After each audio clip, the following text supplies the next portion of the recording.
absolute git that doesn't care about sleep schedules.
Hello, I am the Ronan Paul, and welcome to Twitch.tv and YouTube.com/Ronan Paul live stream on Twitch.tv and YouTube.com/Ronan Paul.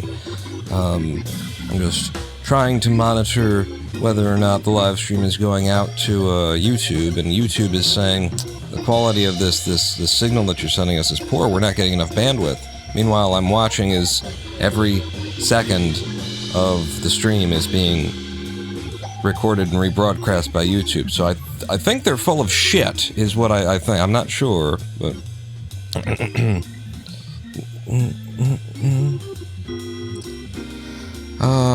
You're eating Twitch at 360? I am broadcasting to Twitch at 360p as well as 1080p.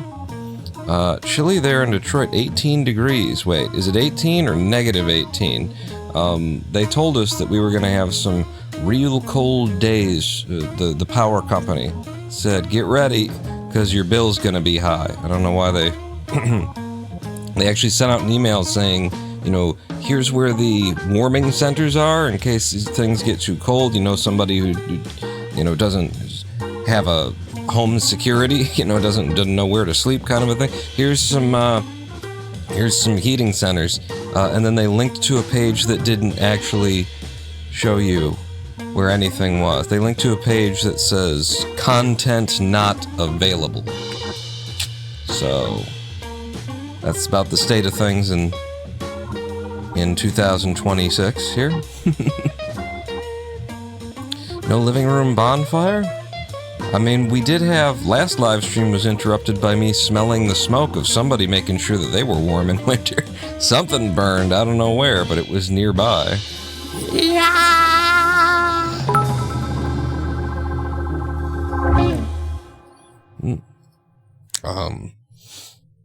What was that? I heard a thing. I heard a bling, and then there was a thing, and then something crashed.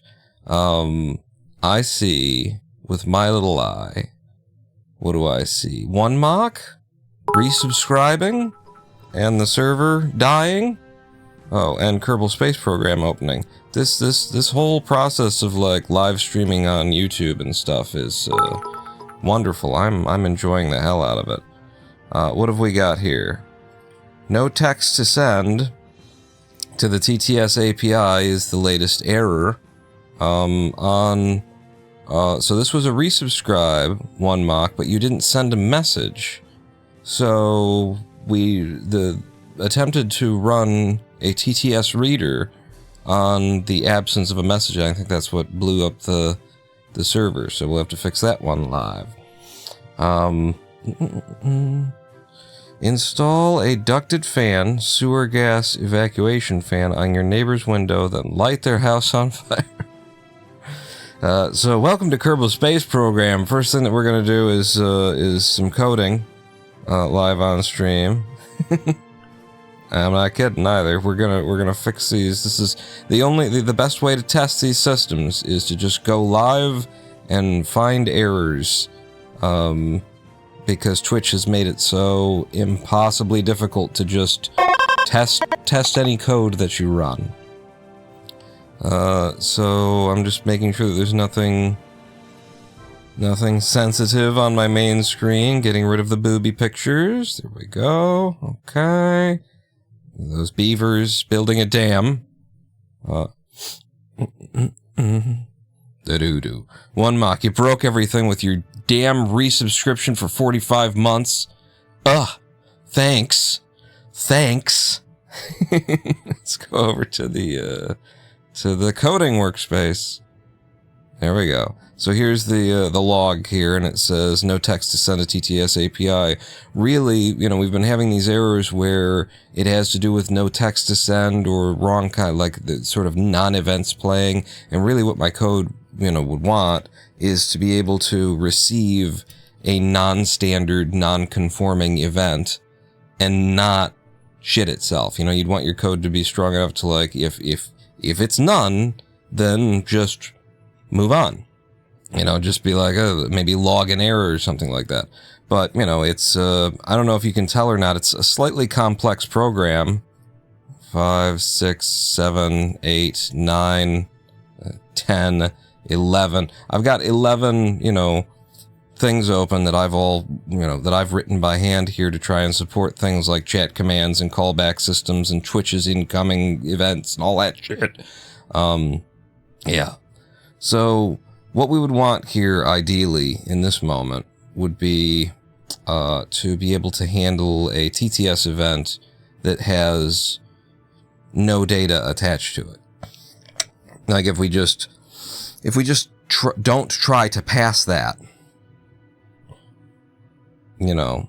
So the question that immediately comes to me is whether or not the problem is on the JavaScript end of things or in the Python end of things. We get the error in Python, so it's probably Python that's choking on not having it to send. I think the front end just plays an audio file if it's there to play, and if you don't send one, then it doesn't send it. I think that's how I've built the front end. But like I say, I've been working on this for, you know, in bursts across years.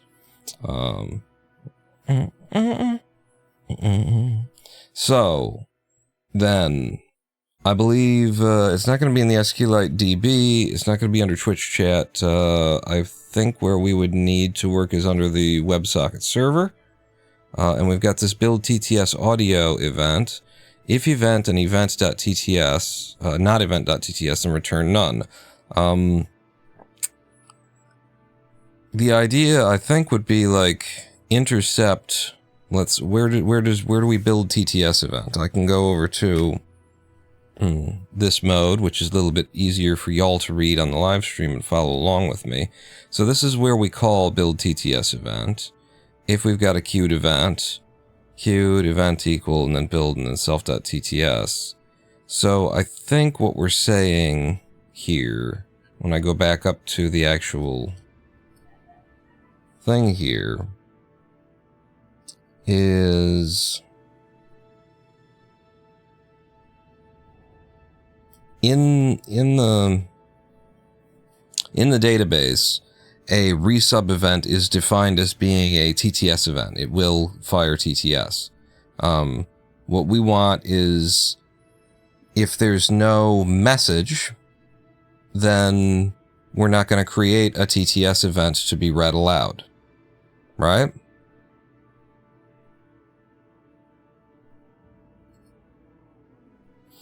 I'll tell you what we should do is I should look at the database and make sure that I understand how I'm handling this by going into the data here and heading to overlay events, and we see that when a resub message comes through,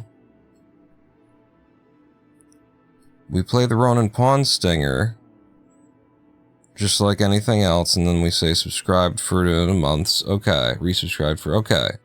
But we'll note that when a resub message comes through, if we go over to the TTS column, TTS for a resub message, right here, is 1, it's true for TTS. So we just want our system to be able to not take a dive, take a shit, if a TTS style event comes through, but there's no message to it. So if I just don't build the TTS audio, what happens? You know? Because down here, the event is there, build TTS audio, and it's almost, it seems as though like it's implicitly just either doing this or not doing this inside of itself, you know? Event type, queued username, queued message, queued CSV playing. We send that. Yeah, it seems implicit whether or not the TTS should fire as, you know, based on basically whether or not it's there to be fired. TTS equals event.tts.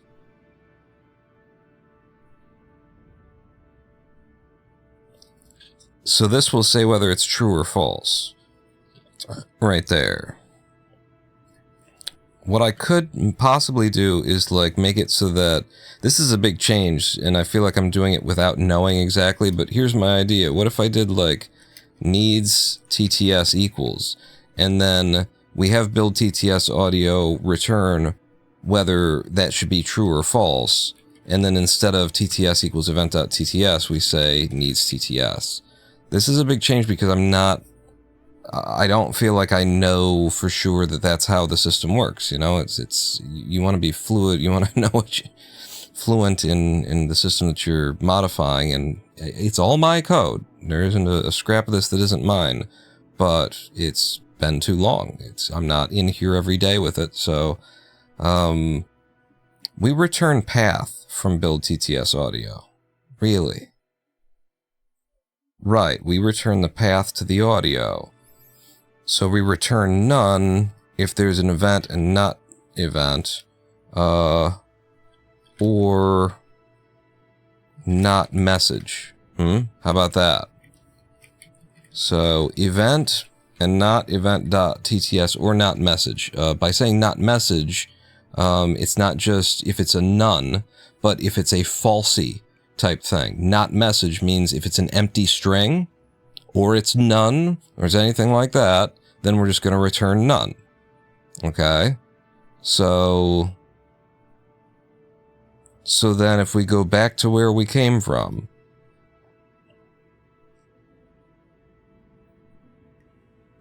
it's strange. Where does it, like, there's only one place where build TTS audio gets used, and I wasn't, like, capturing the name and then passing it through to the thing, so how did it know what the name was? You know, the name to the file that has the TTS in it. We're returning path. Wrote TTS audio to ttsengine.make mp3 sentence path. So this conforms the message into a thing. That's weird. Like, where does the front end end up figuring out that the message actually exists or not?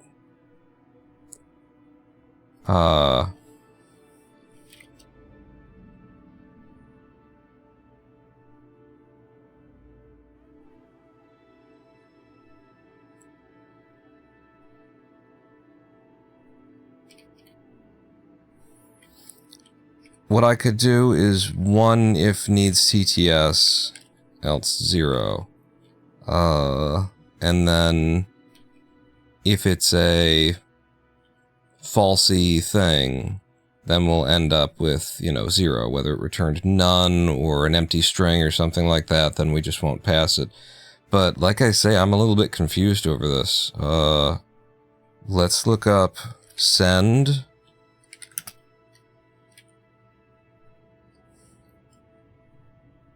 Hello.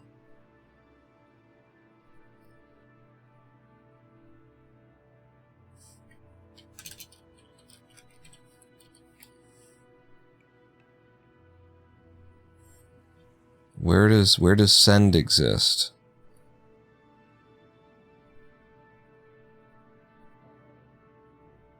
In send packet.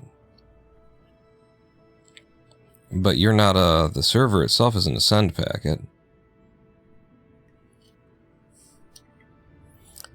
It's a little bit, yeah.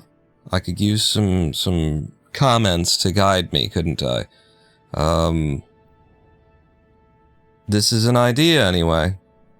It's an idea for how it might work. I'd just like to know where this, like, we're in WS server self.send. It is of type serve. Where does that come from? Because it seems like we don't have a .send. Wait, there it is. Ah, I should have been searching for def send open and then, okay, I got it now. So, send queue.append, send packet, payload, reply time, extras, and then down here is this is too complicated for during the live stream. We just started it up and we're starting up late and everything. I'm just going to try this and see if we still run. I know what I've changed. I've got, version control and stuff like that. So we'll give it a go. You go away, you close down, we restart Project Ice Cream. And if anything, actually, one mock, your message should probably come through again.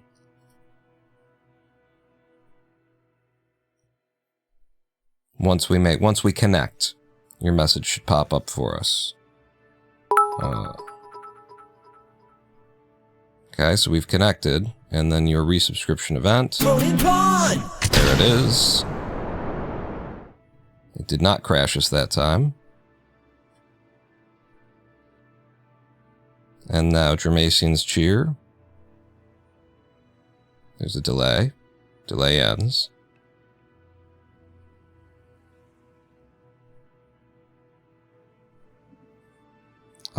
Did your cheer... Oh, your cheer would be when we were down. If my server isn't up and listening for the events, then it can't hear it. You know, it doesn't, like, queue in cyberspace or something. It has to be up. So, we missed your event. Thank you, Jermasian, for the cheer 10. Eventually, I do want to make it so that those will be intercepted by a, website domain catching kind of a thing. But, okay. I've solved that bug. Ish. We'll see in future if it stays solved, kind of a thing. But that's just how we gotta do it, thanks to Twitch. Twitch making things, unnecessarily difficult for us all. Push you over here. Stream quality is now it's excellent according to YouTube. Well, thank you, because I don't need to know that at the beginning. I need to know that in the middle when I'm not looking. Thank you, YouTube, for now knowing. Welcome to Kerbal Space Program. That's what we're doing today, in case you were wondering. Okay. I emailed Rex. Might still be paying attention. Pawn might get an outside context indicator. What? Sorry? What was going on in chat while I was coding?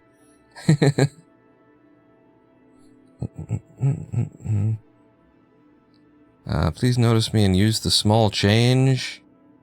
Use what small change? You gave me change? Where's the money? Jermasian gave me.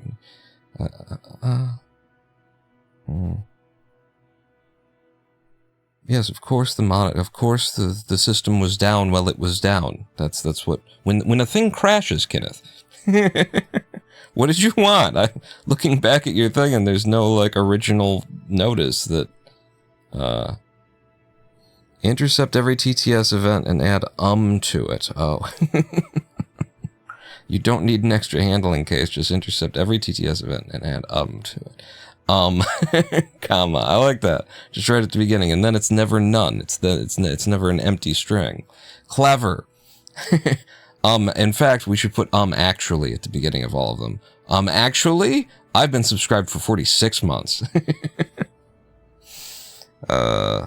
Alright, let's get in here and let's actually something,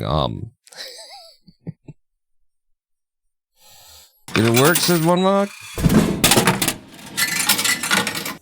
Cheer 100, did it work? I don't think so. I think something broke. Did you hear all that clacking and clamoring? And something was broken in there. Thank you, one mark, for 100 bits. 100-bit cheer. It does seem to have worked. That stuff was working last stream. Everything's been working. You just managed to find there was a loophole there where if you do a TTS, if you can slip a TTS event through, but there's no TTS element to it. I can just immediately see how, like, in the database where I define whether something is or is not a TTS event, I could just not, right? And then you either pass a message that should be read by TTS or you don't.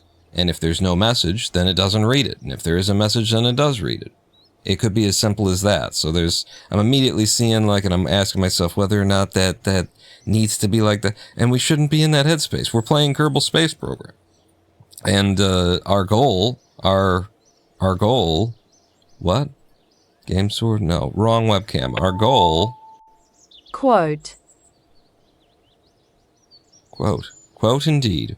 Our goal should be, it didn't break? Cool.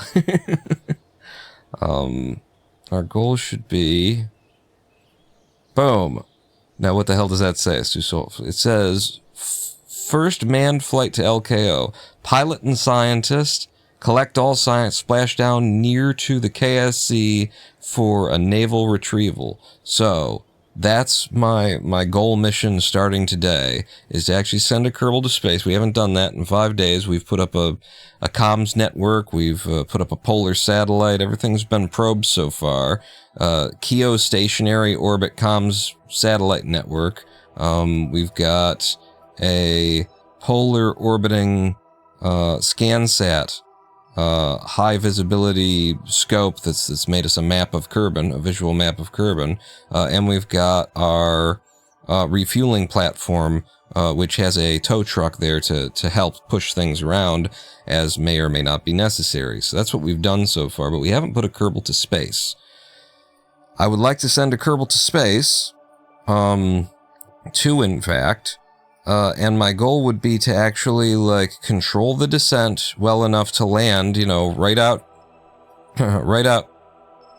Why can I just go in at the planet? Let's zoom the planet. There we go. Right out there, you know, just off the shore, close enough that we can boat out to it and pick it up. Because we do have a boat for that, and I'd like to introduce you to our boat. We worked all last live stream on just figuring out how boats work in Kerbal Space Program using whatever mod it is I'm using to give us more realistic buoyancy. And really all we discovered in the course of that live stream was kind of how to assemble a boat and make it function. But we didn't really get to, you know, proper boat. Look at all these buoyancy tests. In fact, where did we leave off? Mark 8? There was a Mark 2. Let's look at what the Mark 8 was at the end of last live stream. There you go. We had made a boat. In fact, I might have done this myself. Rex woke up. Rex woke up. Is he here? How do you know? Or did you call him? Prima vuelo tripulado a la orbita terrestre baja. Me too, mate. Let's see.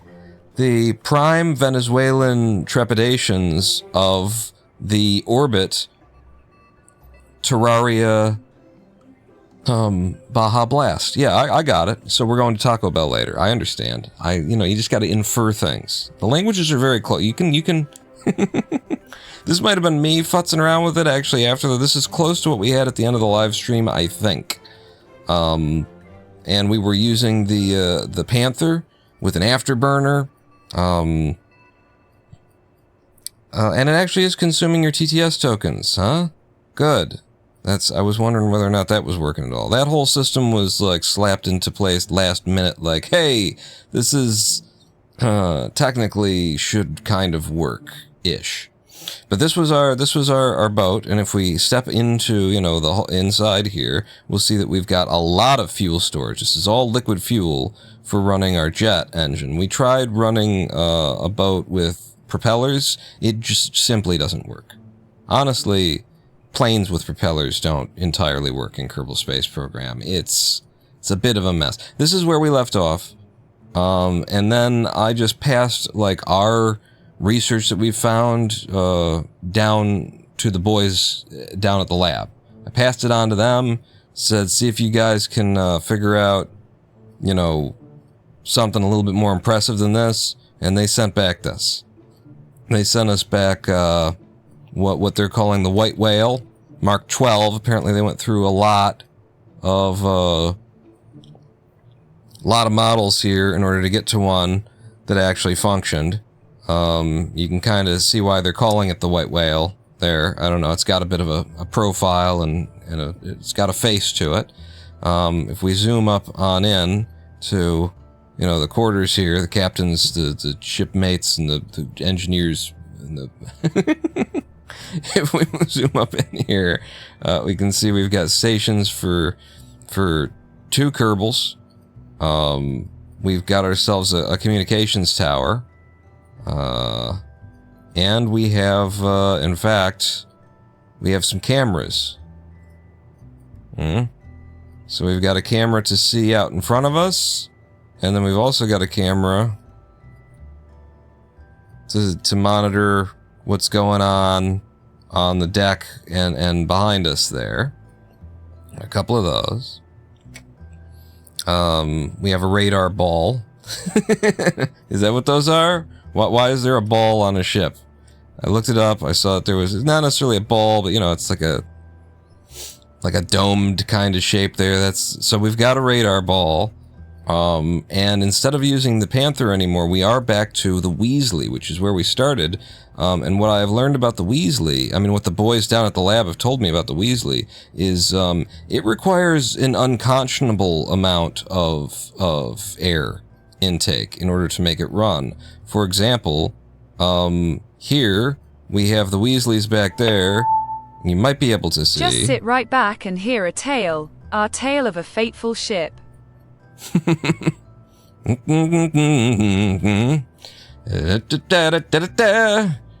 And these guys were all dicks. I can't remember what rhymes with ship in the Gilligan's Island. Is that?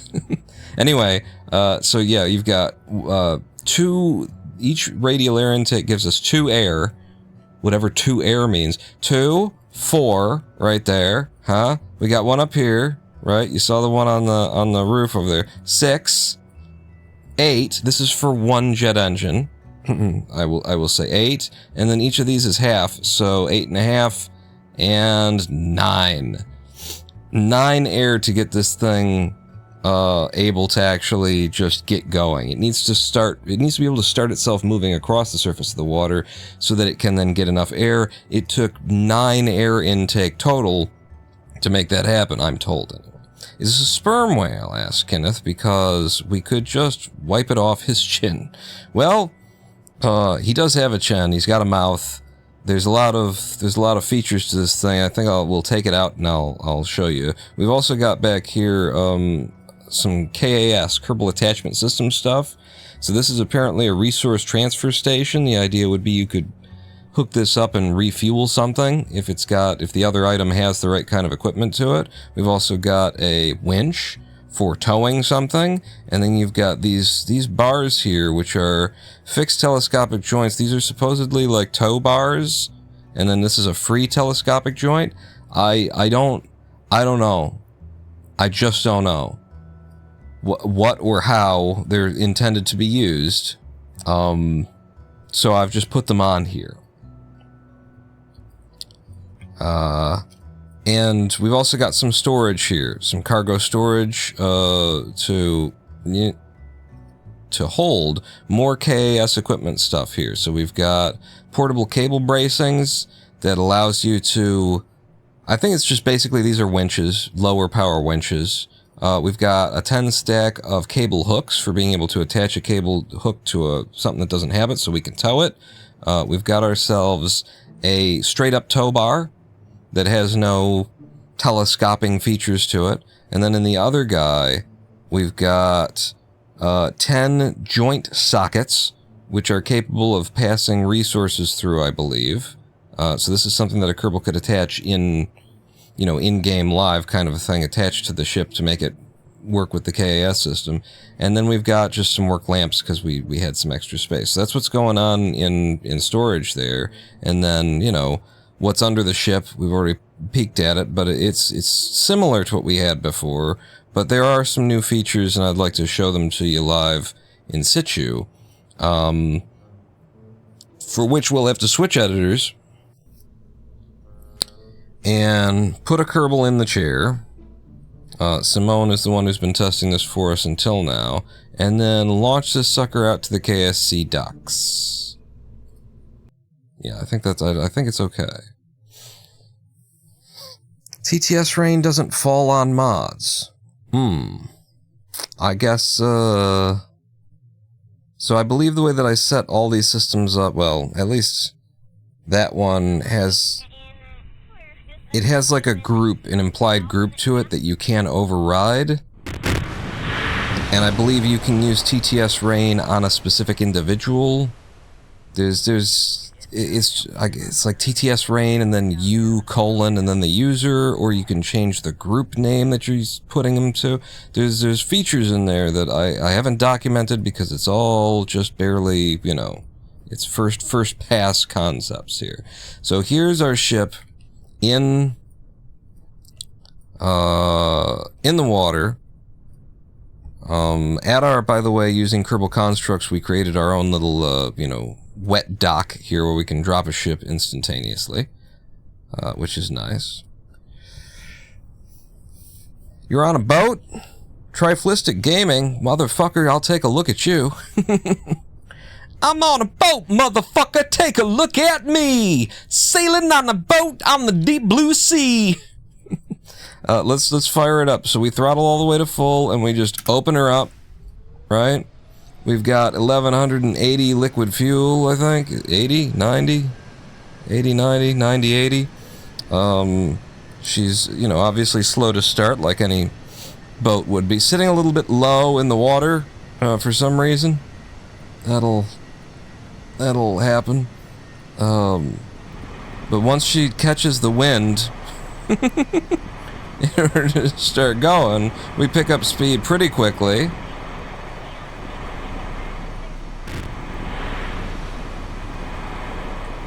And then the ideal thing for steering a boat, incidentally, see that little splash of color that the boys down at the lab put in? See that? See that little touch of some gold right there? Ah? Single quote. Single quote. There you go. Still trying to break it and just spending those tokens. Have you figured out how to give yourself tokens yet, though?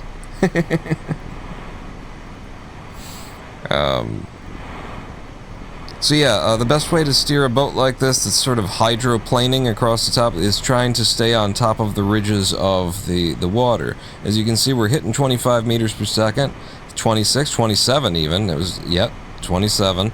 I've seen this thing get up to 30 meters per second without, you know, flipping itself over or flying, which is an important thing, that it not do that, it not flip itself over. Now, we just slammed into, you know, the crest of a wave there, and it stole a bunch of our speed, and that's just how it is, you know, on the sea.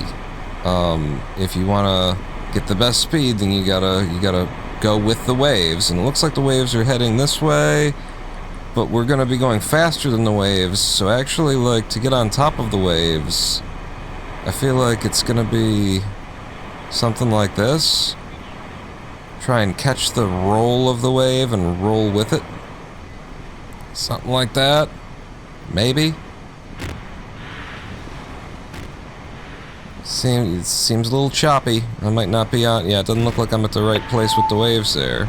There is a difference between trying to break something and trying to eliminate edge cases before someone pays to find a missing case. Yeah, but for you, you're just trying to break something. I think we can all see.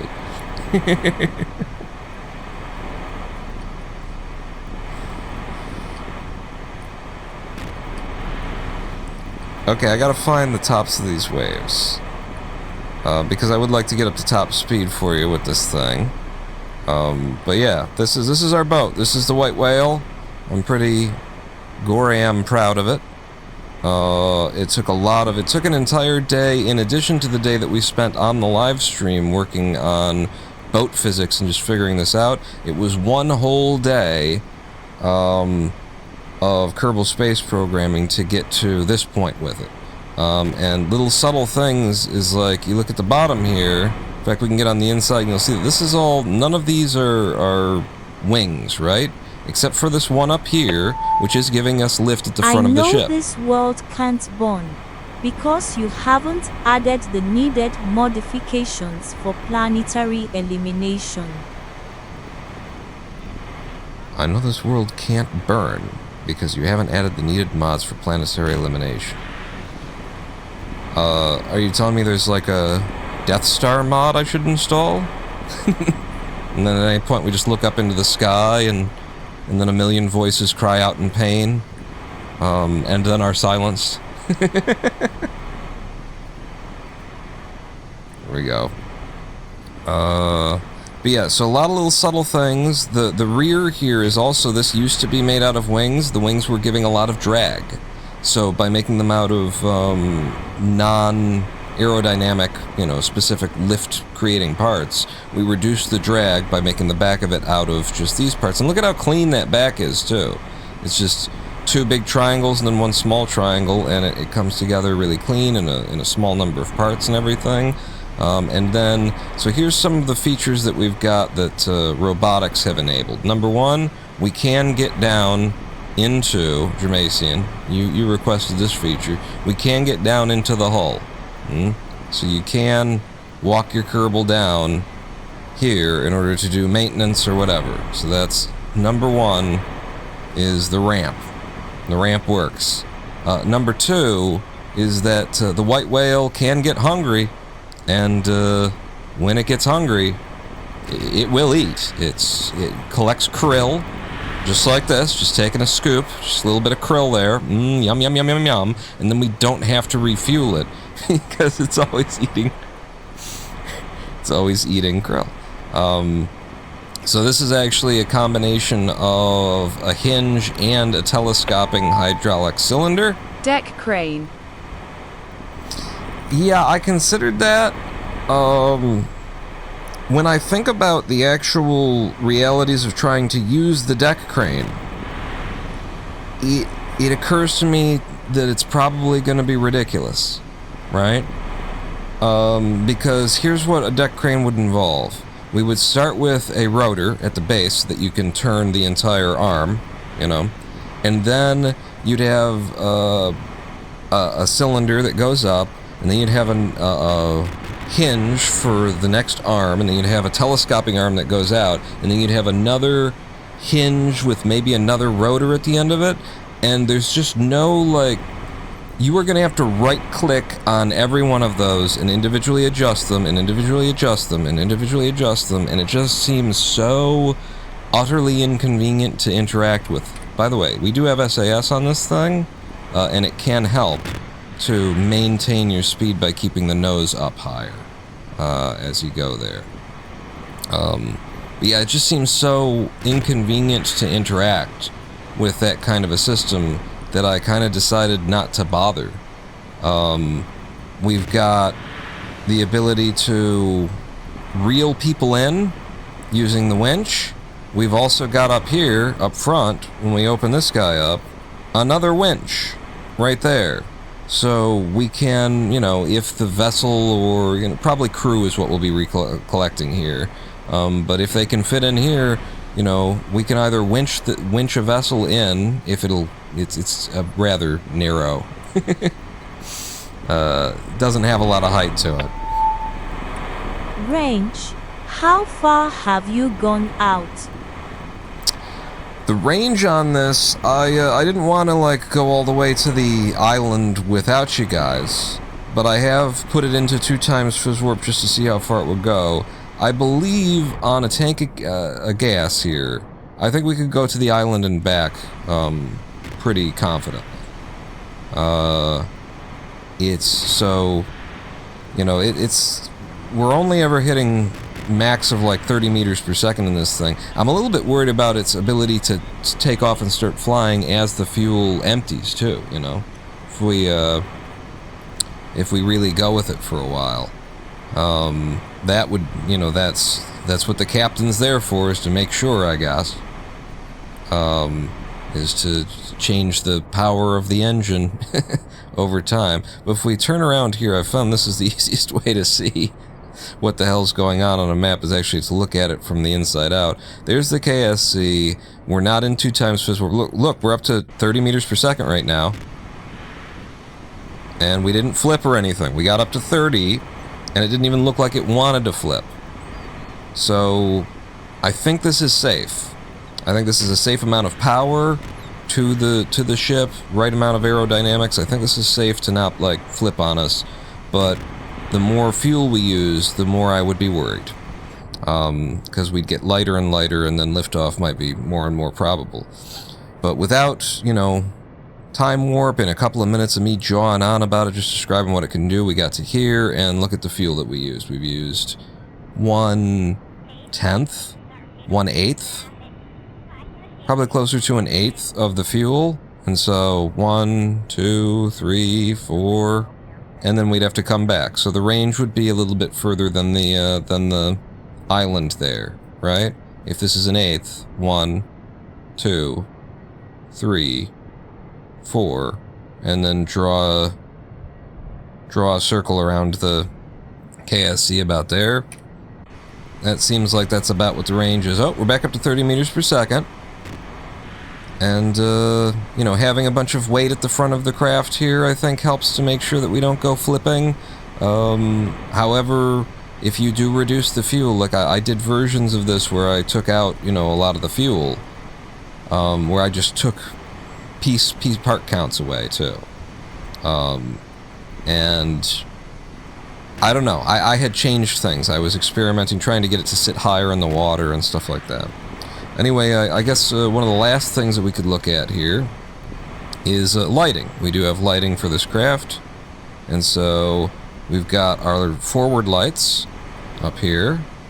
Oh, yeah, there's more things to look at. In fact, we got our forward lights up here. They are independent and individual at this point, so we can look off to the side with one of them. You know, check the sea back here, kind of a thing. We have control over the lights individually. We have deck lights, as you can see, lighting up here. If it were nighttime, it would look nicer, obviously.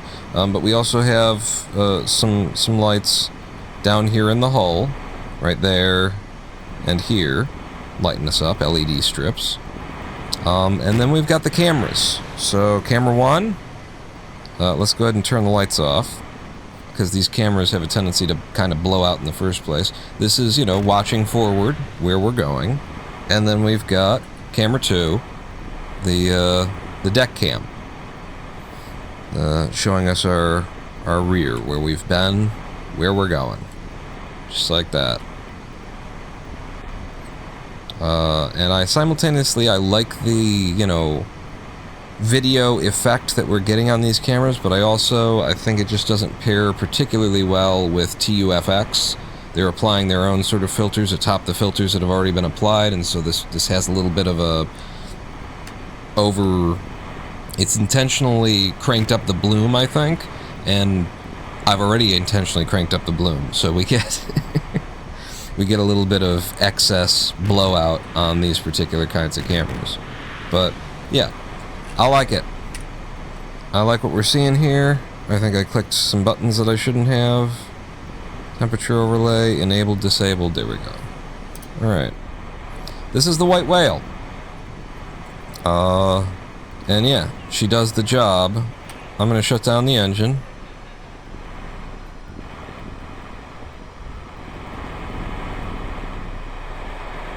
And now we can go fishing. We sit rather low in the water. And I did play with like trying to add more buoyancy to the craft and stuff, and the further that I got away from this design, the more, you know, it fell apart. And so I just decided, look, we've got several feet between us and the water. I don't know, like, it's fine. It's down to how the waves happen to hit you in this mod scatterer that adds waves to the game. It wasn't exactly designed to do this. I'm going to be happy with this. Can you refuel it, Sister Mason? I suppose we could probably do it through the resource transfer station, couldn't we? I always intended this to be able to, like, deliver fuel to something else. This is kind of a rescue ship, a tow ship. But I suppose we could refuel ourselves if there were a source of fuel. You could create a drone to fly it out farther and drop it in the ocean. Hey. It is rather small, if we get right down to it, as evidenced by, if the pilot... Why don't we have, like, buttons to EVA anymore? Didn't there used to be, like, a button in the... down here, and you could just mouse over the thing and click EVA? I have to right-click her and then say leave seat? Oh, I see. It's because it's a seat. And, oh, Jesus God! Oh, no! Oh, fucking... you're fine. You are fine. She's fine. It's fine. Never tried to get a Kerbal out of the chair there. We could maybe reduce the ejection force of the chair. Can you get up here? You can. And she's able to walk around, and incidentally, that's a light as well, if we turn the lights on in the craft. The craft is capable of piloting itself, so I can switch here. It's got a probe. Turn the lights on, switch back to the Kerbal. And so we've got, you know, lights for the interior also. You'll note that we have thermometer, barometer, seismometer, no, accelerometer there. We've got all of the usual science kit, as well as over here. This is what got it started. I put one of these here. It just looked like good. It looked like it should be here on a ship. I liked that it added a little bit of asymmetry to what you see from back here. I'm gonna stand you right here. You see that the things. In fact, can you? If I put your weight at the end of this, no? There you go. There's a little bit of a rock back and forth. And then we switch. Okay, well your chin kept you up. But the Kerbal can get underneath here with the slight problem that the ocean is also down here, so moving around down here it switches back and forth between I'm swimming, I'm walking, I'm walking, I'm swimming. The game freaks out a little bit. God fucking damn it, I keep clicking out of the window here. Okay, yep. So yeah, it's not exactly fun to be down here, but you can get down here. And now you can see the system that I created for, or that the boys down at the lab slapped together for us in order to make the white whale's mouth open. So we've got a, wow, can you see it though? There's a hinge over there on the end of a telescoping thing. Wake the fuck up. And then it's all attached to, it's all got an animation. Oh my god. I'm loving this experience. It's got an animation through that Cal 1000 controller there that times it correctly so that nothing penetrates anything else as we pull it through. It does a little upside down garage door action. And now just get me the fuck out of here. Oh, there's also a extra storage unit down here. It's got repair kits and some more work lamps in it. Why? Why not? Can you not get past this because of that or something? It's very tight. It would be less tight if the Kerbal removed their helmet, maybe. Oh my fucking Jesus hell. Get us the fuck out of here. It's a fucking seizure warning needs to be put on this live stream VOD now. Get the hell out of here. And then get in the seat. Stop bouncing around. That's all Squad's fault, by the way, you know? We're on the water, we're moving up and down a little bit, but Squad never managed to, like, handle the idea of, hey, what if, like, a tire is touching the surface of ground or something like that? Like, they barely made that shit work, and so when a Kerbal is standing on a surface of something that is also itself moving, physics is very debatable. We do need some fishing poles, Triflistic. It's so peaceful out here. Except for the seizure-inducing visuals. Okay. So that's the white whale, and we will just revert, because that was just to show you that we've got it. I could leave it out here, and then we'd be that much closer. That's interesting. Do I leave it out here, or that much closer to, like, recovery when we bring a ship back? Hey, I kind of wanted to, like, name it after one of you guys, name the Kerbal after one of you guys, which we can't do unless the Kerbal is recovered. So there's that. There was an airbag mod that had bag to inflate and deflate. Yeah, I've got it installed, haven't used it yet, haven't seen it in action yet. We'll see it. Triflistic says just leave it. Leave the ship in place here. Okay. I'm open to that. Try to land on it. Back to the days of trying to land a helicarrier on a helicarrier, and can I land a helicarrier on a helicarrier that has landed on the VAB, that has landed on a helicarrier that landed on a VAB? It's a challenge video. So yeah, the White Whale Mark 12 is out at sea, ready to recover our first Kerbal when we send that Kerbal to space. And so what I was thinking for the first Kerbal to space mission is to not do just a single Kerbal to space. I don't know. It seems kind of like nothing to me to send a single Kerbal to space. So our mission needs to have a purpose other than that to prove a Kerbal goes to space. We know that a Kerbal can go to space. It's not our first space program. All right?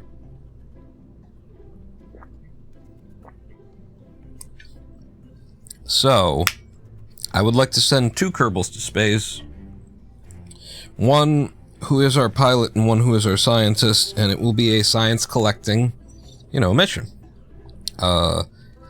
With the slight concern of, if I want to send 2 of them, how do I get 2 people into space? We go straight from capacity of 1 to a capacity of 3. Kenneth had suggested maybe we take an engineer along with us as well, which would make sense. I mean, I was just trying to not give myself a ridiculous amount of money just because, but maybe I should give myself a ridiculous amount of money just because. Deploy. Yeah, so we do have this mod that actually does bring like airbags and things that are supposed to like help us with return. And I believe I saw a bunch of stuff here. Universal airbag modules. These look small. I think we're at a 1 1/4. What's this? Jettison not staged. There's no... Can I not deploy the animation?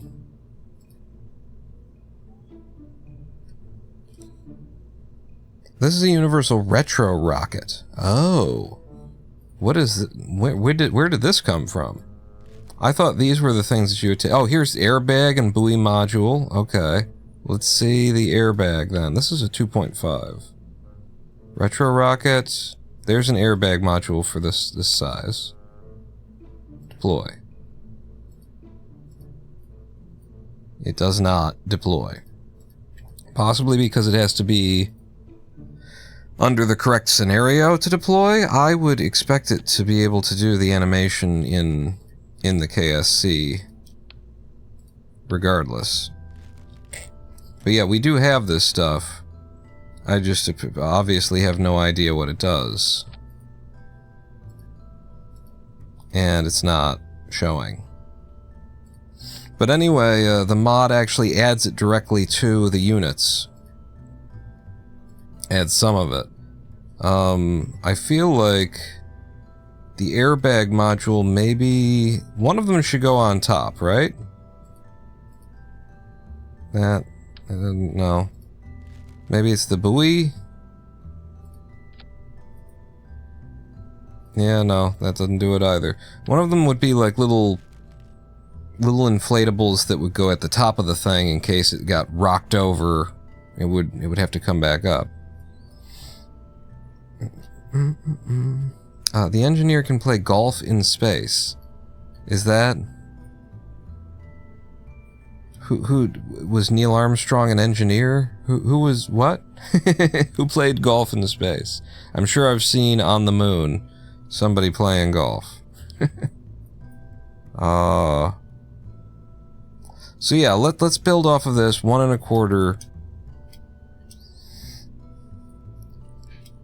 1 1/4 meter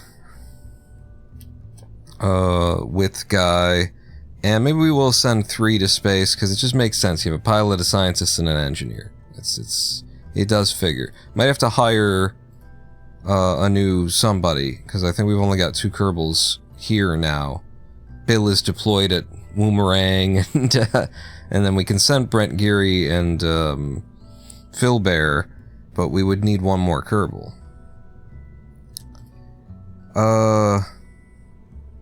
What are you doing? I don't know. I'm having brain issues here. What is this?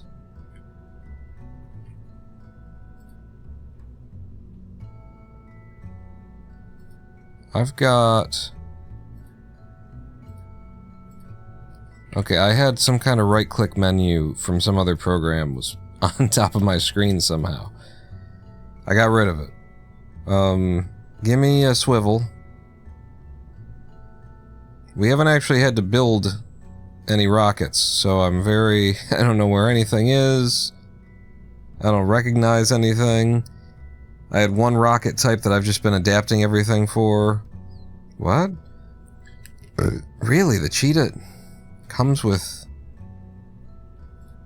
its own tank? Or what is that? That's just... It is what it is, huh? Okay. Curious. There's the Reliant. Swivel should be a little bit heavier.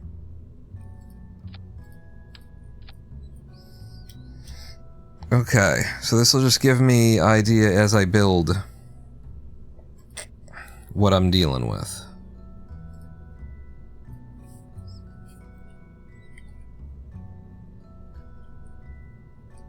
Let's go ahead and throw in a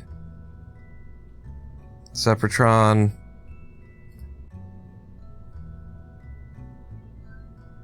Yeah, I don't remember where anything is. Coupling, thank you. And then a TD-12. Surely we'll want one of those. And then how much fuel do we actually need for this thing? I have definitely changed my mind space, my head for like fuel. It used to be very like, just take the absolute minimum. No. Take like 2, 3, 500 meters per second more than you expect to need. Why is there suddenly no thrust to weight? Because this is in the same... There we go. This is also new to me in the UI. The UI is different here because we've changed everything, so it's all a little bit unfamiliar, even though the same information's in the usual place.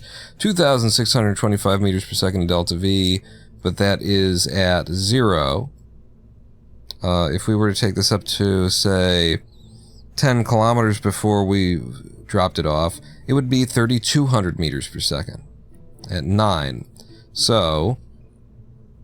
if we give this a push with some solid rocket boosters, then that could be all we need. And I'm definitely living a life of keep it simple stupid at this point. Trying to just be minimal. That will not push you 10 kilometers. The Thumper, I would like to say is too much, but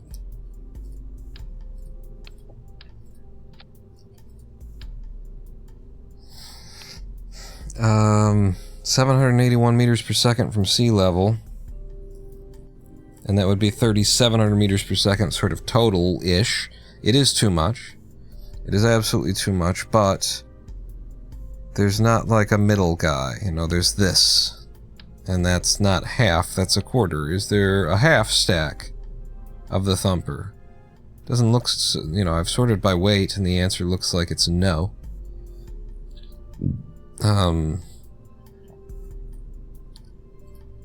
So let's just reduce how much we're bringing somewhere, right? So if the Thumper's gonna give us, it's gonna give us more than that even. If I take you away, there's a lot less liquid. So now from sea level, the Thumper gives us 950-ish. Let's say it's 900. And then we've got 2,600 in liquid fuel from 9 kilometers on. That's 3,500. Which is perfectly fine for LKO. Okay. That's workable. And now we need, you know, systems of not dying. What if you didn't, though, with the death? What? And where are the parachutes? I got so much shit added by other shit.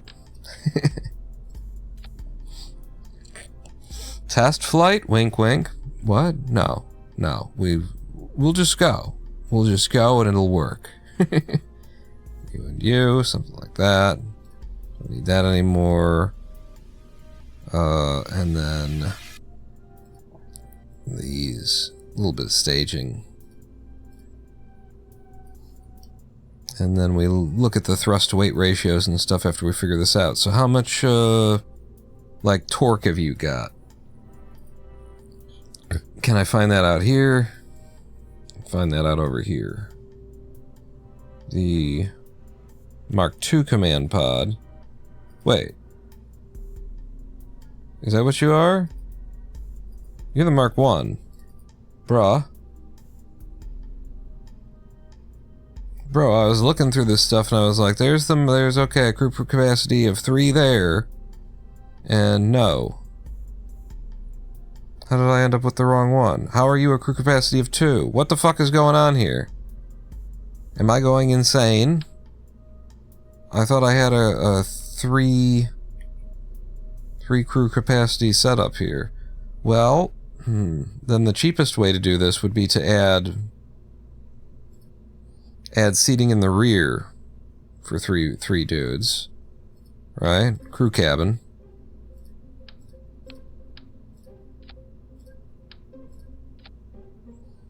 Something like that, but then our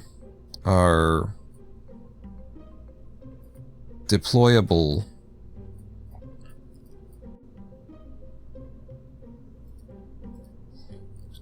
recovery stuff is going to be a little bit not quite right. For recovering something like this, you would want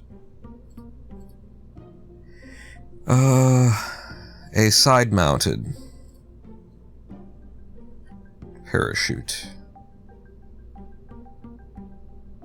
Radial. Not a drogue, but a chute.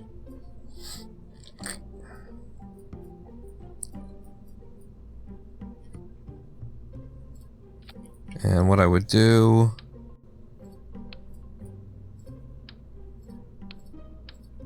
Yeah, no. Like this, like that. Take you off. Really would prefer it if I could tell... Yeah. Where those things were. Visually. And then we can do the center of mass on this. Find out where it is. And we probably would like the... what's the impact tolerance on this is the question you want to ask. And it's probably like 12 meters per second. It's probably not that good. Oh, the 40. 40 meters per second impact tolerance on that guy. That'll be fine. And a single parachute, yeah, that'll be okay. Turret cam? I guess it spins. Interesting.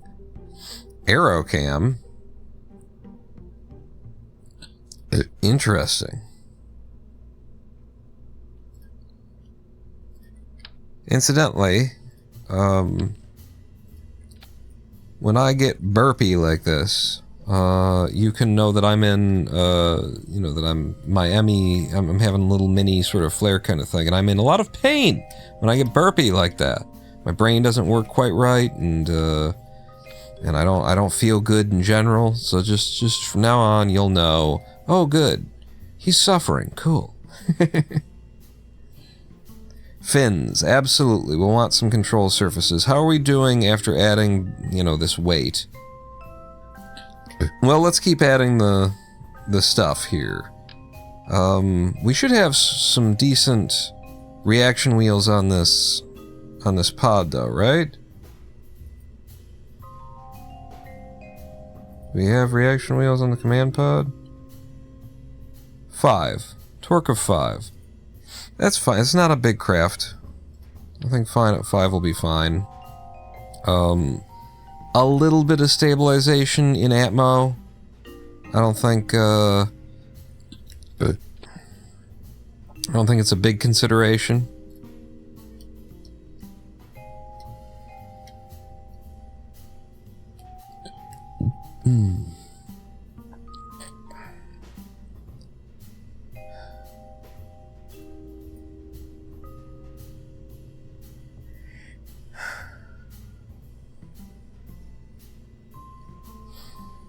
Comms. I don't know if we even need any, considering like our comms network that we've got built so nicely around Kerbal at this point. I think the command pod comes with, some level of communication, right? Electric charge, Monoprop. Oh yeah, it's got monoprop in it that we don't need. We can go ahead and drain that.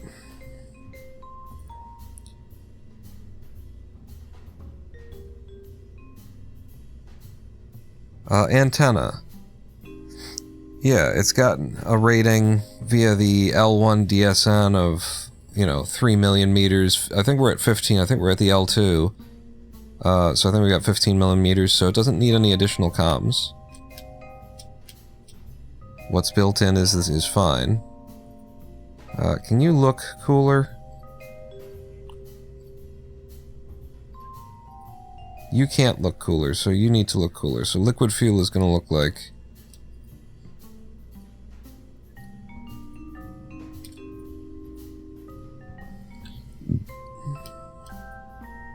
like the thing. We have changed the weight.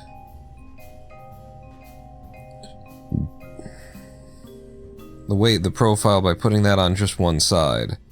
So there is that. I don't think it's going to be a problem for us either going up or while we're up there. It's such a minor issue, and we've got SAS, and we've got a pilot and everything else. This could be it. Let's look at our DV again. You can see, even here, TWR and TV, it's just kind of behind me a little bit, but you can see it.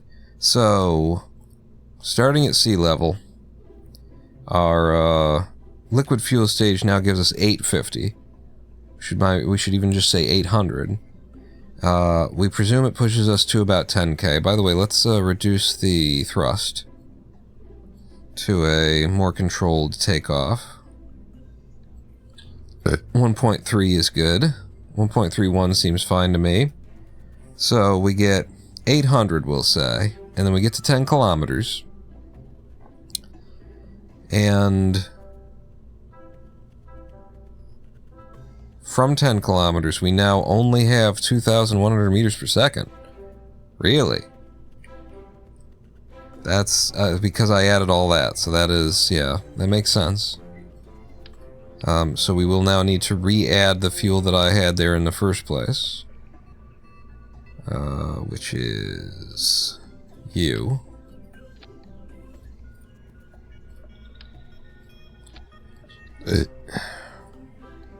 Now that's 2,600 plus 800, which is 3,400, which is kind of tight.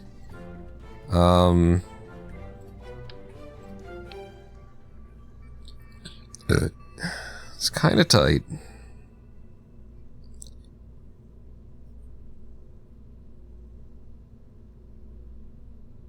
I mean, it's 26. It's actually closer to 27. If we say 2650 and 8.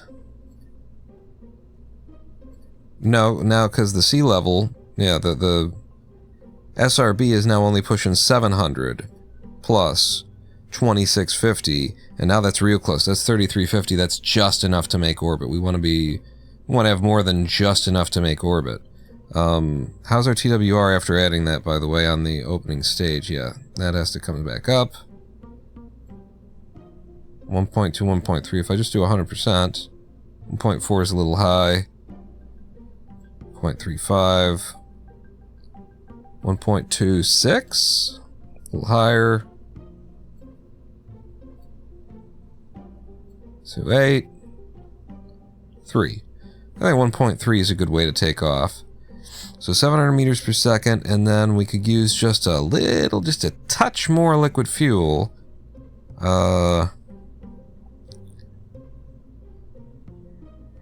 Is there any more convenient way to... No. So we'll just stick on just that touch more liquid fuel. Let's pop it in here.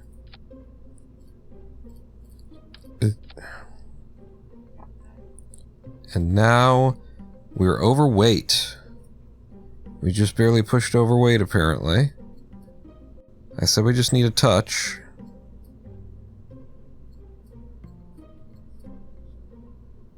And then there's the weight of 3 Kerbals, actually. Might have to upgrade the launch pad. I don't know if we can. If we can upgrade the launch pad, actually. Yeah, I don't think we can afford that. At 17.8 tons, I think you put 3 Kerbals in there, and that might be everything you can have. Oh, there's already one in there. Yeah, but look at that.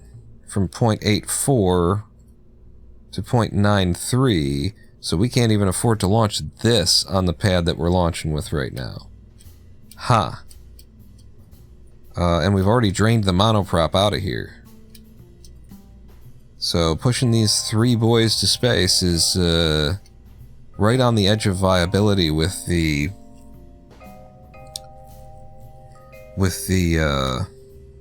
launch pad that we've got right now. We could reduce to the Reliant, but then we lack a lot of, you know, atmospheric control. However, the Reliant should be a little bit cheaper for the weight. 17.6? Am I wrong there?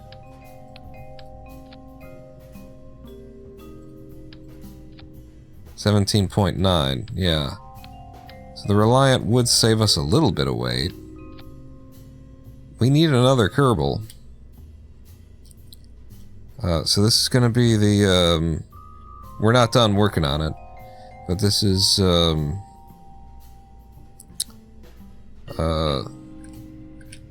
the Stooges Mark 1. First craft to deliver Kerbals to space. 3 of them. With cream pies. The 3 Stooges. Save you. Leave. What are we doing here? In terms of, like, being able to upgrade the pad. Okay, the pad doesn't cost much to upgrade, and for the sake of the safety of these fellas, I think we need to. So there you go. Our first launch here. Now we don't have to fight against, you know, just be on barely viable mode. So put that fuel in, that liquid fuel that I said we needed.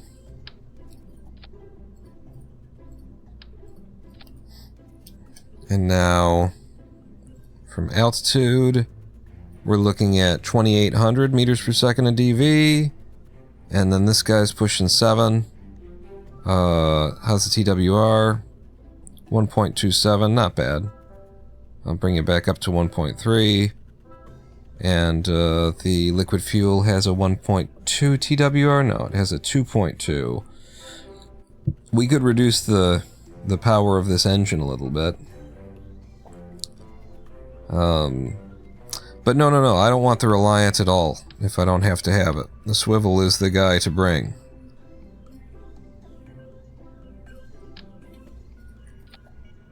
And...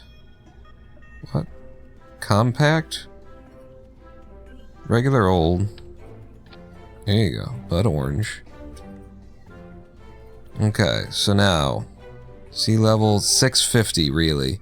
Delta V, and so the altitude on 650 meters per second, we're probably not getting that high, maybe 6 or 7 kilometers up. So from sea level, we get, let's say 650, one underestimate, and then 650 plus 2,700, and we're still just barely making it there. With this you know, weight that I'm adding, it's we need more SRB, or less liquid fuel, or just less weight overall. How much weight does the 2-seater passenger thing bring? 0.91.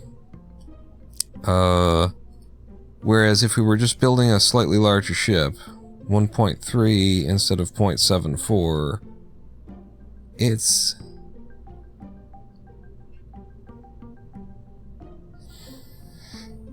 it's definitely a little more efficient. But I also kind of like this.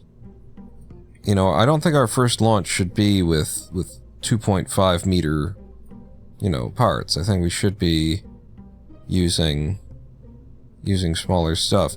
I'll tell you, I wanted to just send a scientist. So if we backed off from the plan to send both of these guys, and we had a lander can for a second seat,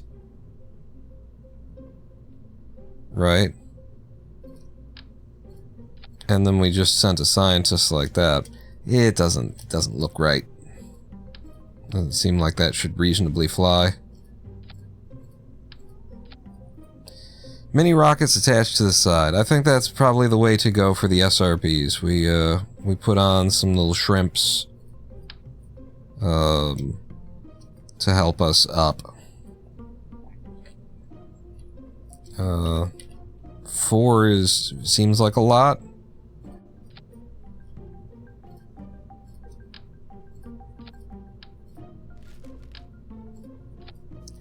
I know what this nose cone is for. What the fuck? Or no, I know what this nose cone is for. What the fuck is this nose cone for? The very small nose cone. For aerodynamic streamlining, primary use is for rotors. Okay. Because this one fits the small rotors. One of them fits a small rotor. One of them doesn't fit anything. It has been my experience. It doesn't, like anything that's in the game. Anyway, that comes in without mods and shit.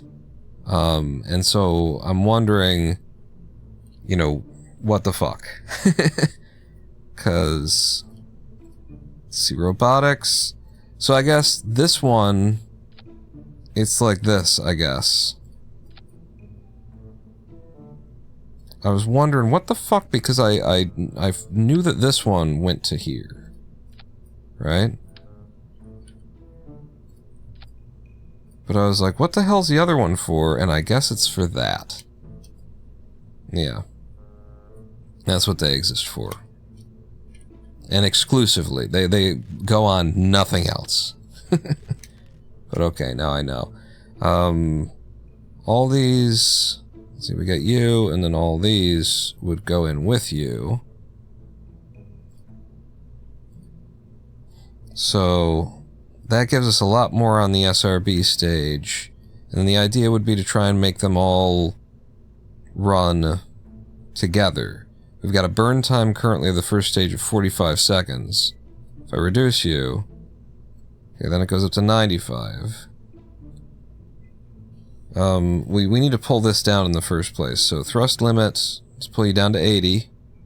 Because we've got more thrust producing guys here at this point. And then we just want to find that spot where the burn time stops getting any better. 53 seconds. 53. And then it goes down to 51. 52. And what are we at? We're at 95. Let's try 96. Didn't change anything. 97. I can't see the keys.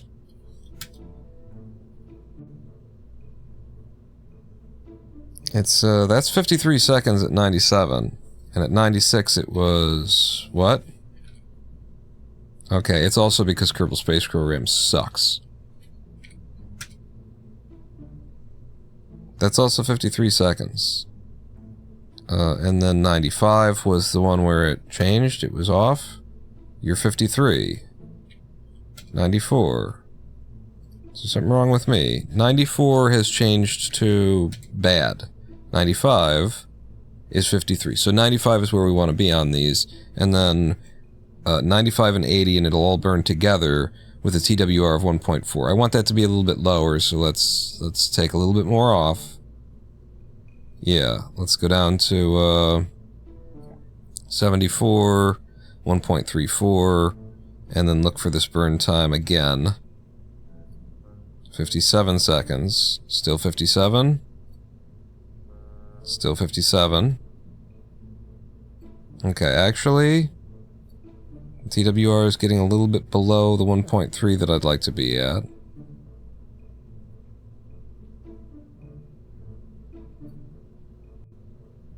Okay, stops there, 82. 82's okay. Let's put a little bit more back on. Now I'm just being OCD about it, I understand.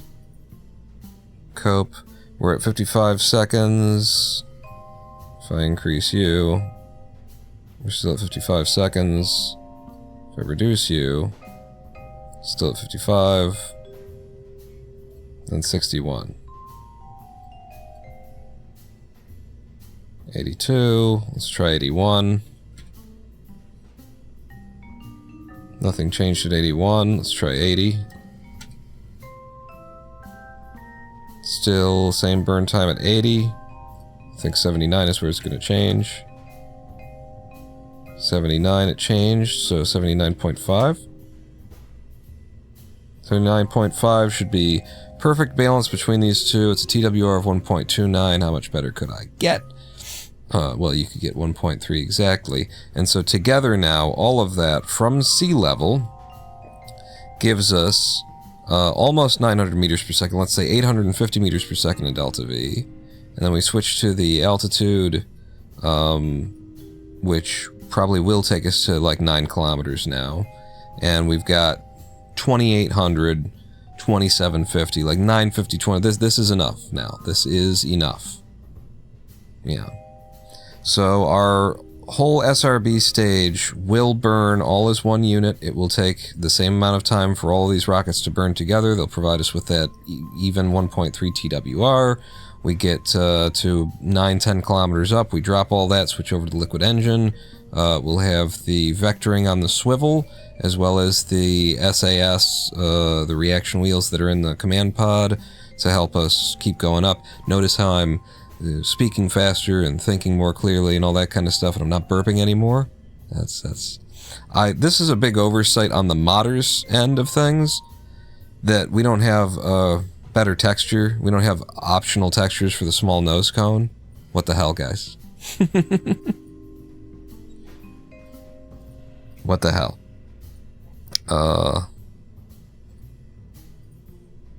Yeah.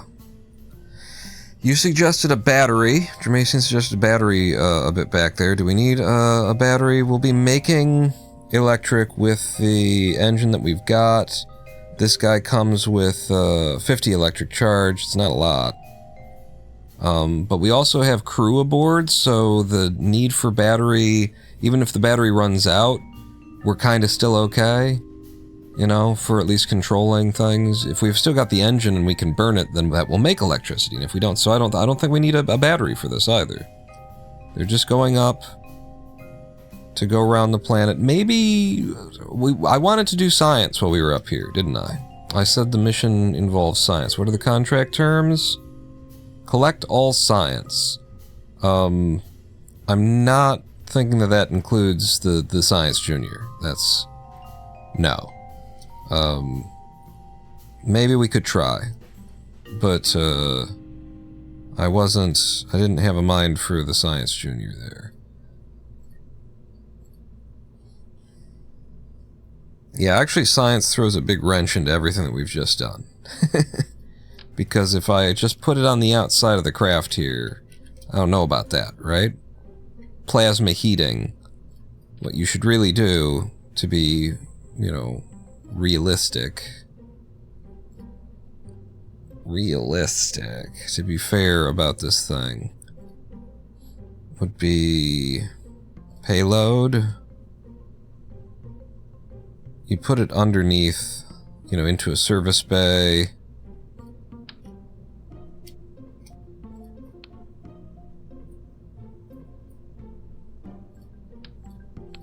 And this will change everything.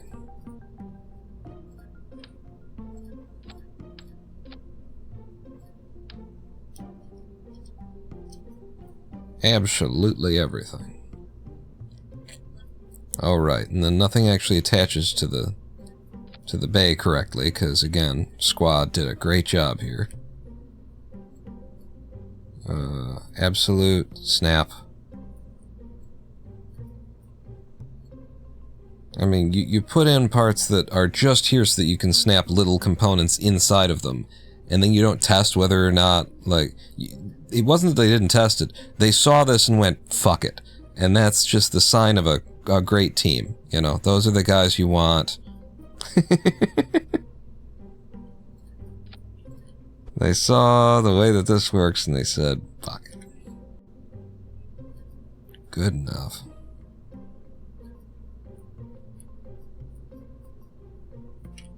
That's the team that, I mean, they would probably be, actually, that is the team that the corporate world wants, you know? The team that just says, fuck it. Players will have to deal with it. We're shipping it. And the investor class is like, thank you, good, excellent. Ah, fucking, we've been looking for people who have no artistic standards. That's excellent.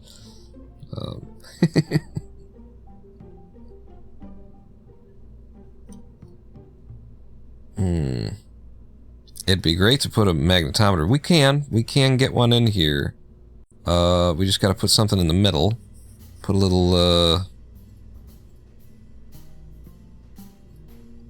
little center column structurals, just something for it to stand off of. However, it will add some weight that will need to be addressed. It's not on perfectly.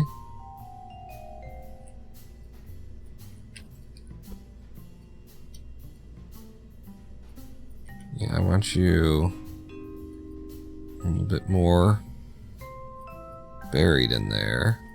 And then the boom will extend as such. Yeah. I like this. You know, it's like, you don't just send Kerbals to space to be like, see?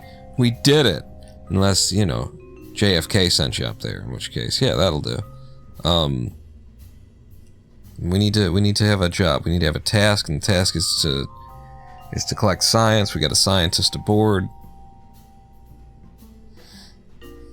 We got the boom. There should be some goo. The boom was 0.05. The goo is 0.05. So actually the boom and the goo can offset each other. I'll put you here with an absolute snap. And then down. And then to balance that out, put you here. Actually pick you back up, spin you. Well, I guess it was that way. Drop you to absolute snap. Down a touch. And it's all still on the interior, it's not penetrating. Put a little goo in your heart, and the world will be a better place. This is big enough that it doesn't, you know, that it does actually, you can put this in here, but it does also attach in the wrong, like, orientation. This is the kind of stuff that I'm like, this is the quality of Squad as a developer. They created this system. This is how, this is designed to be used this way, right? This is what you put inside of these things, correct? So why is it that when I attach these things, nobody thought this was a problem? They thought it was a problem. They saw it. They said, fuck it. They said, fuck it, like they always did with everything. They're a bad, bad team. They were a bad group of developers. They had no standards. That is my opinion.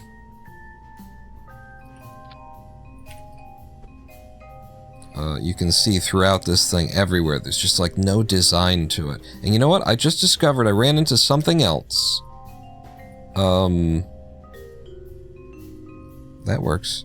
I ran into something else that is proposing to be a simulator called Nucleares, or Nucleares, or I don't know how it's meant to be pronounced, but it's a new simulator coming out. Well, it's been around, but it's coming to 1.0, where it's actually like you manage a nuclear site, you manage a power plant, and it's aimed at being like, you know, a simulator with a lot of accurate controls. And I was reading through, because they offered me a free key, and so I was reading through what they say about it, their promotional material, and I noticed the language, Nuclear Res is built for learning.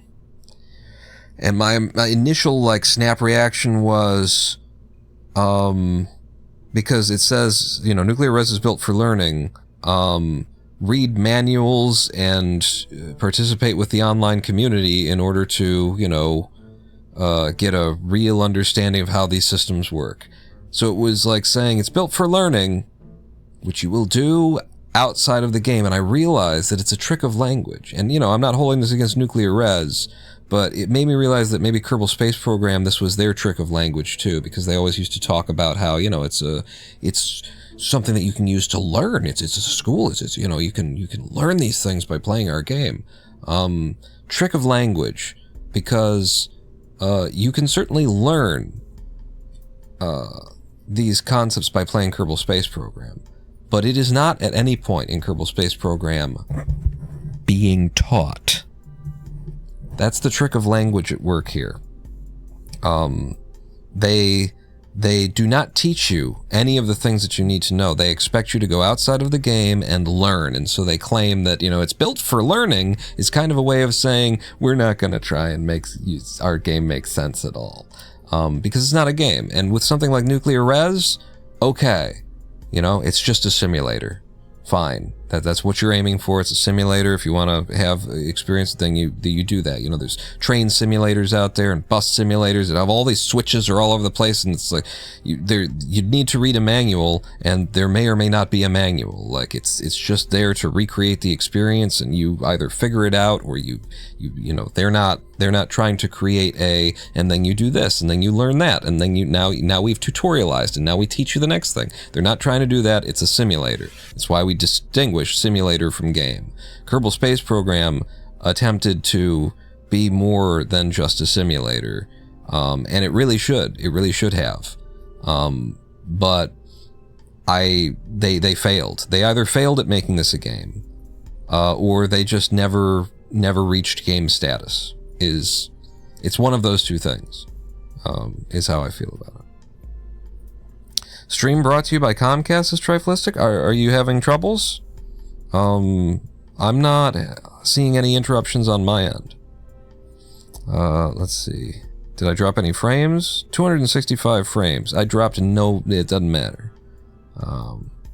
News industry happenings. Microprose announces Nuclear Res, nuclear reaction simulation game. Yeah, and nothing against it, but it just, reading their copy made me realize the tricks of language that are involved there, and that, you know, there's a difference between our title is built for learning and our title teaches. Does it teach? Does it try to actually? And I feel like Kerbal was trying to sell the idea that it did teach, and it doesn't teach anything. You can't expect Kerbal to help you with anything.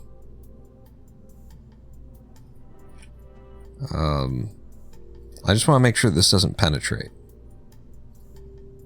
You know, this is what they thought teaching was, right? We'll just link to a Wikipedia that you can read. They didn't attempt to gamify this, to have the game teach you as it went. So that's good. These things all counterbalance each other. The thermometer doesn't really fit anywhere. We'll drop it in the center, except for if I use snapping, it disappears, it flips upside down, so I can't place it with snapping. We place it without snapping, then we go into tomb mode, then we go into the absolute mode, then we turn snapping on, then we click it once, and now it's floating in midair, because this is how well this system was designed. And so now you grab it again, and you nudge it back into the... We get so used to just that's how you do things. Like, you stop realizing, this is really bad. Somebody sat down and made this and said, goody fucking enough, I'm going home. Heading to the bar, it's Friday. Like, they stopped at this point. It's buffering on YouTube, says Triflistic. Is it? That can be a thing. Let me check. It's gone from excellent connection to not so excellent of a connection now. I'll tell you what, the only thing that I can do... I have just reduced the overhead. Like, I am trying to keep my it's just annoying to have to turn my torrent hive on and off. So I've just reduced it so that it's not supposed to take up that much bandwidth. I've just turned it off. I've just paused my torrent hive. So, you know, that's the last thing that I can do to reduce the consumption and make sure that I'm only ingesting at 360p. That's correct. I guess I could also close down the browser tabs that have my feeds in them, but I feel like they don't update if you're not looking at them. After a certain amount of time, they stop downloading, right? I would think. Anyway, Triflistic, let me know if things have improved at YouTube now that I've clicked that button, if things settle down a little bit. I'll look in on it in a minute or two. But so there's all of the science. Is it all of the science? You know, atmospheric is not useful in space. We've got... The only thing that we're not bringing is a Science Junior. And the Science Junior is the thing that gets people killed. Science Junior is yet another component here that they just didn't really think about how it should be used or in what scenario or how like the gameplay flow would go for most players. You want to send a Kerbal to space, you're going to use this is a trap, is what this is. It's a trap. Do this. So actually this stuff would all be stuff that we don't bring it back with us, right?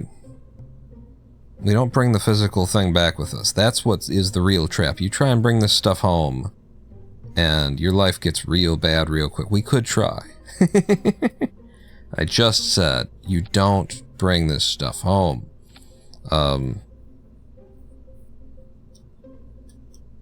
It makes your re-entry just impossible, unstable. You can't keep your butt into the wind. You can't, that sort of a thing. Actually, yeah, with all this, that's the other thing, would be, it's been so long, thermal, I haven't thought about heat shields at all. See, now there's no way that we're bringing this down with the correct direction, kind of thing. If you drop this stuff, it's still, I mean, we'll be going into it in a very aerodynamic way. So I don't know from LKO if it's even like a problem returning, you know, head first into the plasma.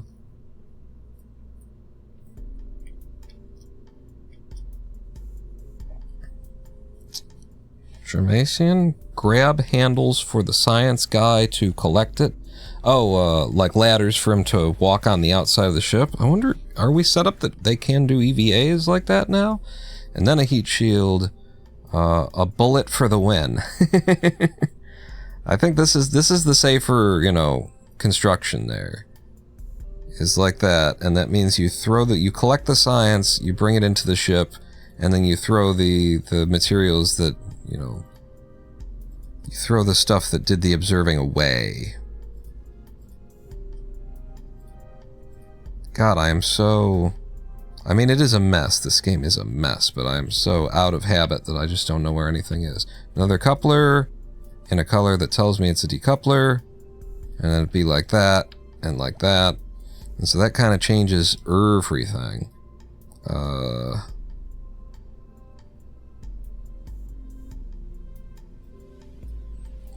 When we're to space.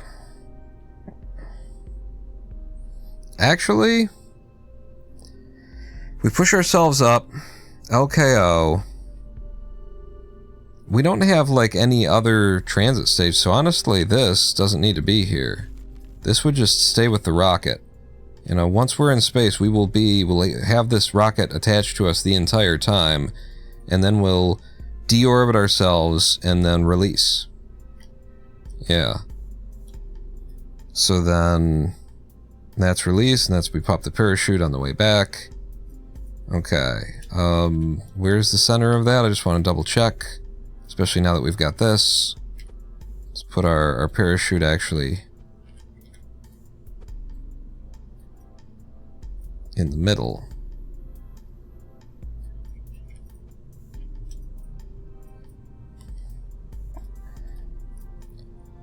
Yeah, let's drink until our hearts stop. Thank you. I genuinely think the Kerbal Space Program probably would have been better to not try and make a career mode, I guess. I don't know. It at least created a platform for the modders to be able to sort of gamify it, but boy, just what a pathetic attempt by the actual developers.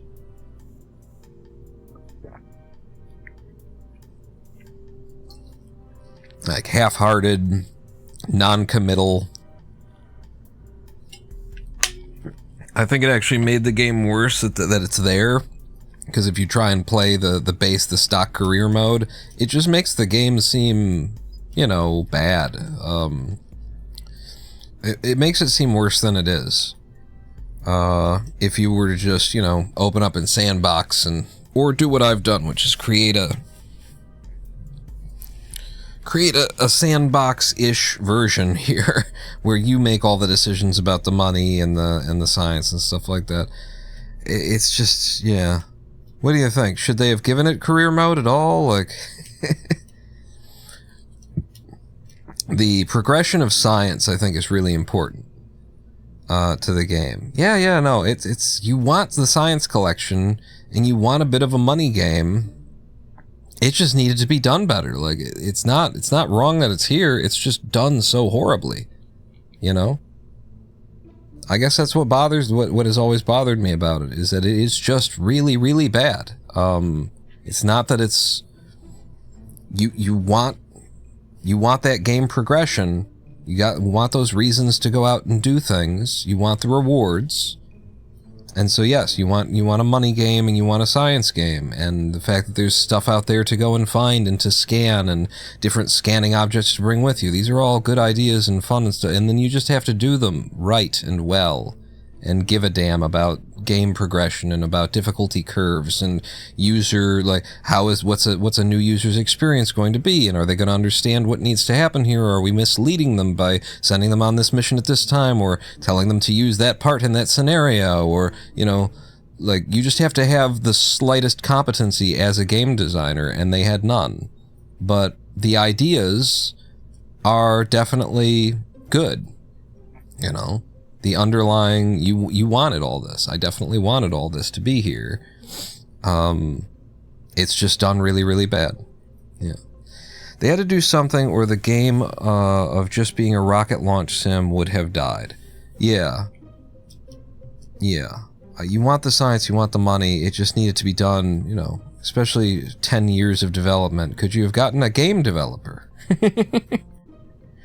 Instead of a coder who understood Unity. So that's all the science we could possibly bring with us right now. What is our situation now that I've changed the profile of the ship yet again? Because we had tuned everything to be, you know, a perfect kind of a way.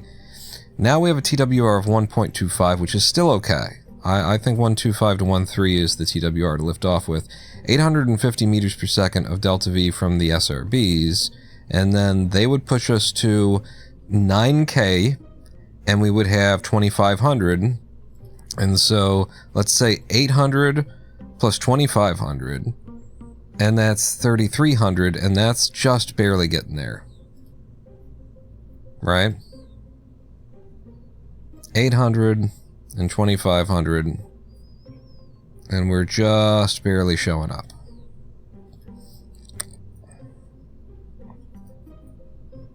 That brings everything, though. That does the whole...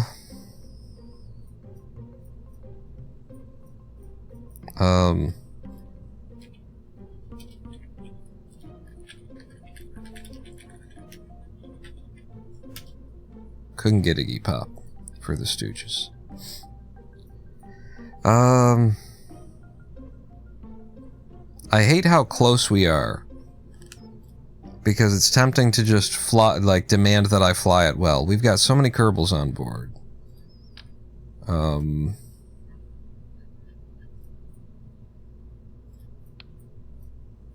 don't know if these fins are even really necessary.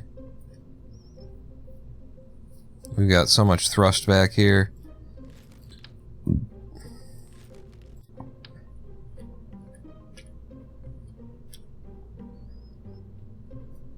If we did 6...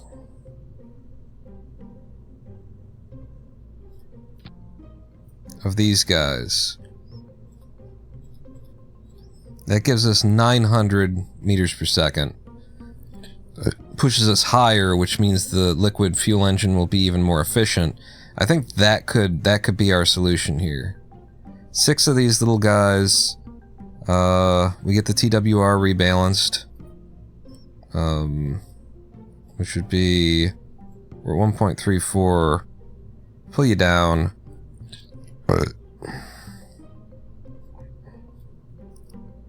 57 seconds is the burn time. That's the burn time we're looking for, is 57. Okay, let's try 79.5. Still 57, 79. Okay, so it was 79.5. It gives us a 1.31, 1.32 TWR off of the pad from sea level with 950 meters per second of delta V, which we're going to call 900, and then we're going to assume that we hit 9 kilometers, maybe even 10. And so we're looking at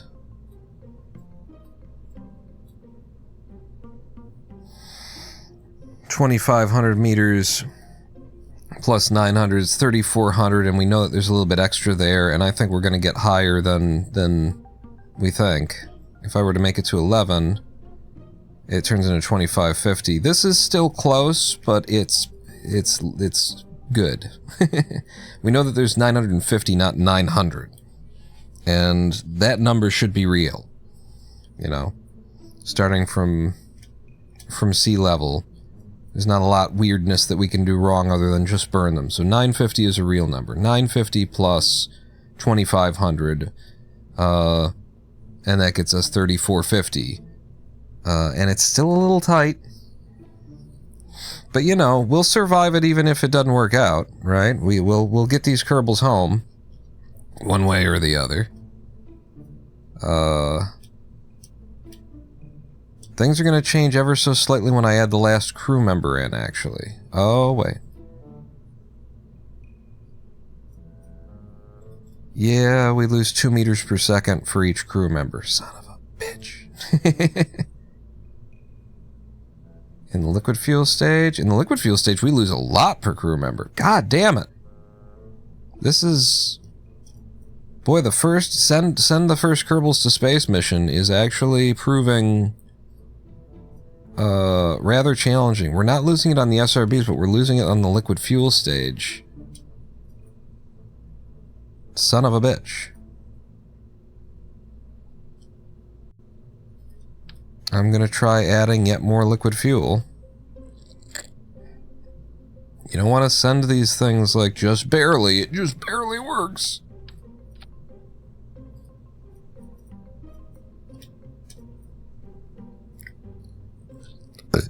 So with that, now it's more like 900 meters per second plus, when we hit altitude, 2,600. So that's 3,500, and that's a lot better. TWR now, 1.28, still a viable TWR without having to change anything on the lower stage. And 1.7 when we switch over to liquid fuel, very reasonable. This is a more flyable sort of a craft.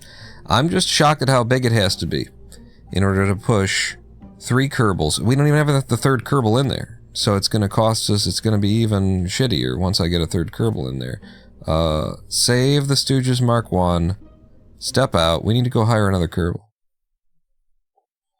And I would like to name it after someone. In fact, what does it cost to hire a Kerbal? We've got a pilot and a scientist. We need a new engineer. Brian Hall is standing right there. Top of his class in courage and low stupidity. Brian Hall is definitely the man. Next hire costs 70 grand.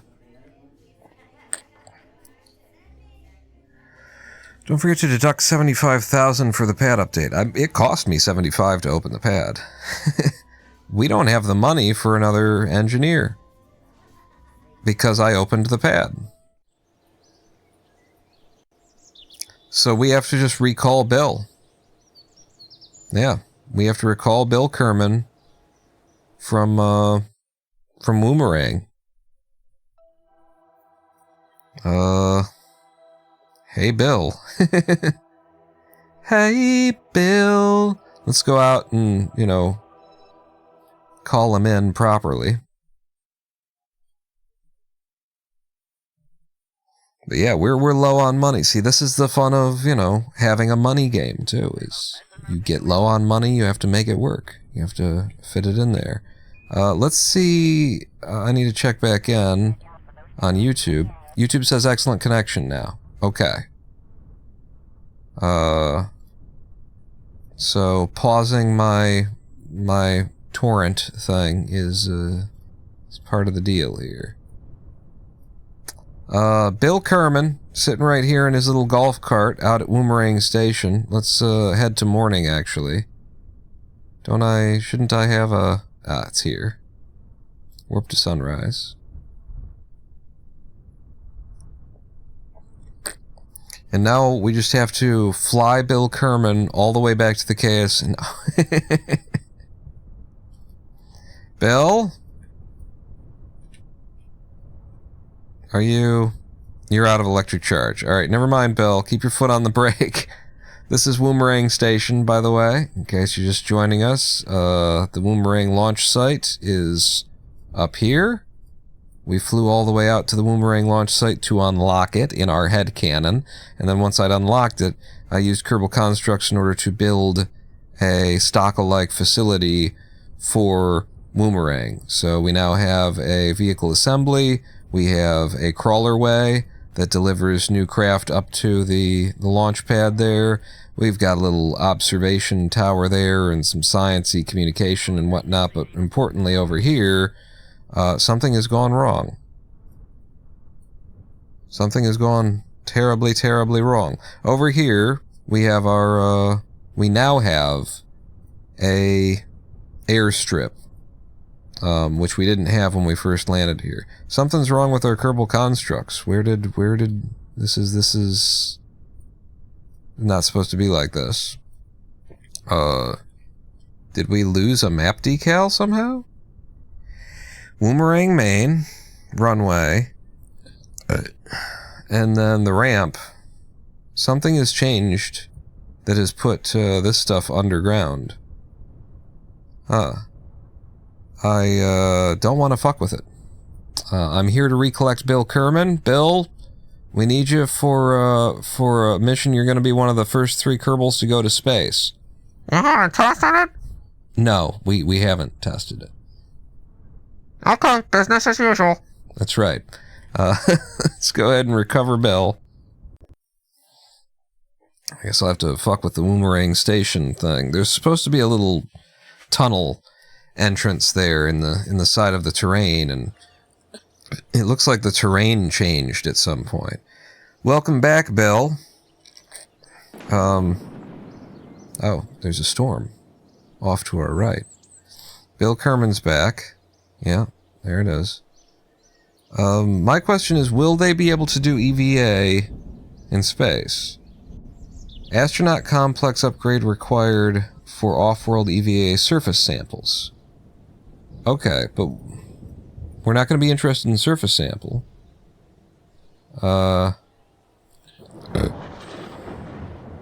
would have to upgrade this for the Kerbals to be able to perform EVAs. So I need a loan. Otherwise, we'll go up there, we'll collect all that science, we won't be able to bring it in. They need to be able to go on EVA up there. I need money that we don't have after I upgraded the launch pad. So how do I get money that we don't have in our little Sandbox Plus scenario? Just in case you're wondering, we do have a set of pretty specific rules on how we pay ourselves for missions and stuff like that. We're also supposed to be waiting 2 weeks between off-world missions and 3 days between launches and stuff like that, which I'm trying to do, but it's kind of hard to keep track of when our last launch was and stuff to make sure that we don't launch too quickly. We're on day 55. I think we're clear to do another mission at this point. I remember one of our missions ended on day 29, and then I think we went forward. We did another mission and had to fast forward. So 29 plus 14 was 30. 29 was 44. Now we're on 55. We actually have to wait another 3 days. 2 or 3 days? 3 days. So day 58 we can launch this mission, but I need money, and I need to do it without going off-world. I need 50 grand to be able to open up the astronaut complex so that we can do EVAs. They can already do EVAs while floating in space. It says Kerbals can disembark only on Kerbin with the level 1 facility.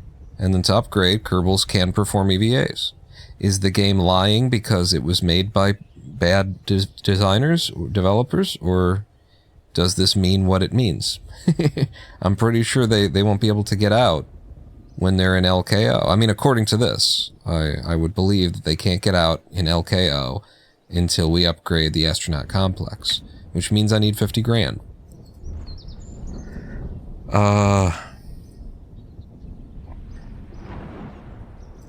We need a live stream break anyway, right? Yep. We're right here at the 2-hour mark exactly. So we've built the ship that's going to take them.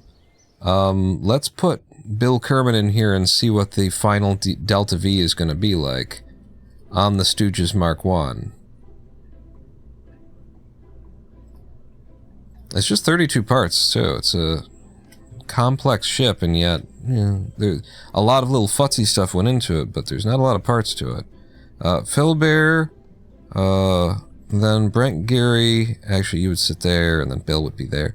There you go. So when all 3 of these Kerbals are in here, the Delta V that we're looking at, and TWR and everything, sea level, we start with 900 and 1.28, 900, and then up here we're at 2550, which is 3450, which is enough to make orbit with 100 meters per second, loss, 150 maybe even 200 meters per second loss. I think you can hit LKO with 3200.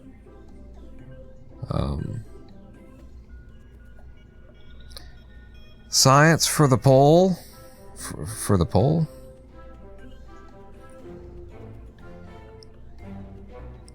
Huh? You don't mean the flagpole, you mean the poles. We built a boat. I get money back by bringing the boat back in. I don't know what it costs to launch the boat. We're going to have to launch the ship too. $21,000 is going to cost us to put this thing up there. I think they're just not going to be able to go on EVA. I think they're just not going to be able to do EVA, which means that we need to be able to collect this science or bring it home.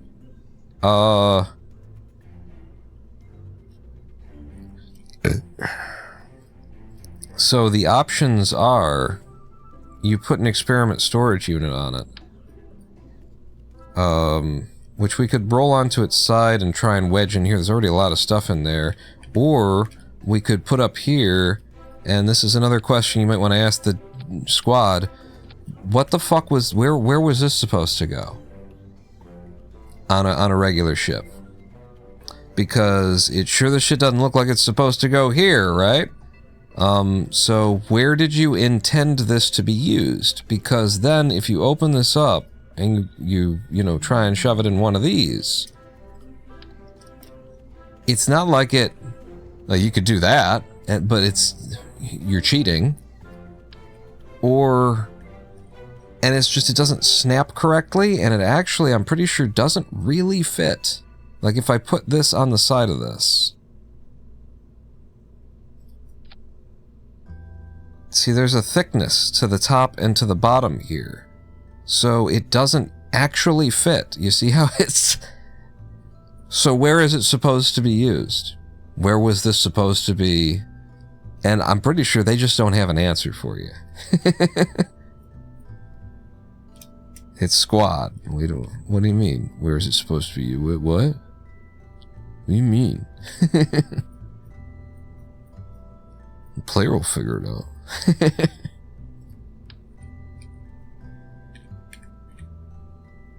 You don't need to have an idea. Bar's open. I'm going home.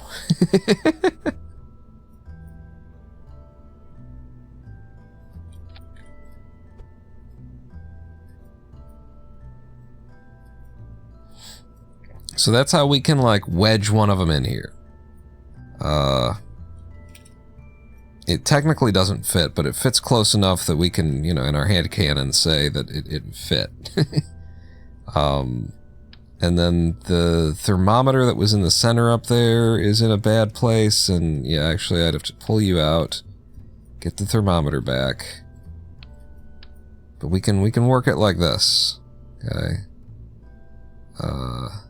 Just drop you anywhere, and then with an absolute snap, find the dead center. You had it, and then you walked away from it. There's the dead center. Pull it up so that it looks like it might be possible. Alright. And then we've got the thermometer and the barometer and the seismometer that all need to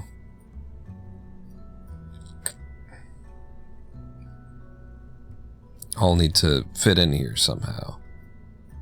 I guess I can put the thermometer dead on this.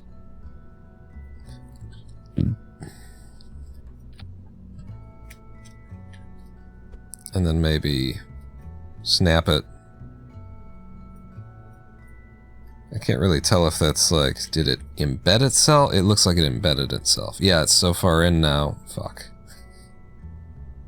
Kerbal Space Program, ladies and gentlemen.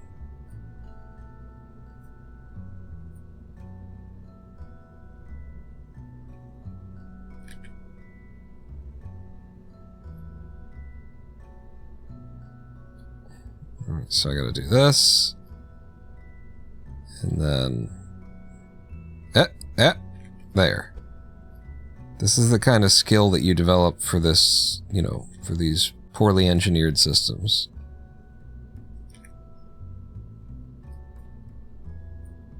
In your 10-year working with them. I'm just gonna leave that where it is.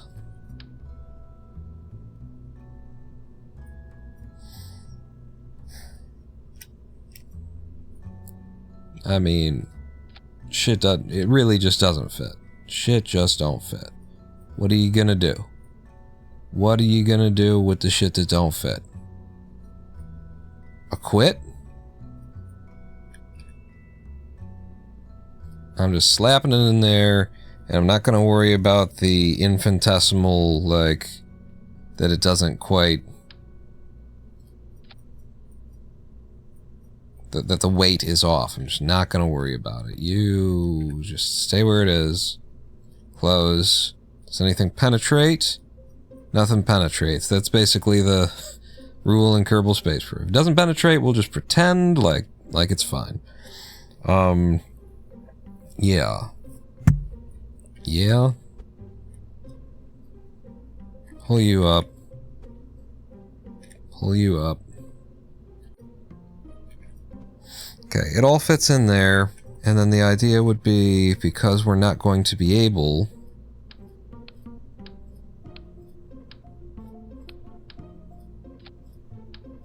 Oh, wait, no. We're not going to be able...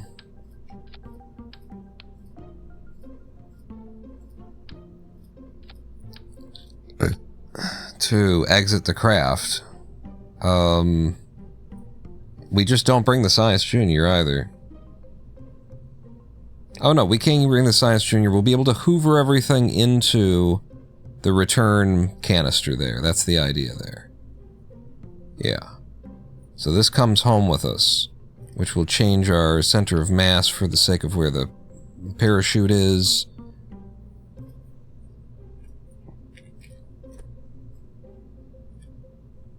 And, you know, it should start to make you wonder whether or not a single parachute is going to be enough. The impact tolerance on this is like 40 meters per second. Impact tolerance on the little cabinet there you'd think it'd be under payload, wouldn't you? Yeah. Is just 14 meters per second, which is ridiculous because this is a service bay. This is the thing that's meant to contain other things. Why would this have such a low impact tolerance? But fine. What I've usually done in the past for that is you open the doors on the way down. When you're, about to touch down, you throw the doors open, and the doors, I think, actually somehow have a better impact tolerance or something. But it usually doesn't explode if you've got the doors open. So 14 meters per second, everything else on here is going to have a higher impact, impact. Yeah. I could put a second parachute on, honestly. We've changed the weight again, though. So we look at the delta V's and stuff, and we look at the sea level, delta V, and apparently we haven't added actually TWR, the delta V of your SRB doesn't change that much when you change weight. It's the liquid fuel that gets impacted. So 900 meters per second still at a 1.28, but when we get to altitude, with all Kerbals seated, it's 2,550 plus 900. We're still 3,450. We're still okay with this craft as it is. Presuming a 9, and I think we're going to get higher than that. Yeah. The craft still works with that adjustment. I wouldn't mind having 2 parachutes if we can sustain the added weight.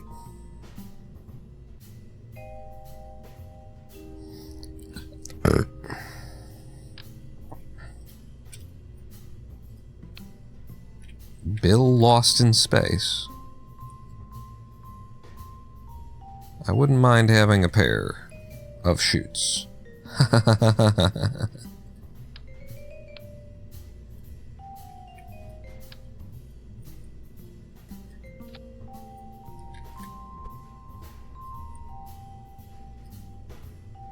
Just kind of eyeballing how far is each of them away from the center crossing point. That looks pretty close, maybe even a little bit. And so there's 2 parachutes for us to ensure a super safe return. However, now that's a lot of weight that pulls us to one side. If I do like that. That is a significant amount of weight. Well, we're going up. It's going to be pulling us that way. It would be better if that weight were on the right, but then we'd have to change the orientation of this, and I don't want to. I think we make do with just the 1 parachute. I think we'll be fine.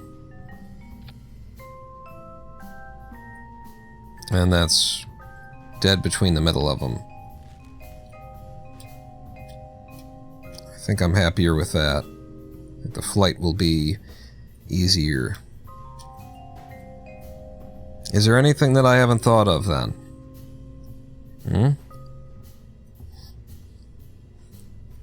Roll program, yeah. Like, it'd be better if this were pointed in the direction that we want to roll over, but then we have to, reorient, everything has to twist, and our control point will be different, and that's sort of the weird part of it, which I would prefer not to deal with. But then again, we can just say fuck it and deal with it, which would be, if I take you, and it's like this.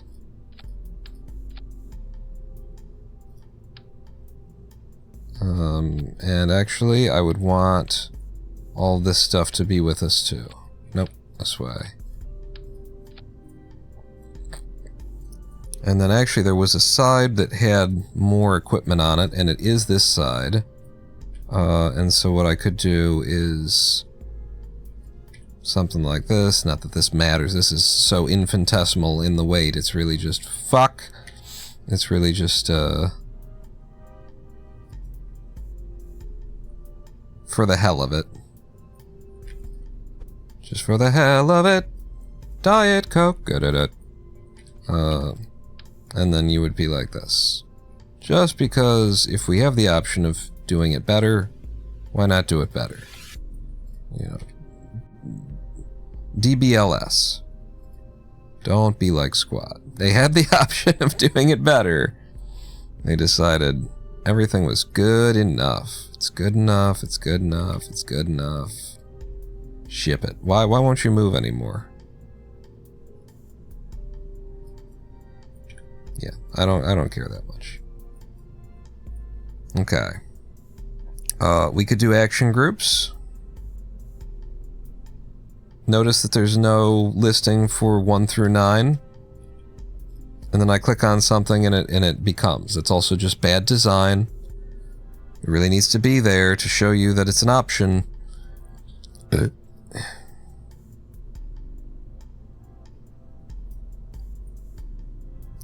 let's do observe mystery goo, log pressure data, log temperature, log seismic data, run magnetometer report, all on one. Wait, there's also this guy. Oh, did I already get it?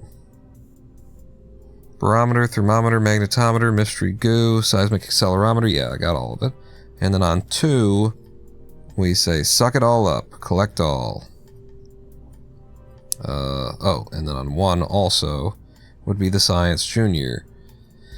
Wait, no, we don't want the Science Junior. The Science Junior will be manual because we can only use it in one place, and we'll use it in space. Whereas the rest of this stuff we can use over and over and over again, except for you, actually.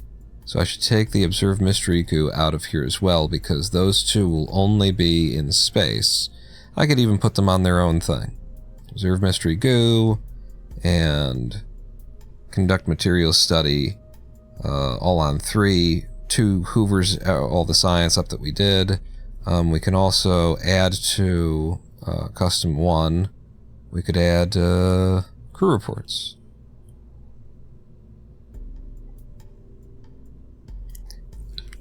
On Custom 1, where is it? Crew report. And so we'll be able to hit 1, you know, from the launch pad. I think we've already done the launch pad stuff. Yeah, but we'll, as soon as we're in the air, and then, you know, low atmo, high atmo, in space, I guess. Something like that. We have no fins, we have no control surfaces. We will be relying on the SAS here, and then the Swivels gimbal for control after we get a certain, you know, get going on the SRBs. We're hoping the SAS will be enough to tilt us a little bit down with the SRBs to get us the right direction. And I think this is the ship. So, checking one more time. At sea level, we've got 900 meters per second in delta V from all of our SRBs. Then we get into, we get up there 9-10 kilometers, and we've got 2,600 meters per second in delta V. And so 2,600 plus the 900 is 3,500. That's very good. We've got a buffer. We should be able to get up here with our 3 Kerbals in tow. Do the science. Collect it all, bring it all home, and then no matter which direction the pod is returning in, either the bullet return, it should be fine, right? It's just LKO, so if we're going face first into it, we're very aerodynamic. You know, nothing should pop. And otherwise, if we are coming down the other way, we've also brought a heat shield, so we've done this very well. We've not overbuilt, we've not underbuilt. We're also right on the edge of... Oh no, we upgraded. Yeah, we're past the 18-ton limit. Okay. It's going to cost us $22,000 to launch it, which we will do when we come back from the live stream break. Yeah. Yeah. Yeah, we will do that when we come back. from a live stream break. Been here for almost 2.5 hours building the first craft. I'm surprised that it took that long, but a lot of considerations. We also spent a little bit of, tooling around in our little boat, which I can't wait for, that's going to be fun. Going out and finding out whether or not we can tow them back to shore, or can we hoover them? Can we suck them in with there's a lot of different things that could work, and also none of them could work. None of our systems that we built on that boat could work, but that will make this Kerbals to space and back a little bit more interesting than usual, is that we're going to try and actually return right off the shore of the KSC and then drive out in a boat and pick our boys back up and try and recollect their craft as well if we can get it back to the shore. We'll see what we can do when we come back from this 7-minute live stream break. I am the Ronin Pawn. Don't go anywhere. Stick with us. And actually, I have to reload yet again our files, our list of songs that I can play, because I keep changing them, trying to find the place where my cover versions of songs and things I've recorded over the years that I like to play isn't triggering YouTube's, copyright bullshit system. So I have changed the contents of this folder, but it hasn't updated in the program.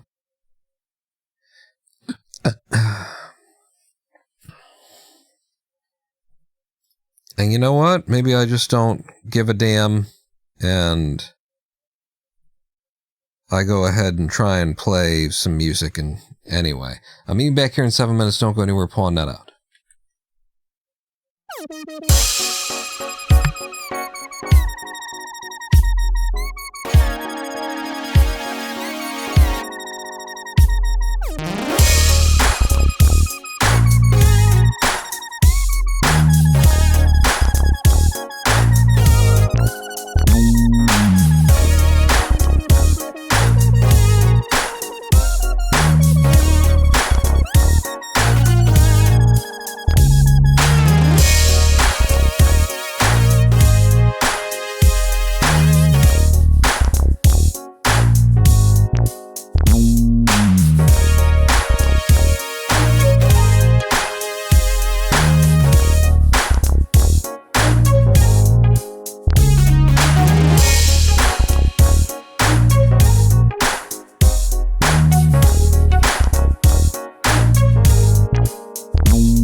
if all the merrymakers stopped their making merriment? What if all the happy, shiny people lost their luster?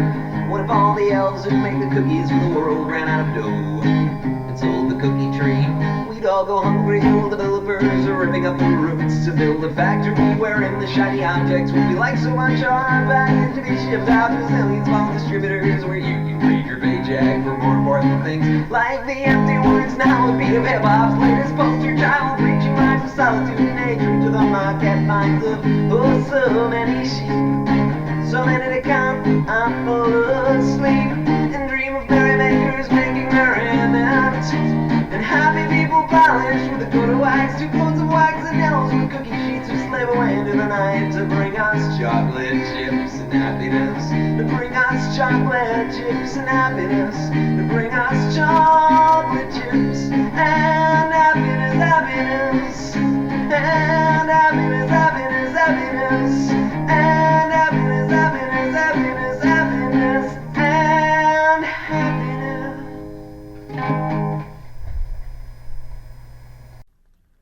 Boom, boom, boom, boom, boom, boom, boom. Oh, little fish, oh, little fish, oh, little fish, oh, little fish, oh, little fish, oh, little fish, oh, little fish, oh, the little fish, oh, the little fish, oh, little fish, oh, little fish, oh, little fish, oh, little fish, oh, little fish, oh, little fish, oh, little fish, oh, little fish, oh, little fish, oh, the little fish, oh, little fish, oh, little fish, oh, little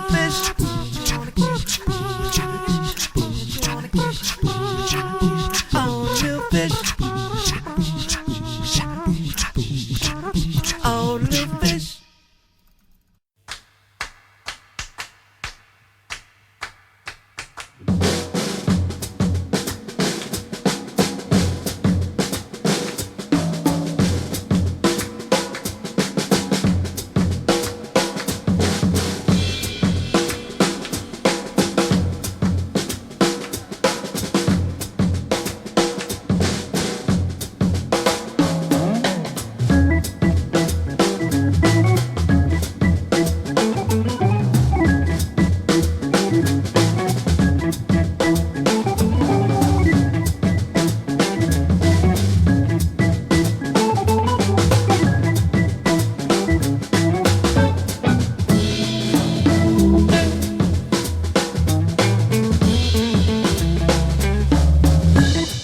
Hello, I am the Ronan Pawn, and welcome back to twitch.tv and youtube.com/Ronan Pawn, live stream on twitch.tv and youtube.com/Ronan Pawn. That's where we do it.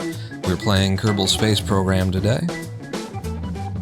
It was the Good Lauds, one of the few bands that I've found over the years that I'm pretty sure they still aren't trying to steal my copyrights because I play their music. Ronan Pawn! So many people do that. Sorry. Who's subscribed and welcome to the BDC? Nandayo. When was this? Who was that? What was that? I gotta check the actual, pick server. What was this?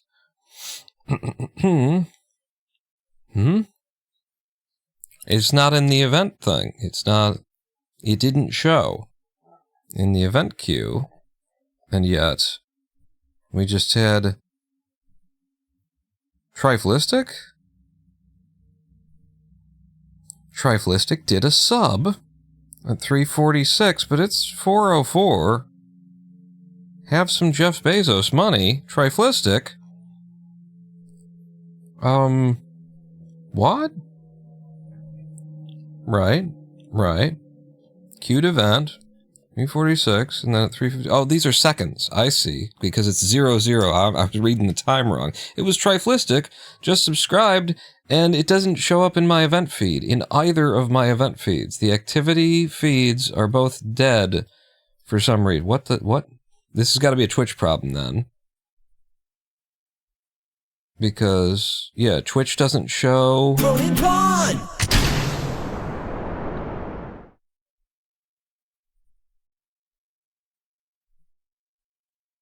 And that was the resub message, but without a message attached to it. That shows. That has shown Thank you, Triflistic. Welcome back to the Big Dick Club. I just got these systems that I'm monitoring closely to see if we've got them all working. And the problem is that I'm using other people's systems, and their systems don't work. So, really hard to tell who's not working there. Triflistic, thank you so much. Welcome back to the Big Dick Club. For 11 months? Impressive. Activity feed is very hard to read there. So, we are about to launch the Stooges, Mark 1.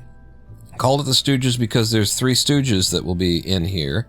And it'll be Bill Kerman, and it'll be Brent Geary, and it'll be Phil Bear. This is to be our first launch of Kerbals to space, proving that Kerbals can go to LKO, and so we need a fully manned, rocket that's got a pilot and engineer for a pilot to steer, an engineer for repairs, and a scientist to scratch their ass. We're going to be taking a lot of sciences when we're up there, actually, because the Stooges has aboard it a goo container, we've got a thermometer, we've got a barometer, we've got an accelerometer, and we've got whatever this is, the magnetometer, the boom. And then, of course, we've got the Science Junior as well. So we're taking every bit of science that we can possibly take. We'll save the Science Junior and the goo container for LKO, but everything else we're going to be able to pop in midair over and over and over again because we haven't done that yet. It's all set up to action groups and everything. Yeah, I think we're prepped for this launch. We've looked at the Delta V on this ship 9,000 times in the course of making it. So I think we're ready to put it on the pad and actually send the damn thing out there. Let's throw it to the docks. No, let's put it out on the launch pad and see if there's any immediate problems that we see once we get it on the launch pad. Wait. We have to wait until day 55 to launch. We need to wait until day 55 to launch. And we are on day 55. Was it day 55? Maybe day 55. I'm remembering we needed 3 more days. Was it day 58? One of our missions was day 29. So 14 ahead from 29 is 33. And then 14 ahead from 33. I don't know why I'm waiting. Wait. 29 would be 43, and then 13 ahead from 43 would be 56. 56? Do we need to be day 56? Let me get a calculator out, because I'm trying to...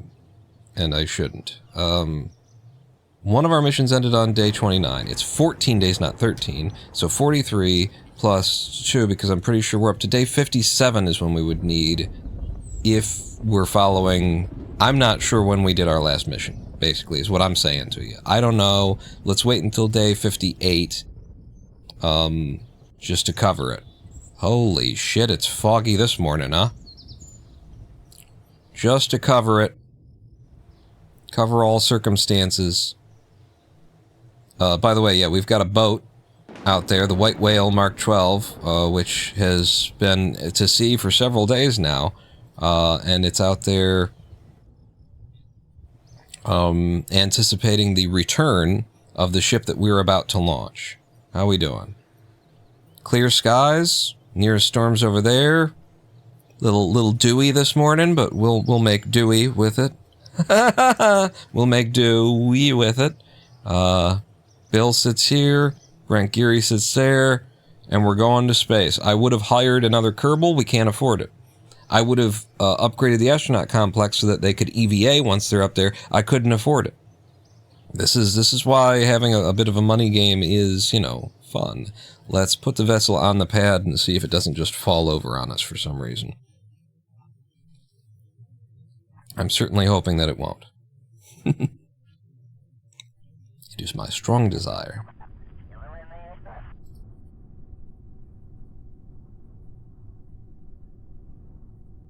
Oh, look at that. Man, I love that there's little wet reflections around the KSC in the mornings, when it rains, when it's been foggy out, that kind of thing. It's all brilliant to me. So, how are we looking? Interior-wise, Phil will be driving us. Then we got Bill Kerman, then we got Brent Geary. If we step inside...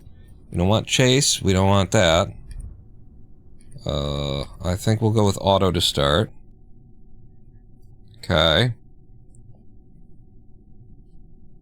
So you are currently seated upside down. Is that how this works for liftoff? And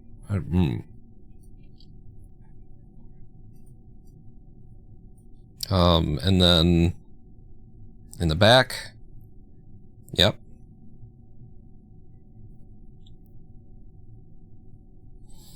I would think that this would be bad. Somebody's going to get injured with this, with your seat belts cutting you in half, something like that. I think we got a craft here, and it might just fly. SAS on, throttle to full.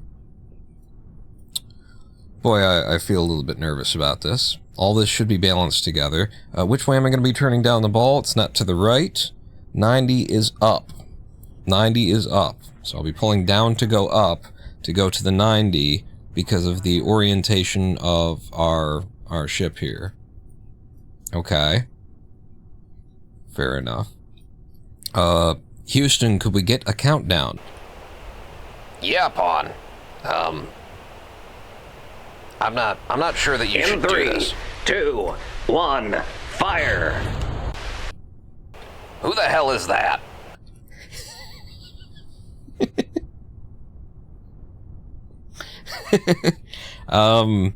I'm sorry, I've had your twin brother coming in and doing... He's not supposed to... He hasn't launched anything, it's just we've been doing some recordings for days when you're sick and you can't come in. 2. Why am I doing this? It's a plane takeoff. There's no countdown necessary. Okay, Dave. Houston's brother is named Dave. Sorry, Houston, you go ahead. Jesus, things get weirder and weirder around here. In 3, 2... It really does sound a lot like me. In 3, 2, 1, fire! Okay. We're lifting. We're lifting off. And I'm immediately rolling us down the ball. I don't like that. Don't make any noises. That would freak me out right now. I've got lots of reasons to be freaked out right now. Please no. Yep, we're just rolling over. Cautiously, slowly, carefully, reasonably. Halfway through the SRBs now. Out over the water, so you guys are safe now. If everything goes wrong, you're still okay. You hang on there. Phil Bear's got his hands on the wheel. I'm sure we'll be fine. Throttle is to full, ready for whatever. For the next move here. Oh no! In 3, 2, 1. We've transferred to the liquid fuel stage. We are at 10 kilometers, so that's precisely where we expected to be. Burning full. I'm just trying to keep us on our prograde here for minimal drag at these low atmospheric heights. Apoapsis is already at 30 kilometers. We're at 18, so that's okay. It's not bad, but you do want to be turning down a little bit faster than that. I'm going to start pulling the apoapsis down now that we're out of the lower atmo. By the way, let's take some this is from upper. We'll have to get the other on the way down. Suckered in. Crew report was in there, but I only saw 3 reports. There should have been more than that. Accelerometer doesn't work in certain situations or something, I think, is part of the deal. 61 kilometers on the apoapsis. We did not turn down fast enough. I don't want to go too much higher than we need to, considering how tight the fuel is on this craft. So we'll do 80 kilometers on our first burn here. We've still got over 1,000 meters per second of delta V in the vessel. It's looking good.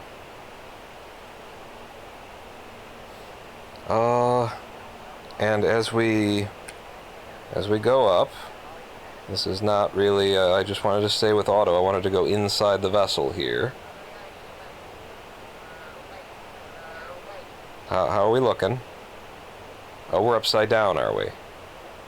Let me, make our passengers a little bit more comfortable. Yeah, I would be clapping too. Okay, we're almost to space now.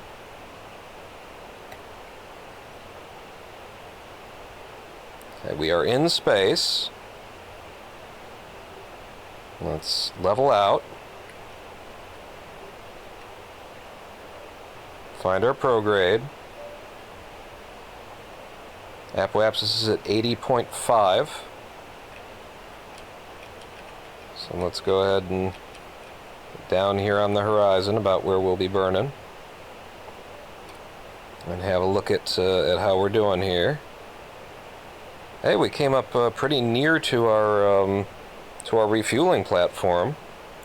If I had put some a docking port on this thing, we could like empty our excess fuel into it, and that really is the point of this, you know, or not really the point of it, but it's one way that we could be using the refueling platform. Lock the staging so no accidents. I don't even know how to do that. Because I've never had an accident before. How are we doing? We're at 80.5. Go. Burn, burn, burn. Burn hard. Let's keep the apoaps in front of us. Good. Excellent work. It has fallen behind us. It's okay. We can nose up to pull it back toward us. There we go. Pulling the apoaps back to us. Now nosing down. Throttling down a touch. And a touch more. Yep. There we go. Like so. Okay, periapsis is coming up now. And we have orbit. With 184 meters per second remaining, we have a circular orbit at about 80 kilometers. 84.9 on one side and 80.3 on the other. Very nice. Very nice. And if we wanted to hook up with our tow truck, we could. Except for that there ain't no docking ports on here. Alright. We are now in free orbit around Kerbal, and it's time to step out of the craft and you know, see everybody. So how do we move here? Yeah, it was sad. Left shift, left control. Left shift goes up. What's up?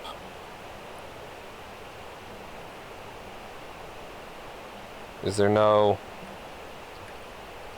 pass through to get to the thing that's connected behind us in this craft?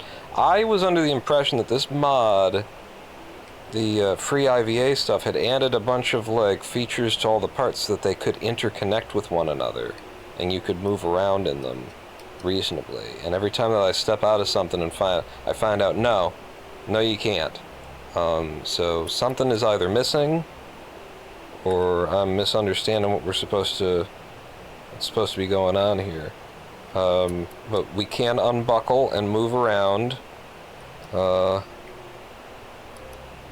Plane landing for dummies. That's good to know. We can move around, but I was expecting that this, you know, would be able to, this hatch would open into the cockpit, because I thought that was like part of the mod, was adding, you know, connective tissue between all these different pieces, but I guess not.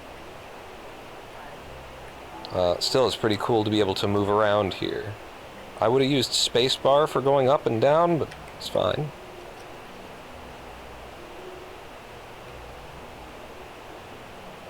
Give her a kiss. Alright, enter your seat, Bill. And then back out. Alright, so we came up here for science. Let's get us some science. Number one is number one. Open. And deploy. Boy, it's a good thing that that didn't try to deploy when we were in, you know, atmosphere. Magnetometer. I didn't even think about that when I hit one. But yeah. Alright, keep all those experiments in space near Kerbal. recollect, and then because this is as high as we're going to be able to go, we'll go ahead and pop our main science stuff that was saved just for LKO, which is the two of these, mystery goo, and the material study. Microgravity has greatly affected the growth of crystalline structures. Loose objects are also flying around the bay in a very messy but fascinating way. 25 science for the material study, 10 science for the goo, which is clumped into a sphere and has become brittle. And then we suck it all in.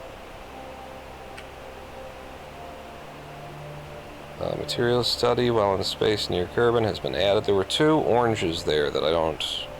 What? You know? What? Let's close the doors on that, because we're going to be releasing it eventually. Same thing on the goo, I think. Can I can't? Alright. If I hit 2 again, 2 sucks everything up. Whatever its complaints were before, it's not complaining now, so that's fine. How are we on electric charge? Oh, I got the lights on, draining some. It's fine. Okay. I mean, this is all we came here to do, really. Right? Maybe because it is the first orbit. Now we're using some electric charge. These boys should sit up here and orbit for a while. You know? I feel like maybe they should spend 3 days in space. Can we get away with that? If I turn SAS off, the lights are on. How long can they be in space before it's going to be a problem?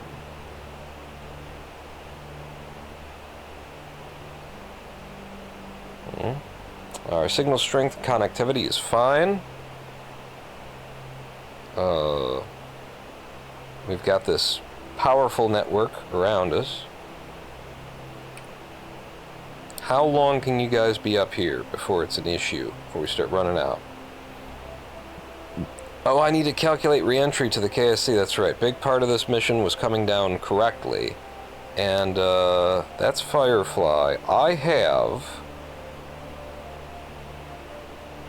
something installed for this that's supposed to give us better readings for return, and it looks like it's missing from the list.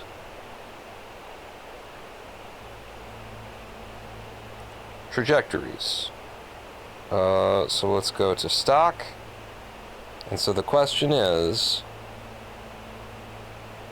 are we allowed to use it in this particular moment of career mode? And right-clicking on it. Show trajectory. Good. And now if we go to map mode, I mean, in flight, it seems like we're going to be allowed to use it to try and get a proper, you know, descent here. But yeah, we're at 45.49. I want to spin around the planet a couple times. Let's F5 and see how long they'd be allowed to stay here. Oh, look at this. Show trajectory in flight. Oh, that's neat. It actually puts a little line out there that shows you where you're going. I don't think that's I don't think I want that. Thank you. Okay. I don't know how it works except for that it shows you in the map mode what you need to see. Let's spin around the planet a little bit and see where we are. 45.49 with the interior lights on. So we've been up here for 0 days, 15 minutes. It looks like having the lights on is not an issue. It does not drain electricity.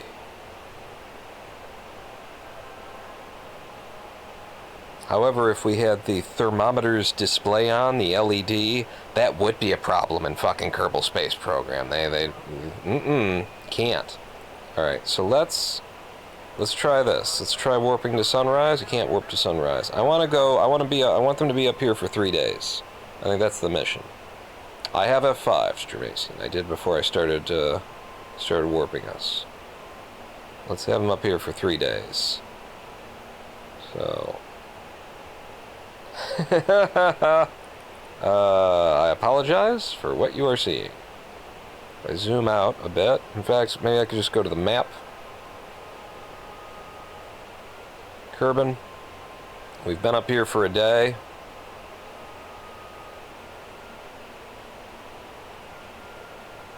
Two days. 3 days. Okay. Audio filter? How would the audio filter have gotten on? How? When did it suddenly jump on? I have to hit F3 for Houston's voice to come forward. What the fuck?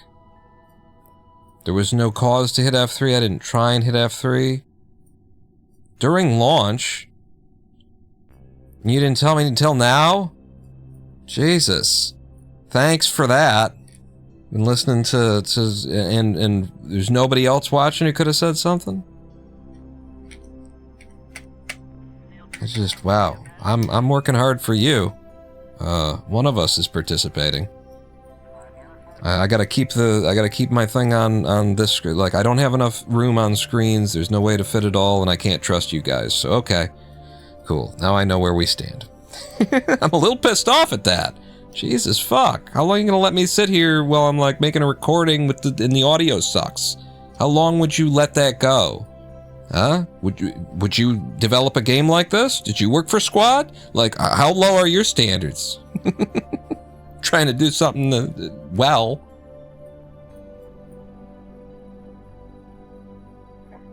Sound like I was role-playing as Mission Control? Well, if it sounded cool.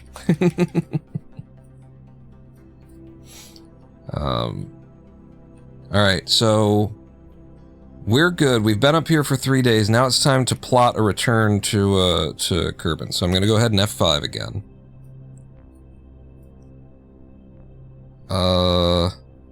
So here's the KSC. It's incredibly difficult to see because Kerbal looks so cool. What? Fuck off the moon. No one ever clicked on the moon. It's not even back there. I don't know where the fucking moon is. So we're here. We want to go there. This is actually a pretty good time to start trying to burn down. No, we're too far past it. If this is us, I need to make sure that I'm focused on us to know. Yeah, we're a little bit past the moment. So when do we want to come down? I'd say about back here. About a third of a planetary turn before is when we want to start this. And boy, when we get going, we have no control. We're gonna drop our fuel, drop our thruster, and it'll just be what it be, you know? So with the KSC at the bottom of Kerbal and this being us, yes, then with about a third of a turn away, this is where I'm going to try to set it up from and go. So, let's get to our retrograde.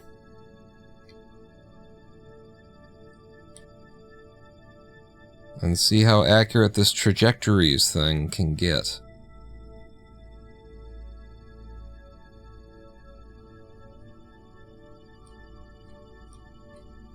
Remember to overshoot the landing to count for the slowdown and re-entry.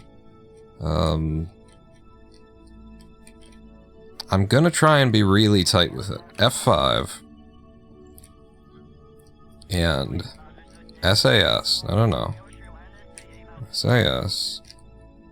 We're losing my desired moment the longer time goes, the longer things go on. Where's the KSC? It's over here. Okay, let's burn.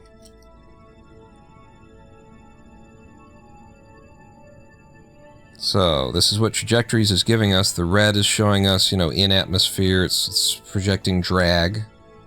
And so this is where it's projecting will land based on drag.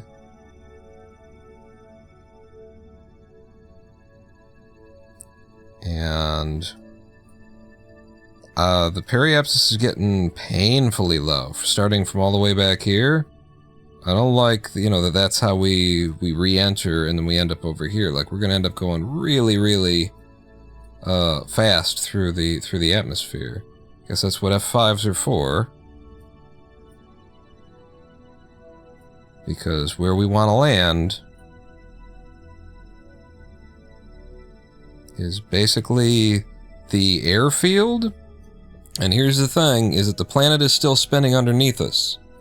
So, yeah, being a little bit out is important.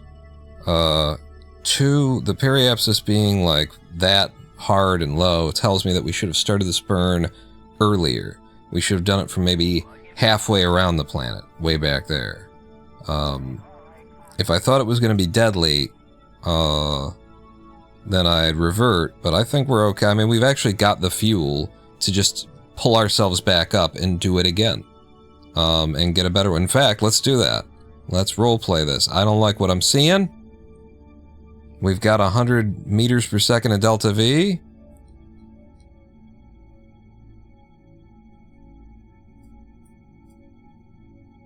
I don't know where our craft is, but... Is that us? I think that's us. Let's go ahead and just lift this back up to 70 kilometers on the periapsis.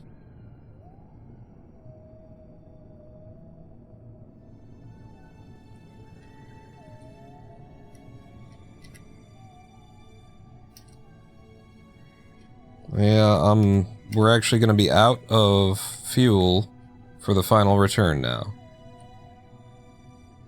I think.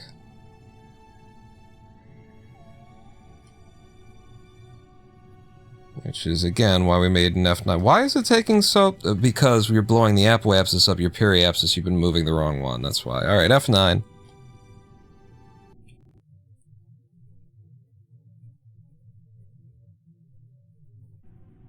So let's try it again from like behind the planet. From 50%. Completely halfway. Notice how much the planet spins there, too. I don't want to be landing at night.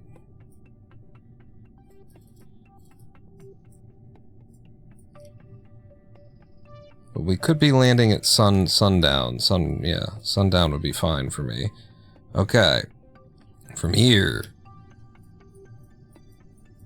Where's the planet? Why don't you remember? Should be in free mode, which would mean it's under us. Okay, never mind. Never mind.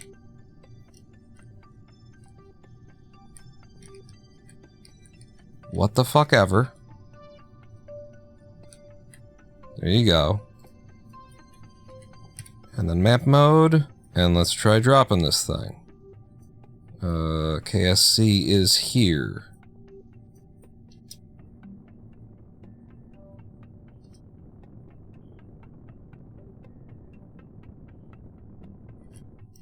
Okay. Atmospheric drag.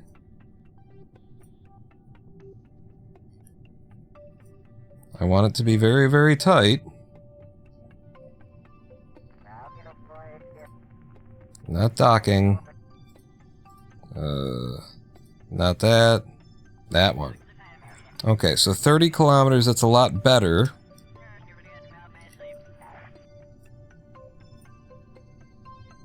So there's the airstrip, or the airfield, and there's Kerbal. And so the question is, like, is that, you know, what we're going to find out now is how accurately this trajectory system projects. Does it account for the spin of the planet? That kind of a thing. Or do I need to, you know... Do I need to be doing my own pushes.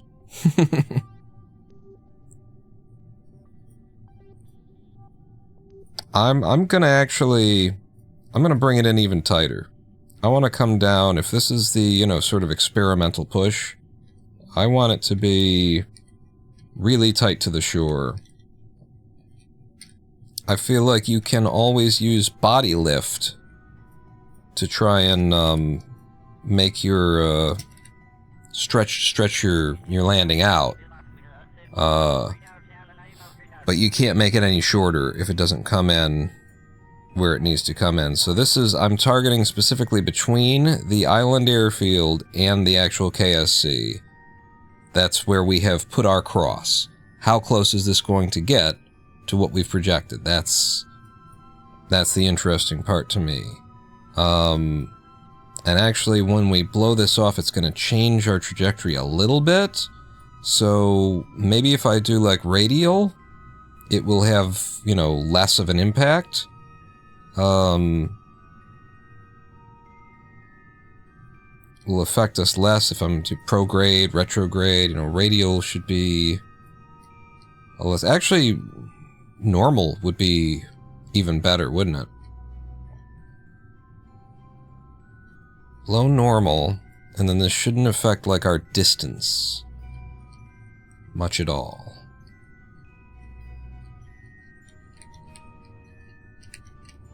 And we are F5'd to, you know, before all this stuff, or yeah, I'm not gonna F5 again from here.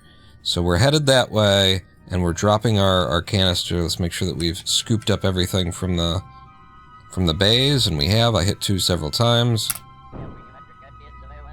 There we go. We're now away. Fuel pushing off that way. And, you know, ideally, we would go into this butt first. I don't know if we're going to be allowed to go into this butt first. I should also be very careful with what remains of our electric resources.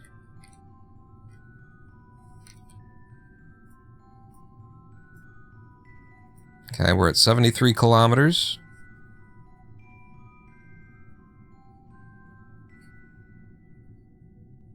Re-entering atmosphere now. And so the question is gonna be, what's it gonna be? It's gonna be how, you know, aerodynamic profile, weight, all that kind of stuff. Are we coming down bullet style? Or are we coming down with our butts into the wind? And by the way, how is our projected landing? What?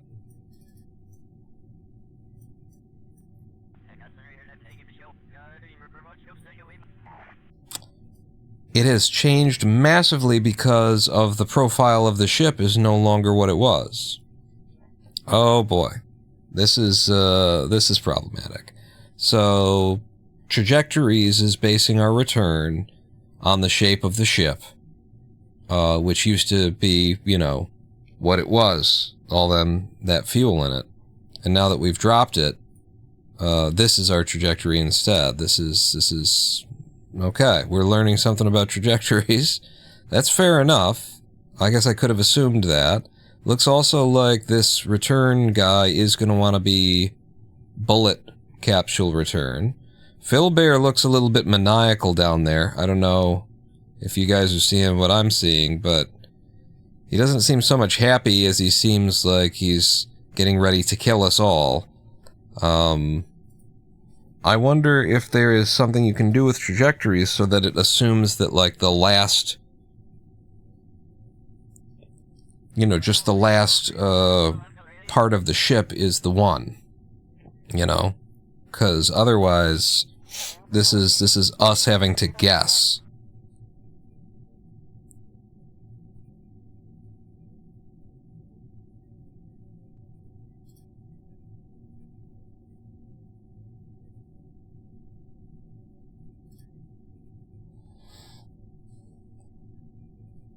Target. Select. Kerbal KSC. Hey. Okay. That's interesting. Enter target latitude and longitude separated. So we've set target to KSC.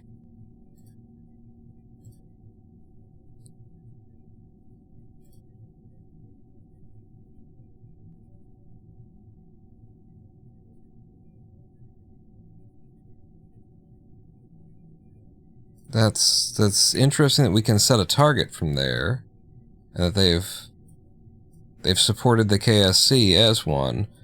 But yeah, we lost. Like, if I had to just guess where to put our target, then I would have to put our target like out here, and then detach. That would be nasty. Turn off default retro. Default retro?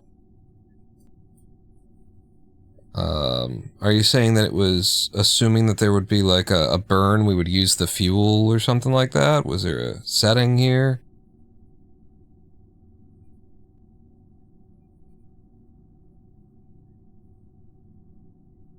And complete fixed body. Current impact, clear target, that just sets target. Descent. Prograde. Ah, like it assumes which way we'll be facing in order to try and calculate.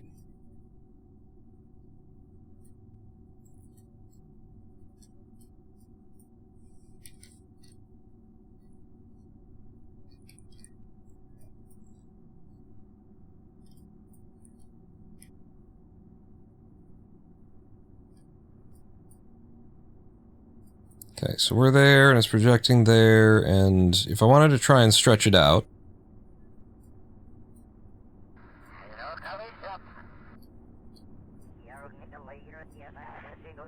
Look at that, that is so pretty. I don't think having trajectories up at this point is going to help at all. That is so pretty.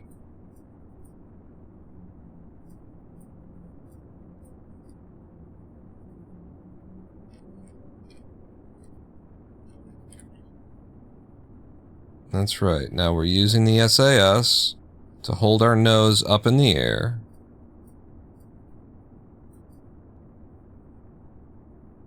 Have we got heating? Sure. Is it problematic heating? I don't think so. The idea here is that I'm stretching out, I'm pushing us forward by keeping the nose up. And so we're using body lift. We're using the, you know, there's aerodynamics. There's a lot of air coming. We're creating lift on the ship right now. So by keeping the nose up as we descend deeper and deeper into the atmosphere, we're generating lift, which will keep us in the air for a longer time. We want to keep the speed. And try and push our way back to here. Try and close this gap.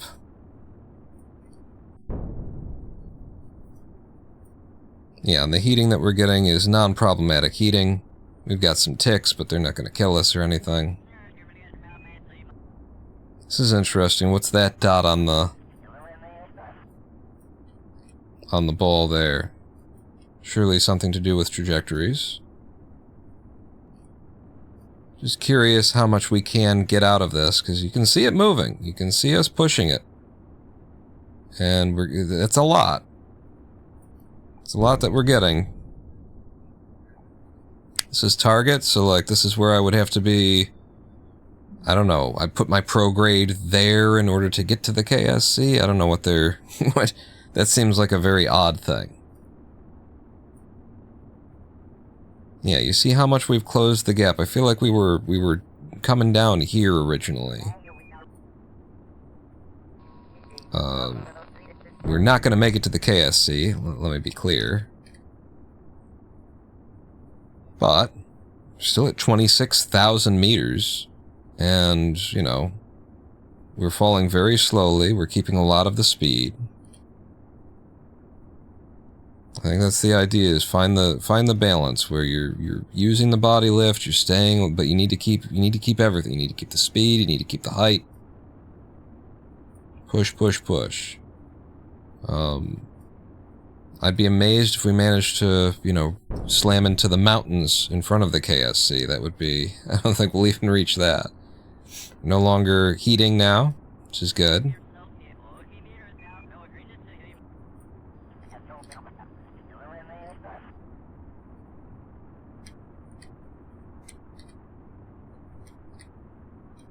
Come on. What the fuck? Okay, it's, like it doesn't have the strength to hold us anymore.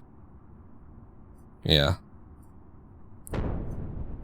But we are going to, you know, die over land or something. Yeah, we're running out of speed in a hurry. There's the mountains. See how much I managed to push that with body lift. So this is gonna help us with the, you know, we F9 and then we try again attempt, because we are going to have to guess. But as long as I can clear the mountains, we should be okay. Let's test the rest of the descent here. It's not a problem of, like, you know, landing, obviously. We're at almost 3 kilometers. Oh. Let's deploy now.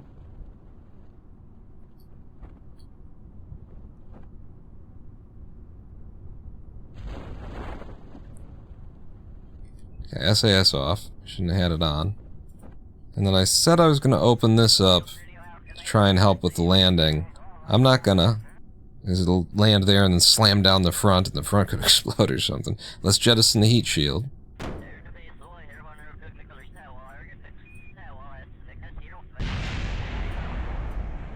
That might have been a bad idea. We might have wanted the heat shield to hold us down. 9 meters per second. We should be okay. I can also use SAS to try and hold us a little bit more flat when we hit. And there you go. We have returned. Apparently out in the desert a little bit. The grassy desert. One of those really grassy deserts. A feeling that,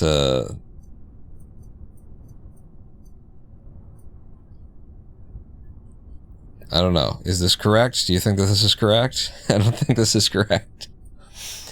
Maybe this is, these biomes are, it's technically labeled as desert by Kerbal, but it's also not given the right kind of, the right kind of ground texture. Alright, let's, F9 one more time. You know, we know we can get these boys down, safely. Just prove that. We're trying to get down to a very specific place. And now we know that trajectories is not gonna do any, like, special figuring stuff out for us. When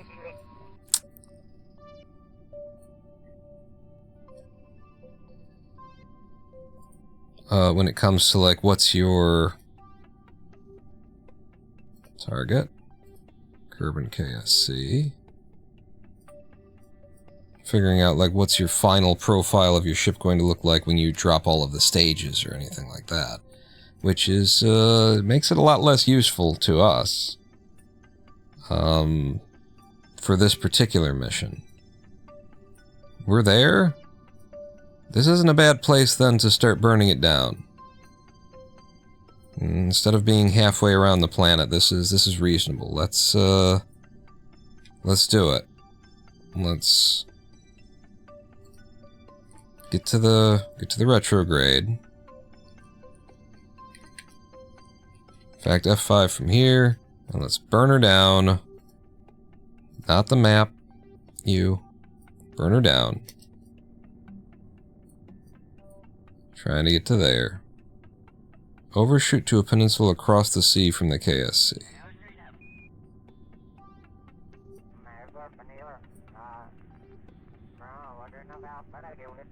Yeah.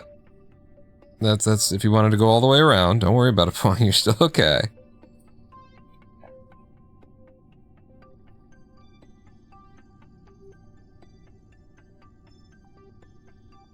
I don't like the periapsis, you know, being as nasty as it is. You know, if we're gonna do... So from here to here is where our original thing was. Now it's from here to there. I think that's reasonable. I think that's a good spot. Right there. Jermasian agrees. So we're going to try un mas one more time. Might as well save the delta V. Well, just don't use the SAS and just like twist off toward a normal and anti-normal, something like that for the jettison. Doesn't really matter that much since our trajectory isn't like perfect in any sense. But what the hell? I just don't want to waste the electricity. So when we hit the normal, we will decouple.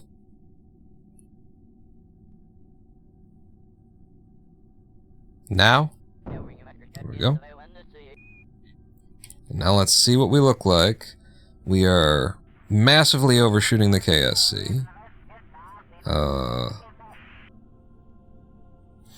I wonder if by switching to prograde, when I click that button in trajectories, where it said retrograde, prograde. Retrograde, oh my god, look at that. If we came down on our retro, we'd be perfectly there. If we go prograde, then it is more accurate to where we're heading. Interesting, okay. I'm learning all the things about this. So, we can still try and drive ourselves down here. Or I could just F9 and give it a better, because we know we're going to come down prograde, so let's F9 and do it one more time. This is my education in trajectories. The mod trajectories. Seeing what it does, what it doesn't do, how it works. How do we get over the moon all of a sudden?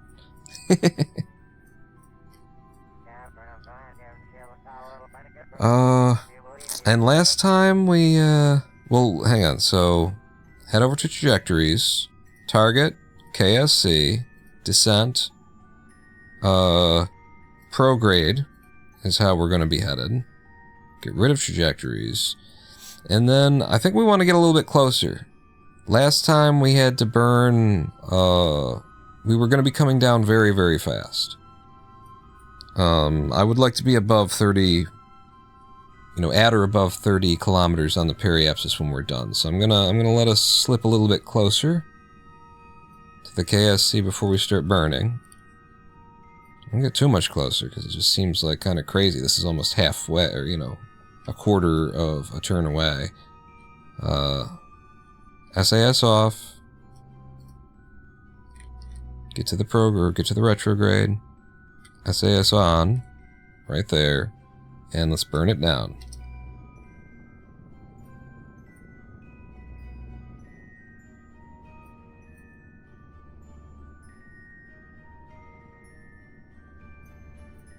Okay.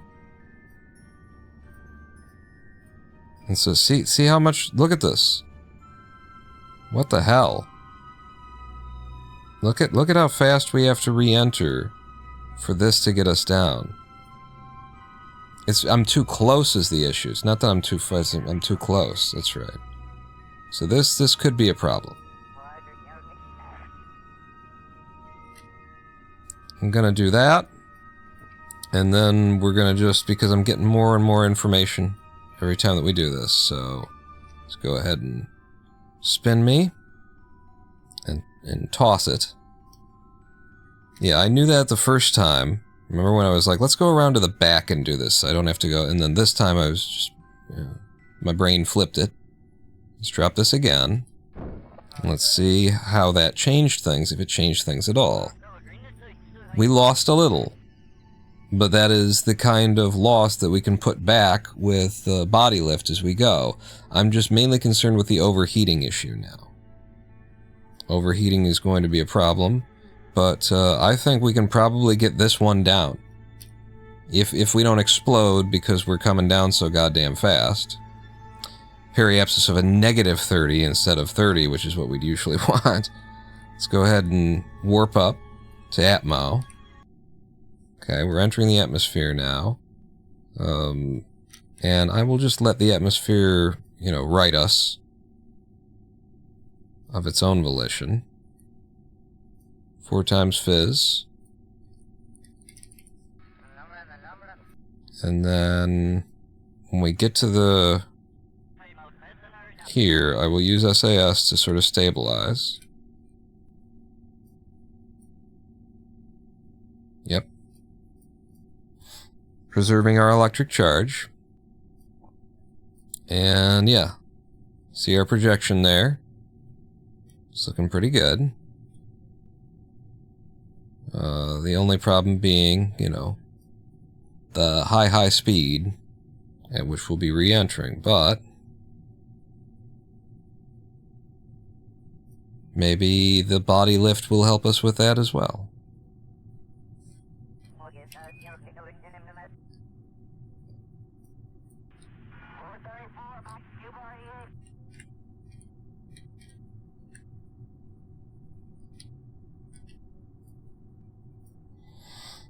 Okay. Looking good.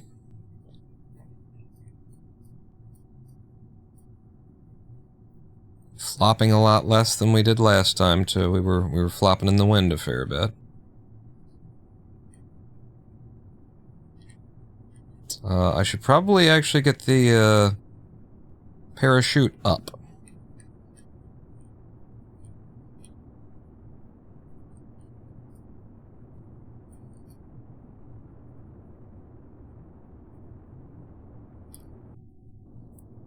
Okay, look at that.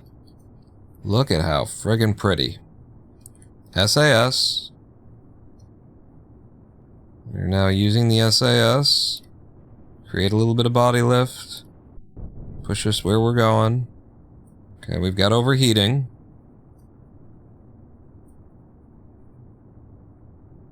Nothing too problematic. This one, yeah, no. Nothing too problematic. Yeah, that's the easiest way to read it. God, this game is so illegible. Okay. We're pushing.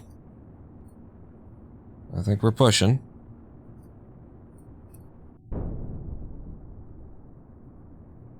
$30 kilometers.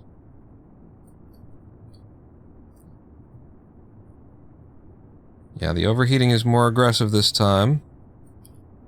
Still think it's okay.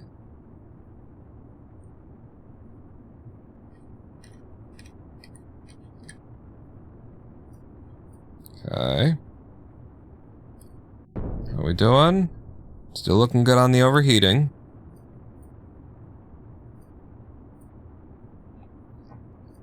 Remember, we want to go just slightly past the KSC.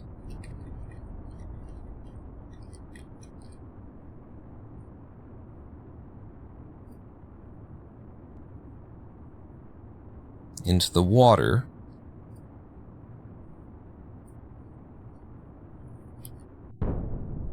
Heating not an issue. It's not a concern for us at all. Try and make sure that this is on screen for y'all, not behind anything.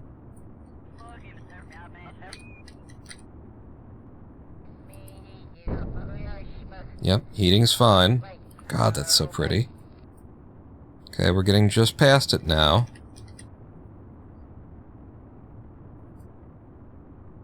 Just off the shore. Is what we want.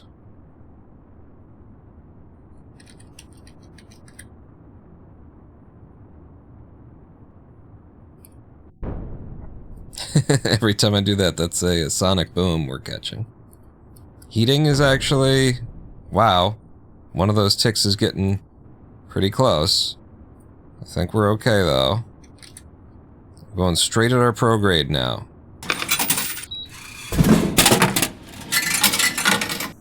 Cheer 100 boat is now in sight. Boat is now in sight. Can we see it? See something. How we doing? I wanna just be dead on prograde at this point.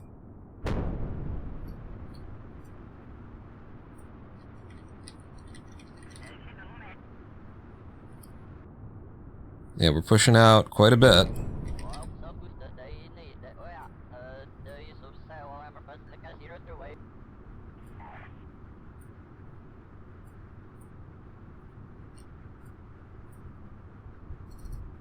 Set you as the target.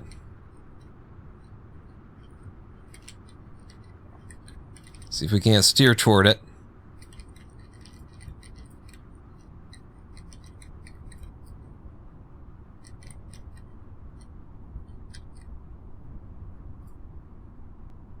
"12 kilometers, 11 kilometers.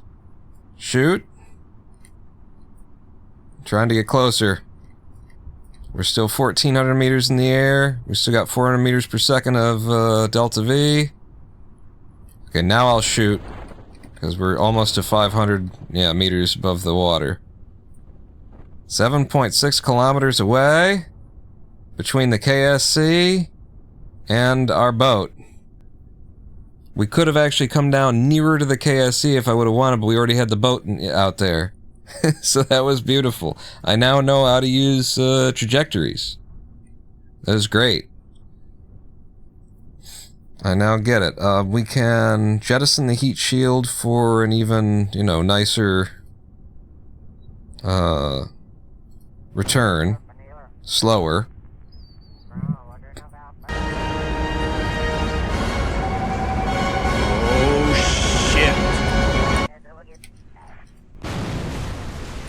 Go into the water, upright. Are we buoyant enough to not get lost under the water? Looks like we're okay. Hopefully. I don't know. Yeah, we're good. We did it. And I'm happy to call that the one and have to drive 7.5 kilometers back toward us to get here. F5? F5. We're here. What? There we go. Couldn't quick save while we were moving. Now we'll just switch out to the other craft because it's so close. That would be an excellent goal, to land so near your recovery craft that you can just hit a button and tab on over to it. Alright, Phil Bear, Bill Kerman, Brent Geary, y'all just chill out here. We're coming. We are coming to pick you up. I just gotta go grab a boat and drive over. Rescue boat ready for pickup. We needed the money too. Hopefully this whole thing pays out pretty well. Let's head over to the White Whale, which is our ship. We've got already at sea, ready to swoop in and tow these guys back to shore.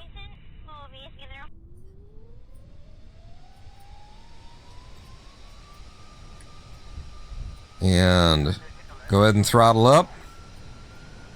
The White Whale, helmed by Simone Richard. I wish I would have named her after somebody from chat before we got to this point.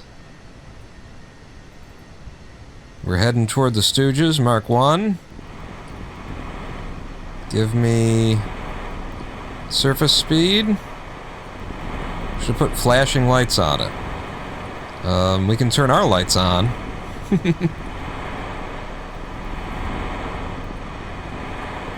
But we don't need them in the day.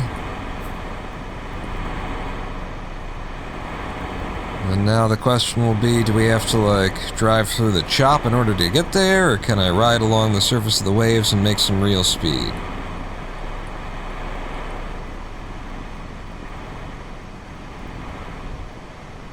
Looks like we're able to make some real speed.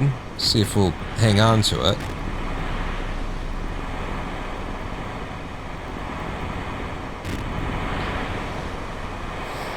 Rubber Ducky says, I think I made a boat just like that in Stormworks. Hey! Stormworks. I made that video about Stormworks, but it was still in beta.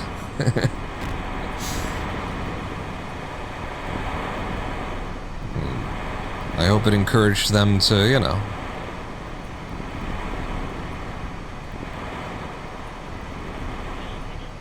to make a killer game. I haven't been back, so... How is it, Rubber Ducky? You like Stormworks? What is it? Stormworks something something. There's a subtitle to it, I remember.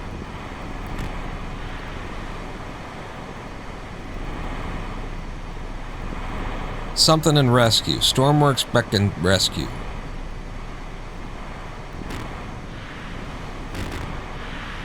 At that point in the game, they had missions, they had stuff, and none of it was either rescue or whatever the other thing it claimed to be. And it was smelling a little bit too much like Kerbal, like they were just gonna make their simulator and then not have considered not get the missions working. I was worried about it. Build and rescue, there it is. Thank you, Rebecca.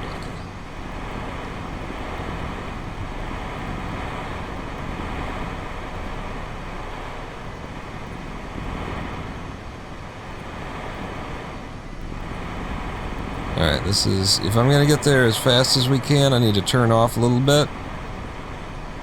So I can ride the waves. Ride the tops of the waves. Get up to max top speed. Top speed would be 30 meters per second. We're not gonna hit 30, but we could be doing this all at 25 anyway.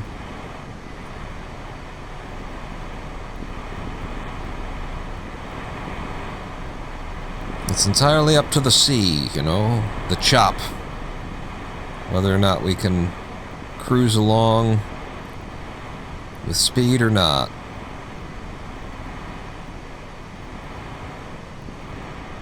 Incidentally, we do, look at that, 27 meters per second. There we go. Incidentally, we do have cameras here. Oh, number one of our cameras is we can look through the eyes of the Kerbal who's steering the ship. Ah? That's a pretty cool view. There. Another one of our cameras is actually just a camera. It's at the top of our mizzen mast. Is it the mizzen mast? It's a mast of some kind. And then we've got the one that shows back. I actually like this. This is pretty cool.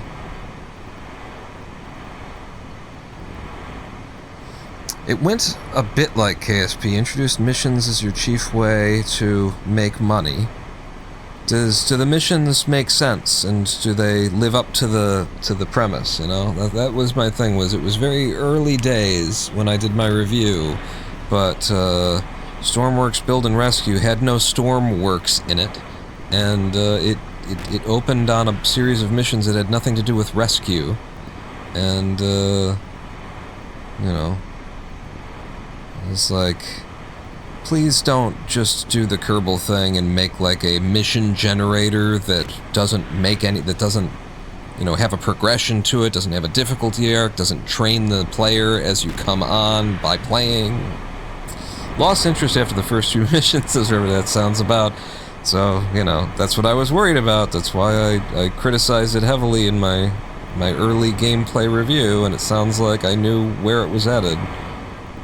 You know, and it's not, I wasn't criticizing to be right, I was criticizing to, you know, hopefully get them to realize that just making their little physicsy sandbox simulator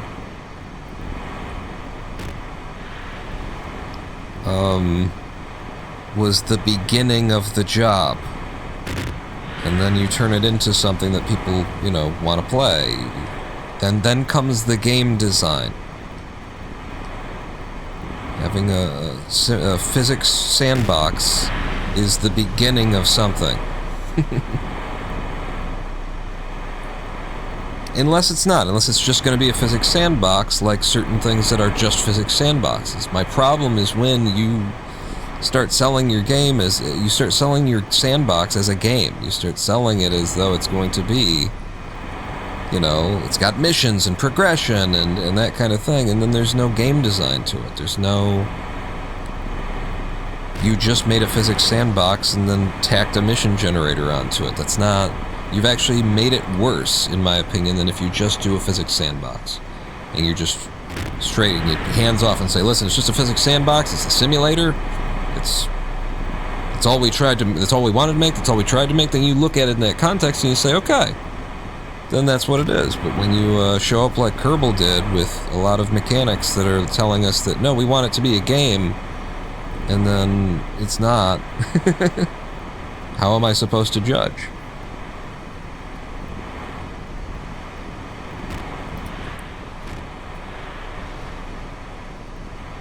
Got some decent speed. I'll be eager here to see how the... Actually, are you even... You're just a pilot. Bill is an engineer. He might not have the right levels for Kerbal Kerbal attachments to KAS. I don't know how KAS works. We're learning a lot today about the mods. About the mods that I've got here. I really like this view. This is great. And I can look around in it too. I can, you know, I can turn the Kerbal's head, and then when I stop right-clicking, Kerbal looks back forward.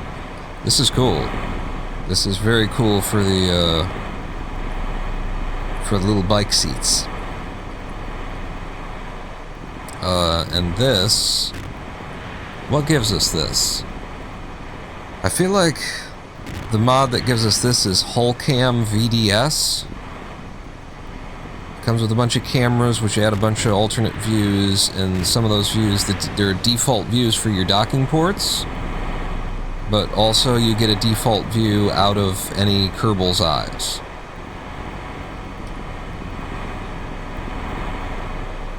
Just 1 kilometer of chop between us and the victims. I mean, astronauts.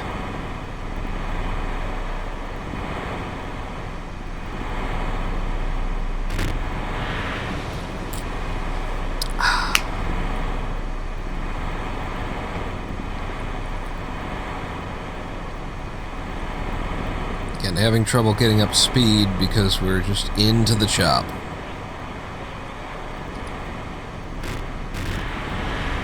Yeah, I tried to pull up there and get the SAS on our side, but it just caused us to slam down in the chop even harder. We'll turn a little bit like this and see if we can't.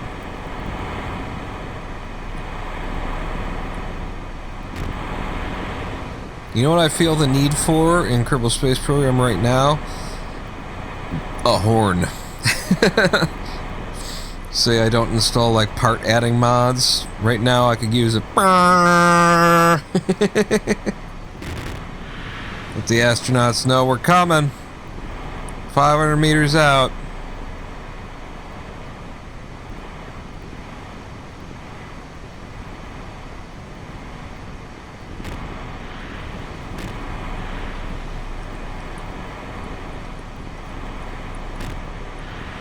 We don't want them like straight ahead of us, because I could absolutely run right over them.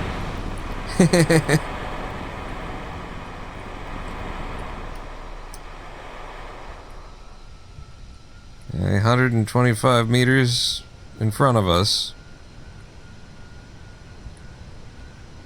The thing is, like, in order to get the air that the Weasley needs to move at all, you gotta go full throttle to start.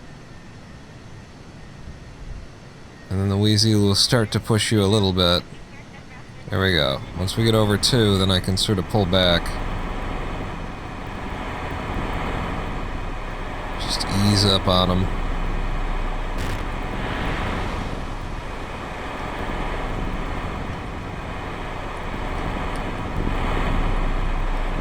Okay.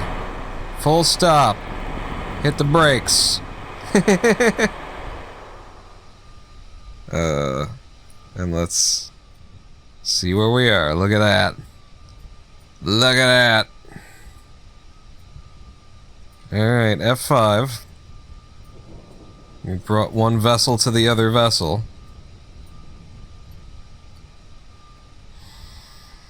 So now there's a couple of different ways we could go about this. One of them would be we could try and scoop them up into the white whale's mouth here. Great white whale, name of our ship. You think they'd fit? It'd be a lot to try and gobble. I think what we do is we pull up a little bit closer next to them. I'll leave that open, and in fact I'll also lower our gangway, gangplank walk, whatever that's going to be called. What are you doing? Open. Look like it got stuck in a middle position. Okay. So we've got that open. I'm going to get real close, and I'm going to have each Kerbal, like, swim over. And then we'll see what we can do about, like, getting the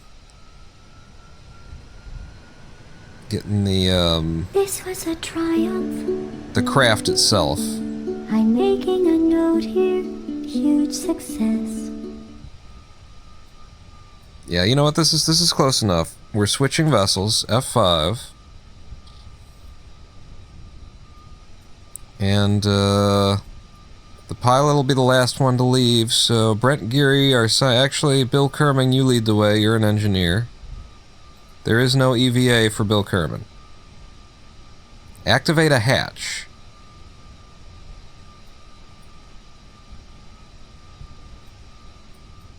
Is there no EVA for any of these pilots? Like, yeah, you can do this. We can transfer them through the hull. We can do that. I've got those features.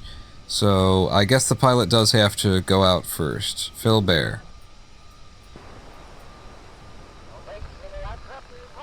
Okay, Phil.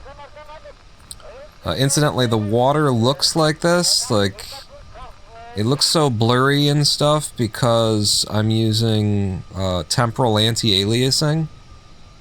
Which I like the look of in every circumstance except for this one. So, yeah.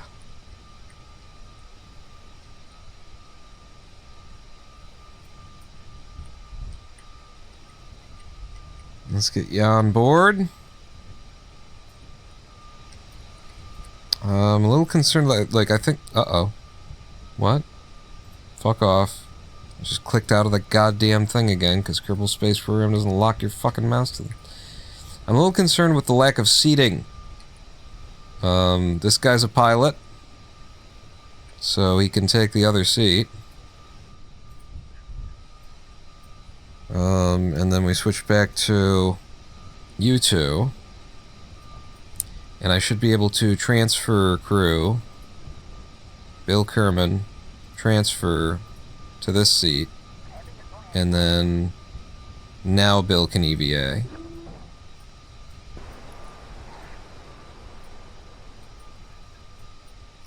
I like that he was walking underwater from him. Bill has to hook up the craft for tow, yeah. I mean, I don't know if he'll be able to do it because of, like, engineering levels and career mode and these mods. I'm worried. I don't know. I don't know what the requirements are. There you go, Bill. Run. He tripped. And he tripped again. Okay, don't run. Every time I try and make him run, he falls over. Okay, some of the times when I don't try and make him run, he falls over. Alright. Helmet off. Can I take your helmet off? We could take a surface sample. We'll leave that for the scientist. Lower visor, remove helmet. Oh, there it is. Remove helmet. You read it, and then you're still like, I don't know. Yeah. So these are grip strips. Is that enough for you to be left alone? We could use some more seating on the boat. And now, one more time, transfer crew, Brent Geary to the front, and now you can EVA.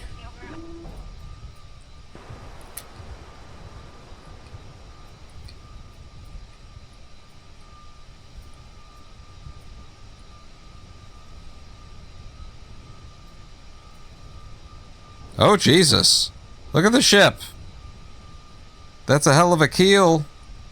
And Bill is about to fall back into the drink.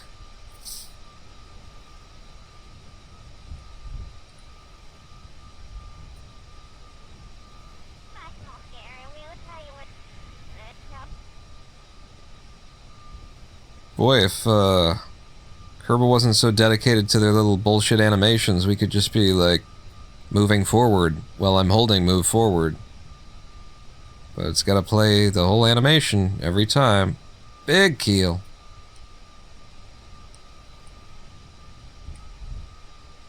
And then Bill's not gonna be on board anymore after this. Alright!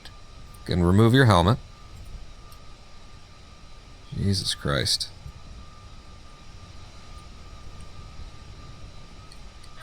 And again, I'm right-clicking outside of fucking Kerbal Space Program. Oh my god. Oh my fucking god. This game, though.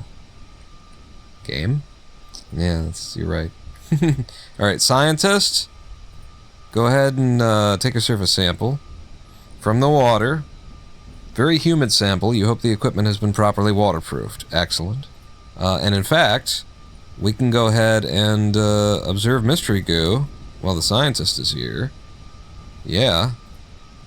And then collect the data from it and restore it. Alright. Alright. Why don't you step up into whatever this area would be called. And then we can also log temperature. We can log the pressure data. And we can log the seismic data. Except for that it can't be done right now, so there's no reason for that to exist on this craft. Okay. Take the data out. Take the data out. Scientists got all that data. Good work. You just hang out here. Bill, are you still on the ship? Still on the ship. Good. Good. Wait. Bill? Bill? Good. Okay. So, if we're going to be able to tow the bridge, thank you. If we're going to be able to tow, extend cable, release cable. What about these bars? Is there something you can do with these bars? You can extend, you can park up, down, you can park forward. Park it forward. Okay. Attach to a vessel, link mode undocked. Extend to max. So there's a tow bar, which would probably be helpful. Let's retract to min, park it down again, and what you're gonna do, Bill, is you're gonna go out and attach, if you can, a cable hook. Yeah. So how do I do that?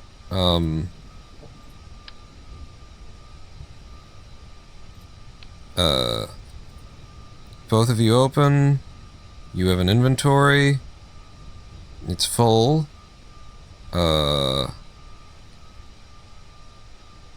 Is there any empty location? There is some empty space in the hull down here. How close do I have to be? Because walking down here sucks. I think there's empty space down here. But then again, it might not be empty because of, like, volume and weight and shit. Yeah, walking around down here sucks, as I may have mentioned. Okay, Bill Kerman. Just gonna pin you up here while you flop around. Thank you. I want this. Yep, that's what I wanted to happen there. When I clicked on it, I wanted you to drag. I want this and there. Can't do it. Can't do it.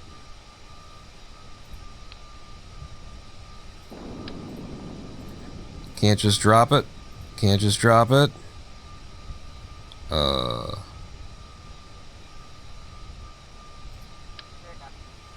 about that? Put you in there? Nope. I need empty inventory space to be able to something, etc. and so forth, apparently. How am I gonna get there?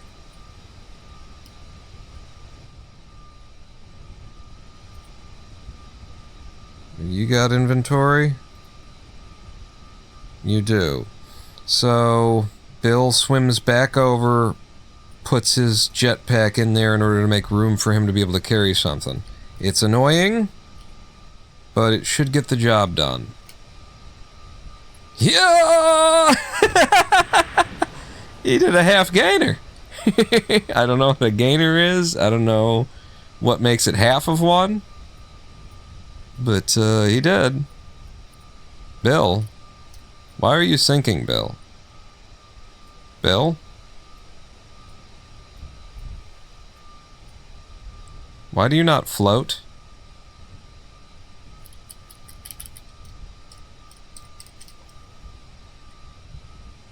Bill? Bill, put the helmet back on, Bill.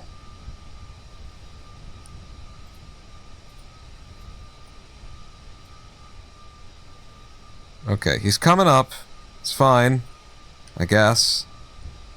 I don't know why you're this... Can I...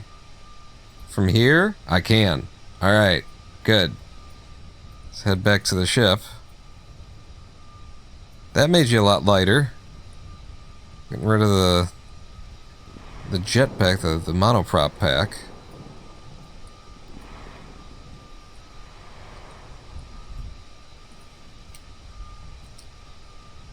Now we reboard.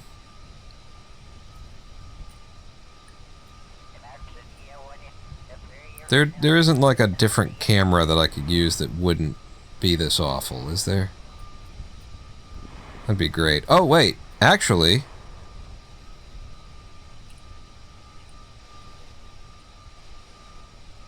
I should be able to look through Bill Kerman's eyes. Yeah, this is way better.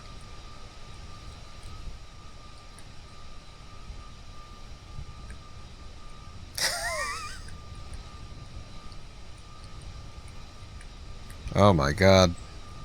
This is horrific. Never mind. This game's camera. It was designed for exactly one scenario. Take your helmet off, Bill.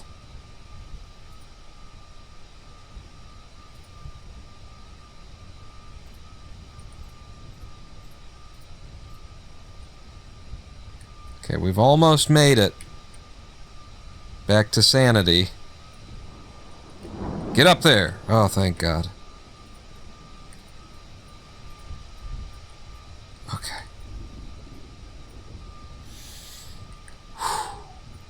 We made it back to sanity, but only momentarily. Good God, with the keel on the ship. It's not in here. It's one of these. And so we want one of those. Thank you. Bill, step on this side. Maybe you can flatten out the ship a little bit there. Yeah, so we've got now a cable hook. So we're going to place the cable hook on it, and then Bill's going to have to come back through. I'll just swim to the back next time, I think, and hope that is good enough. But let's go see if we're not allowed to install... Oh, great jump, Bill.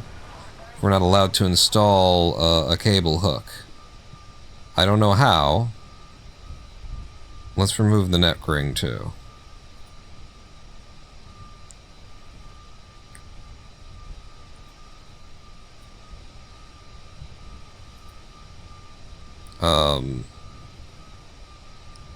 How would I, with something like that? I'm just going to click on it. Yeah, that doesn't seem right. Right click just shows me information about it.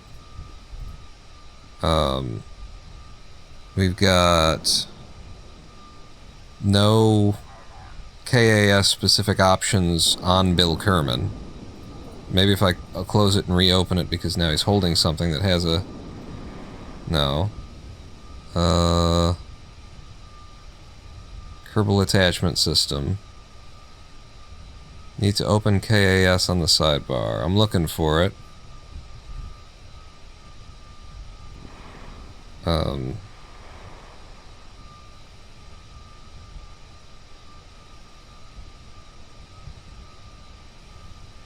Doesn't look like it's available in this scene.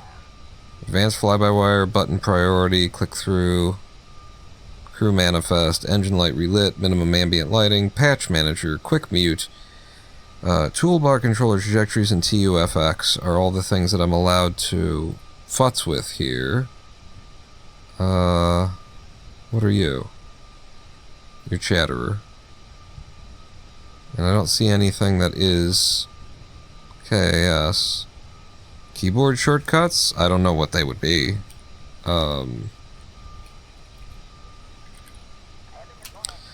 We pull open ungoogled Chromium, I guess.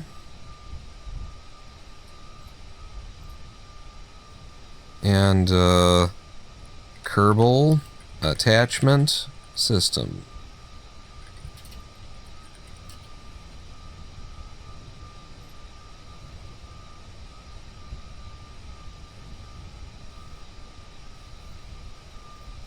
There's demonstration media, any sort of basic instructions,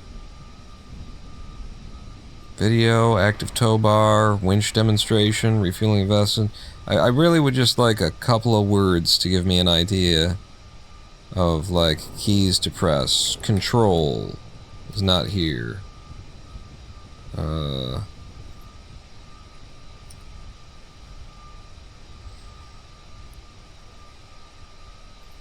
I'm gonna just turn that off because that's getting a little bit in my head. If we have to look this stuff up, winch demonstration. If I've got to, the 2.5 minutes thing. You've already got the winch on there. You grab the winch, you attach it to yourself. Cheer 10 the crane hook button by the Delta 5 button. Crane hook by the Delta V button.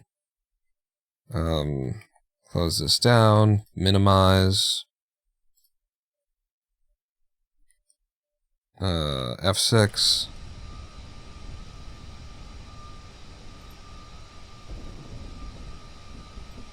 Okay.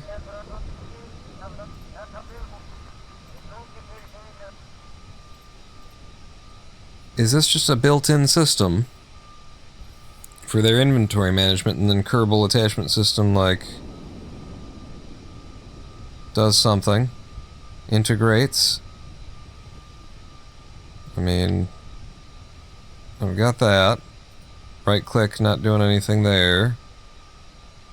Tool place. Place tool. Aha! Yes, yes, yes. Okay, I am able to place it. Now, if only it would be steady for even a moment. Well, that's as good as we can do, apparently. Okay, so into here allows you to place something we've placed. We've attached it. And now I'm going to swim to the back of the ship, because I don't want to have to go through the ship again. That's just a nightmare. I'm going to swim to the back of the ship. I'm going to grab the winch. In fact, no, I am going to go into the hellacious location here, because we have a winch in here, and we might be able to pull this into the mouth of the ship. I think we're going to be better off if we attach it to the rear, actually. Yeah. So let's play with that. Also, I've never seen, like, the tow bar used, and what we can do, what I'm trying to do, is explore KAS right now by, we'll tow the vessel to us, and then we'll see about these tow bars. You know? We'll use the winch to pull each other to each other. Okay, there's the winch. And then open winches GUI. Grab connector.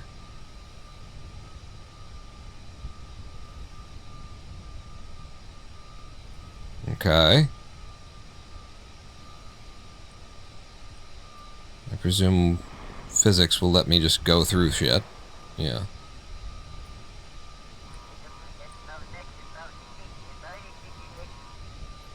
God, the camera system is just awful. Mount the mini jet engine on the boat for maneuvering thrusters. An idea for information. That's... We do have SAS that I could use to maneuver. I actually could. Oh God. Heh. Heh. I gotta get lucky here. I gotta click on the... right click on the correct spot while the camera and the thing itself are jumping around. I presume I have to right-click on the spot. Yeah. Yeah. I got it. Cable hook.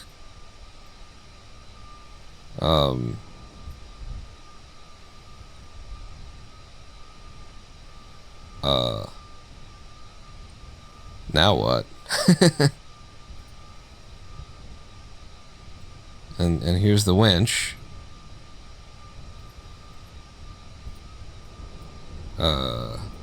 Back to that video.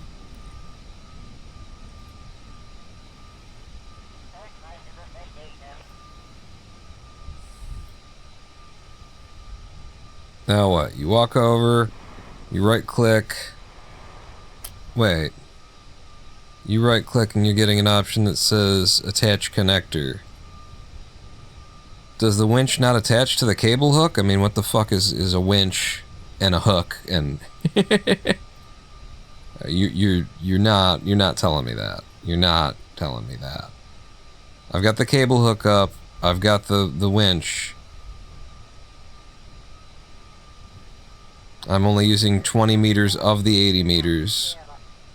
Stretched, attached. Highlight the winch in the scene. Start retracting. I'm right here. I'm gonna walk up on the vessel.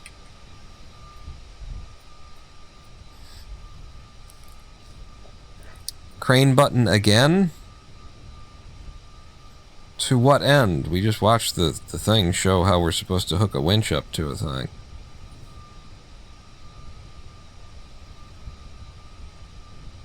Tool place, exit construction mode. I think it's just supposed to right click and cable hook there. I think maybe this winch doesn't go with this cable hook or something, and boy, did people take inspiration from Squad at making things unintuitive.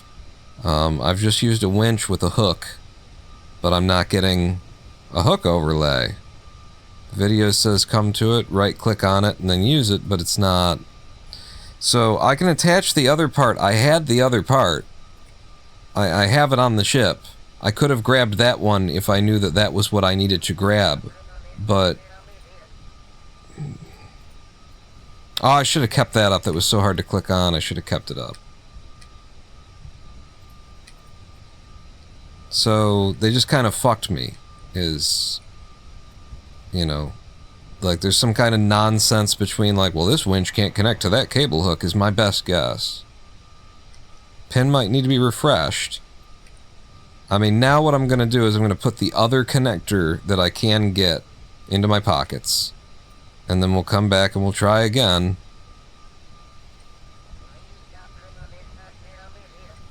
That'd be so hard to do. Like, just getting a single right click on that, too, is not easy in water here. And, of course, entering the ship is horrendous. The ship looks cool, though, right? It's not...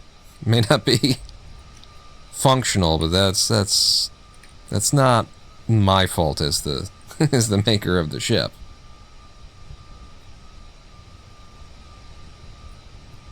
Alright, come on over.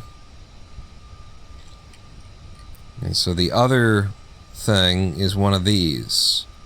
So, not the winch, but the Kerbal. You give me one of these. And there you go. And so now we can also attach a joint socket.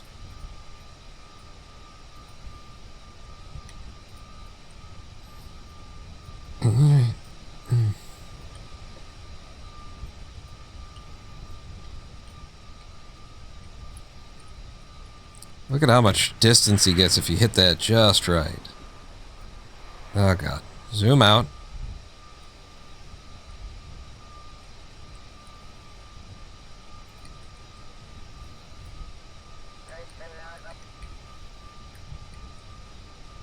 And then joint socket. There. And now right click the joint socket. Attach connector. What the fuck is wrong with the system then? Cable hook. What the hell's the point of the cable hook? can't attach a winch. Anyway, attach connector. There you go. Attach to the connector. And now Bill just needs to get back on the ship to operate the winch, although I'm pretty sure we could just do it from right here, but, you know, we're role-playing a little bit. Why are you sinking again, Bill? You have just become, if anything, lighter than you've been in quite a while, son.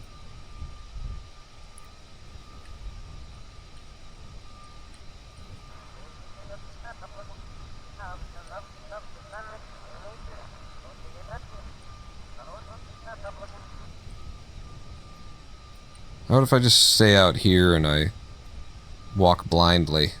We'll monitor Bill's progress from his thing there. This is the best way to do it. You're all clear, kid. Now let's blow this thing and go home. That was much better. In fact, at this point, we should probably monitor here.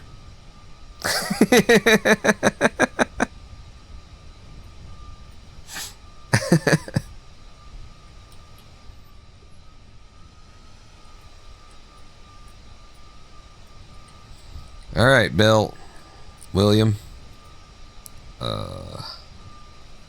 Let's open the winch's GUI, because I feel like it'll give me more control, like finer control. Start retracting the cable, or retract the cable. I feel like this will do a little bit.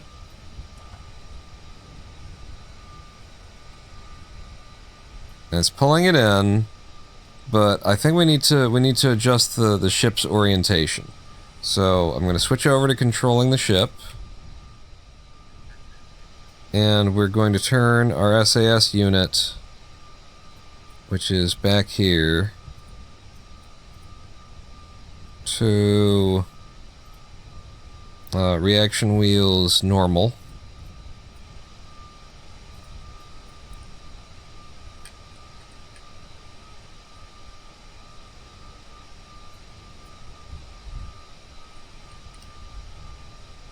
And then, what am I controlling right now? I am controlling the ship, aren't I? So with reaction wheels normal, I really should be able to rotate the ship.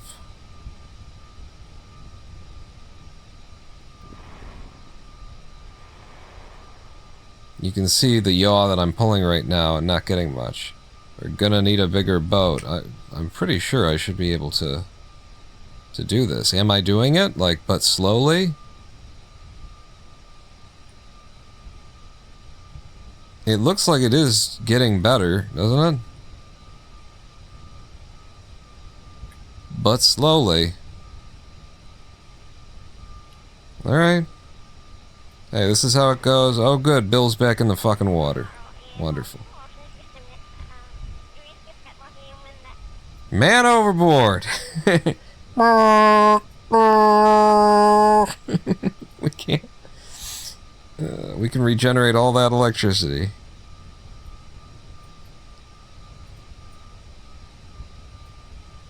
We are slowly but surely turning the craft.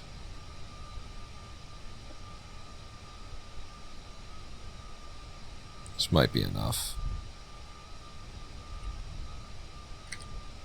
This might be enough. I'm going to turn SAS on. I'm going to try and... I'm just going to tell it to hold us flat, for fuck's sake. And then Bill... Bill, what have you done, son? I'm going to need to make them a scuba... scuba costume, you know? For Kerbal texture replacer. After all this. Come on over.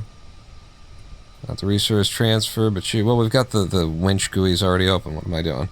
So, pull it in.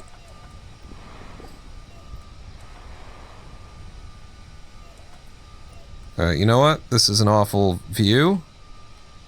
In fact, let's do it from here. Winch. I mean, realistically, it should pull the ship and... You know, it should pull both of them toward each other, basically.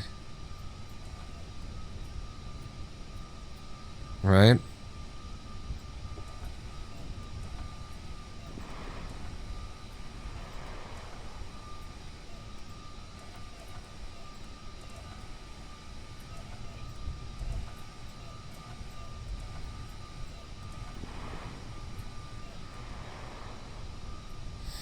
Okay, that's gotten it pretty close. I think what I want to do now is pull the ship away a little. Fire up the engines.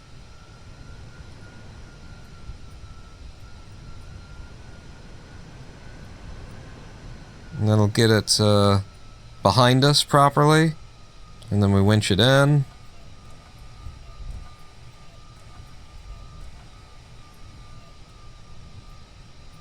Okay, ship though, could you lean there? That's the lean I want at you. Diver is abandoned too. We just leave him back there. He's fine. He knows what to expect. And so now at this point, I'm curious about the function of the tow arm. We've got one tow arm that's right here. Bill, why are you swimming underwater again, buddy? Why do you do that to me? Hmm? Shift, space, nothing controls... Nothing really controls this Bill. I have to just wait for him to float back to the surface. And it's nonsense. He's as light as he's ever been. All he's got in his pockets is a fucking parachute. It's just Kerbal Space Program being randomly unexplainable.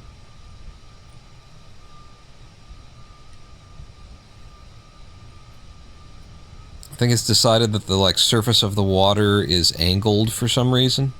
And so he's always swimming down more than forward. I don't know. And now we wait. And now we fucking wait. Maybe if I go out and come back to you, you'll stop being an idiot? It's like he's not even going forward, he's just going down. Look at this. I mean, I love that we could do a scuba diver themed thing here, Bill. But I'm not, this isn't helping us. I need control over my Kerbal. This is, you know, welcome to Kerbal Space Program. Jump? Yeah, no, it wasn't doing anything. Space, shift, anything that you would think would drive you up was not affecting a goddamn thing.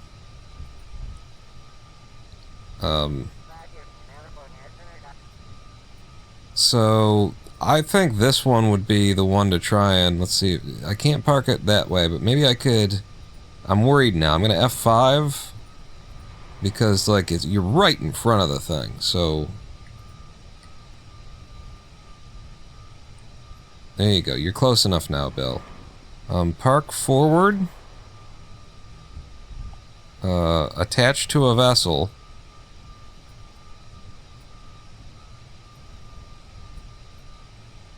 Are you attached to the vessel?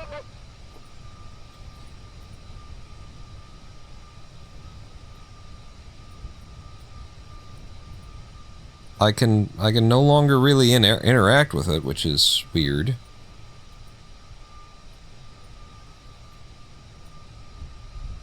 I can't extend it? What? Select a compatible socket or press escape? I don't understand. Extend to max. Attached to a vessel. I see. Okay, it needs a compatible socket. So if I release the cable at this point... Release the cable at this point. No. Alright, here. I detach connector. And then you can go ahead and just retract... No, retract utterly. And then...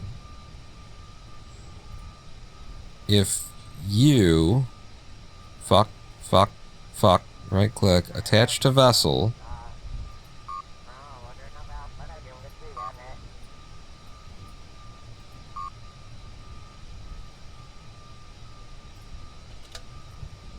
Okay, there we go.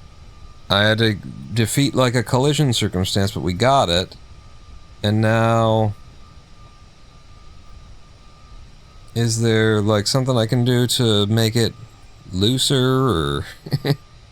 Because you've got a very specific grab on this thing, is what I would say. Link mode undocked. Link mode docked. What's the difference between docked and undocked?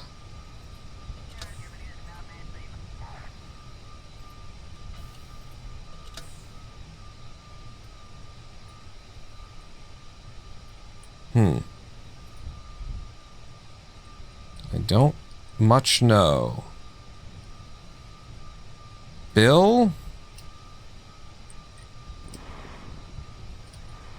As awful as it is to...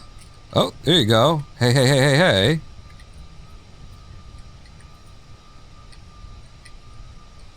I might just, like, reboard you in here.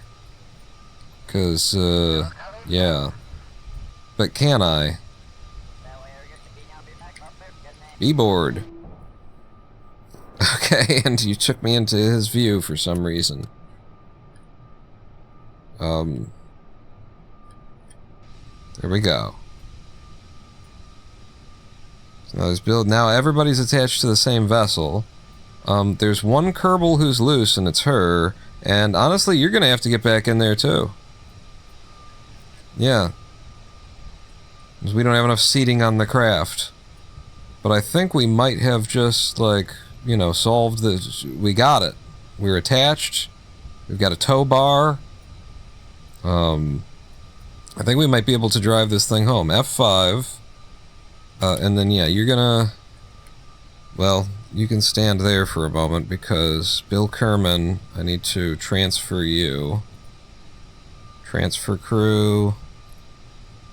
Transfer...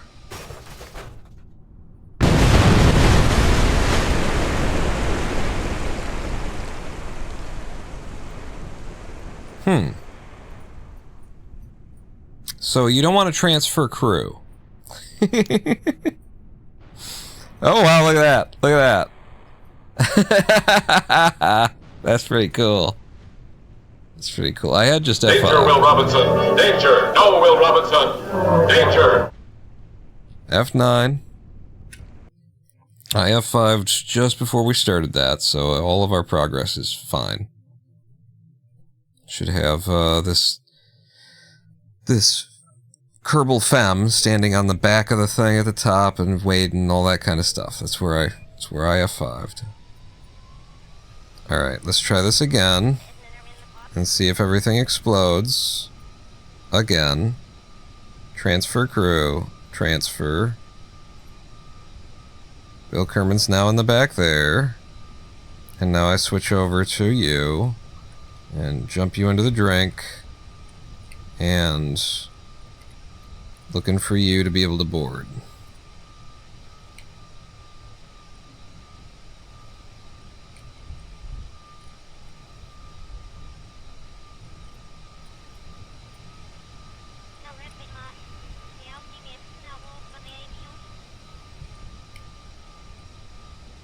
Drive you down a little.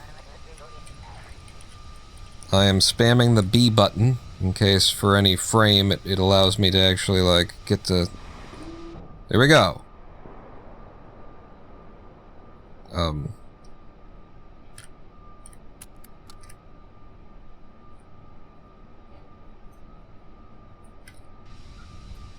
Okay.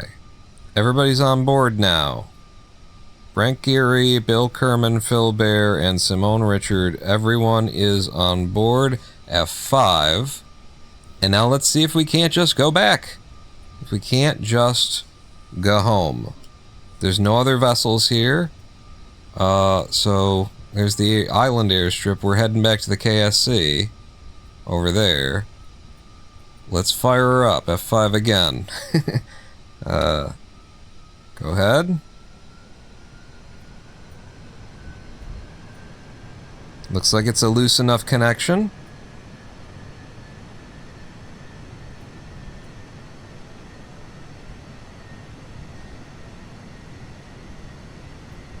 Definitely getting some weird camera behaviors.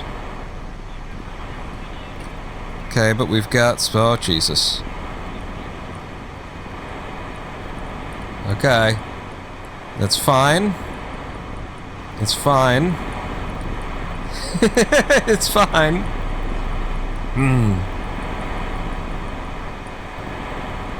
Let's just take it a little bit slower, I guess. Maybe we wanted a rigid tow bar. I don't know.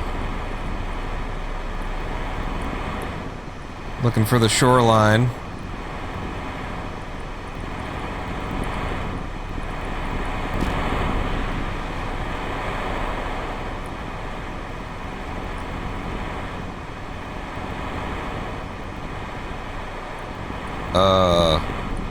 Okay, we need to control from somewhere is the issue, I think.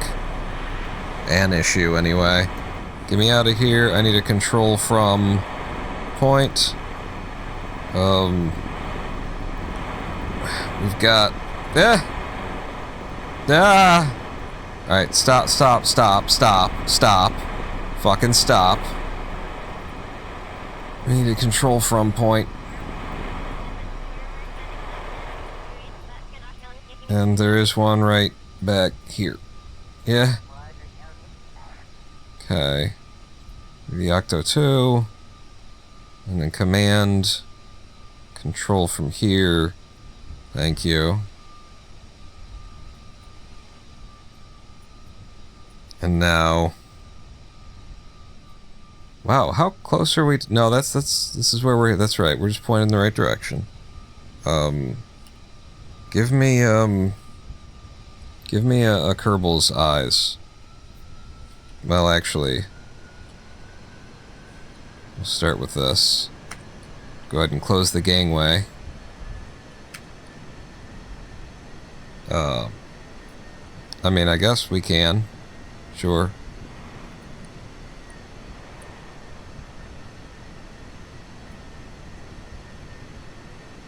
Okay.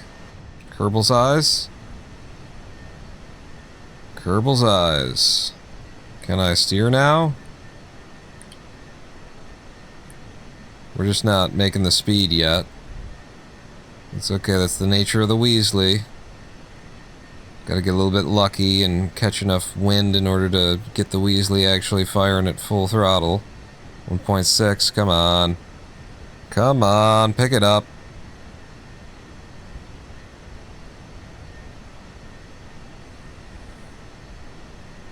There we go. She's taking the wind. It's just like any ship. You gotta catch the wind with your sails, you know?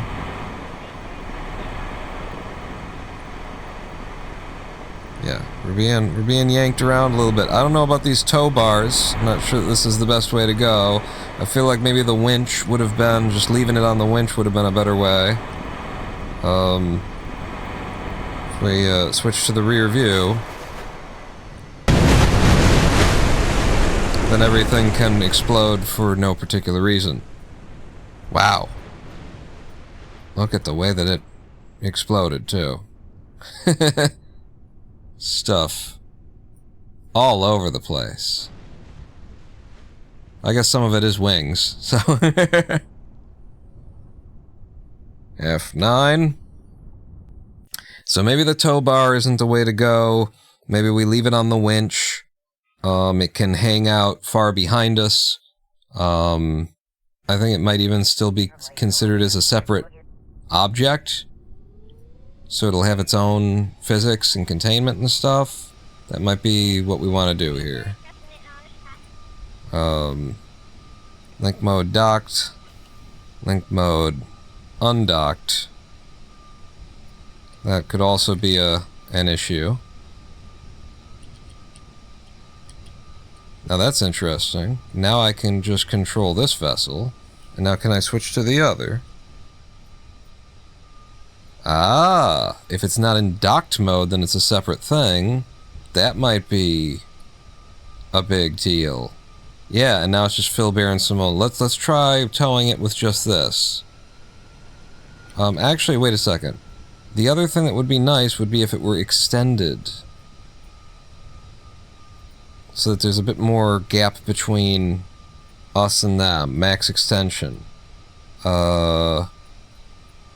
So switching over to that vessel, and then transferring Bill Kerman. Can't actually. Never mind. Cancel. Transfer. Brent Geary has to step into the back so that Bill Kerman can step into the front so that Bill Kerman can exit the vehicle. And as an engineer, I don't know if it's important that he's an engineer or not, but he is one. Now he can at any point stop humping the ship. Boy, I am... Oh, you were hanging on to it, I see. Okay, thank you. Thanks for everything, Bill. Can we not, using you, go to like full extension? Or is this full extension? This one's telescoping over here, this one.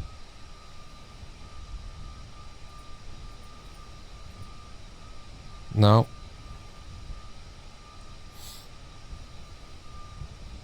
Alright, let's try disconnect vessels. Let's try extend to max. It was extended to max. And then we'll attach to a vessel, and it's that. There you go. Alright, so I guess that's the best situation that we can get unless we switch over to the other tow bar. And maybe we should. Maybe we should. Let's try that. Let's try switching to the other tow bar. Disconnect vessels. And then retract to minimum, park down, and now this one is what we're going to use. It'll give us more of a gap between us and it. So, park forward, extend to max, attach to a vessel. There you go.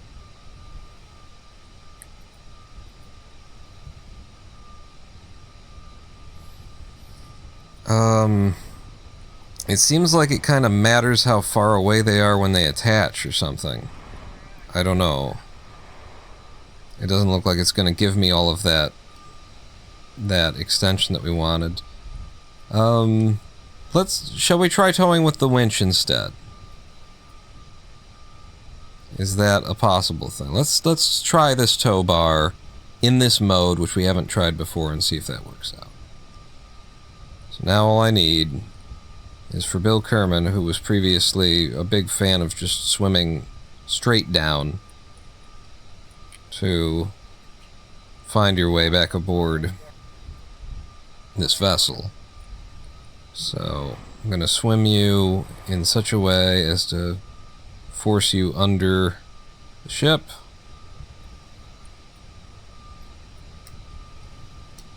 And then hitting B the whole time.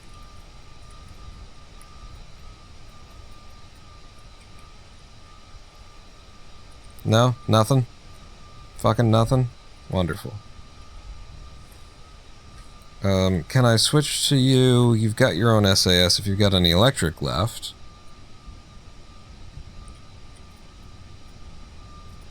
Are we in undocked mode, incidentally, would be a good question to ask.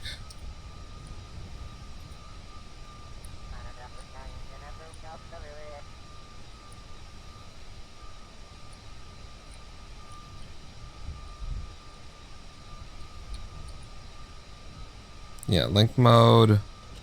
No, now it's in undocked mode.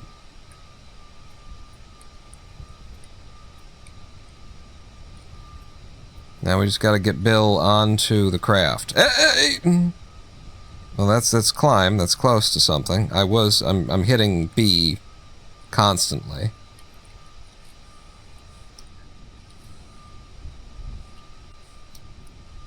Nope. That's Bill.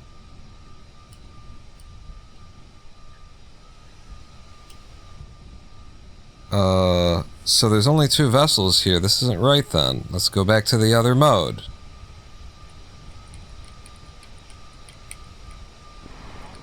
Okay, you gotta be near the base of it. Undocked. Now there should be 2 vessels. And I should be able to control them individually, and I can. And I will transfer Brent Geary to the front. Now you're captain. Now you're pilot. We do have electric charge. We also have reaction wheels. So I should be able to move us. But I can't. Okay. Transfer crew. Back to the rear. Back over to Bill Kerman. That's not Bill Kerman. Swim under it, Bill.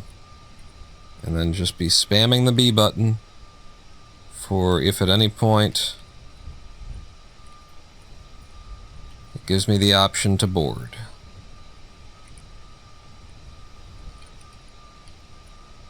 I don't know what that option was. I think it was probably just to climb, but I was spamming B the entire time.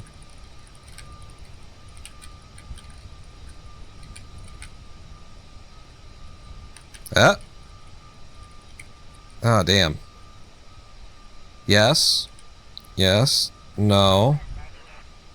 This is weird. It's like he goes down when he comes toward me and up when he goes away, so I'm gonna go away. He's not making any fucking distance now. Now, there we go. There we go. He was so low. Bill. I wasn't touching it. I wasn't. Because we were on fuck. There we go. Fucking goddamn this fucking piece of shit game. Fuck Squad. Fuck Rover Max. Fuck whoever the fuck made this fucking piece of shit. Fuck these fucking cunts. Oh, okay. Just had to get that out. Holy fucking shit. F5. Can't. Now I can. Okay. Let's give it another try. See if we can't get this thing back to base now. Triflistic posting. No luck. Alright. Fire it up.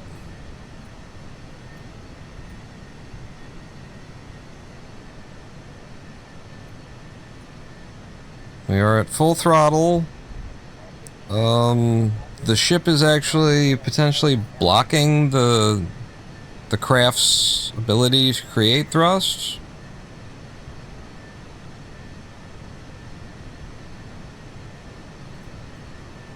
Here's our engine.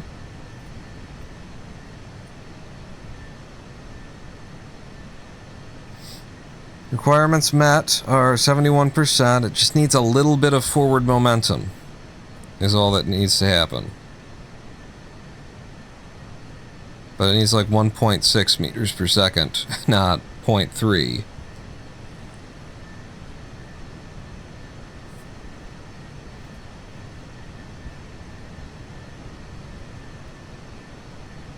We're trying to make thrust. We're making electric charge anyway. We are restoring our batteries. And that, considering that, maybe, is our SAS in normal mode?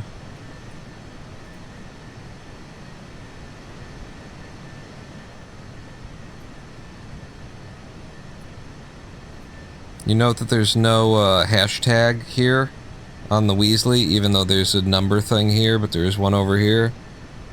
It's the chef's kiss of game design. Reaction wheels are in normal mode, not just SAS only. Have Philbear swing the tow bar out. I don't think there's a way to do anything with the tow bar other than connect it to another thing. It's been very disappointing so far, Kerbal attachment system. The tow bars, anyway, have been like, isn't this precisely what they're made to do? No? Okay. Yeah, we're not making any distance. Can Philbear do the job? Listen, it's nighttime now. We can turn the lights on. Can Philbear do the job so that Bill doesn't have to get out again? Because God for fucking bid, I have to get Bill out and back in one more time in this shitty fucking game made by cunts, as we have established. Leave seat.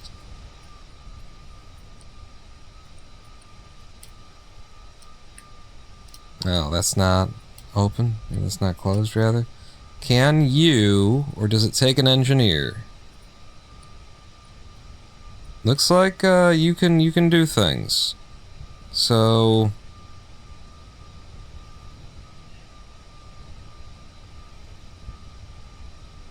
I'm gonna disconnect the vessels because the tow bars are not quite right. So let's park you down, and let's retract you to min, and then let's go back to the cable. Grab the connector.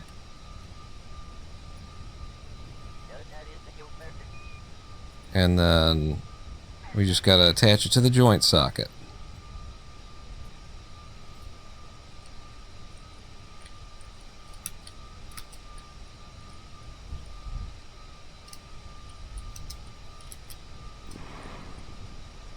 Attach connector. And then we'll just kind of leave it well back. I had a climb for a moment. I'd love to just climb back on board the ship as opposed to having to go around to the front of it. Yeah! Oh, Phil Bear. MVP by just doing something competently. Bill is just awful. That's the problem. That's the real problem. Bill is just horrific. So now, with the winch, fuck the engine, with the winch, my idea would be to, extend the cable, leave you about 5-6 meters of, I guess I'm going 6. There we go, 6 meters of play behind us, and then we'll see. I guess, yeah, I could leave it. I could just all fucking extend it all. Well, not all, but 10 meters. 10 meters of play. 11 meters of play behind us. And now go. Fire it up.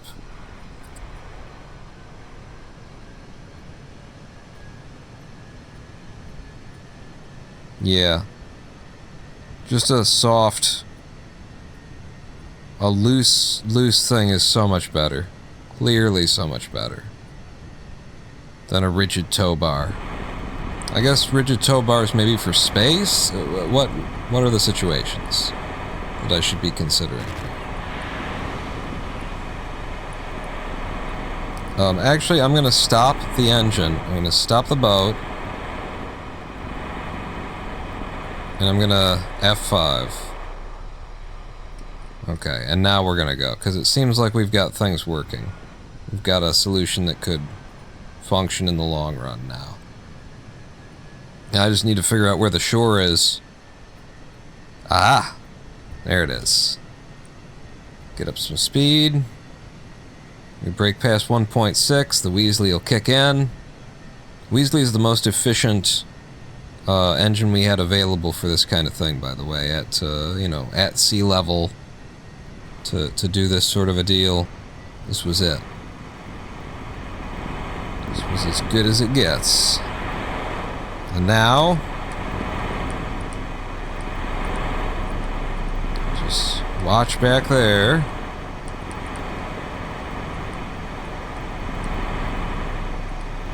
Point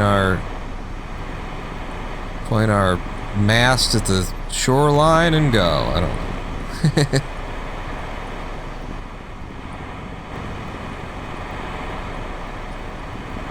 Wonder how fast we're going to be able to do. SAS. Okay. You're pulling off to one side there. You can see the KSC there. So...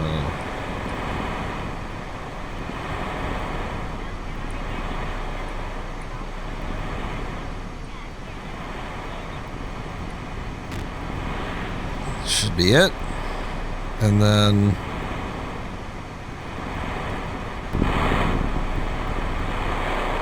There's no other vehicle. Wait, the White Whale, and then there's the Stooges. So, yeah, I am switching vehicles, and then what I would like to do is see what you guys see from in there. Not you, but you. Unbuckled.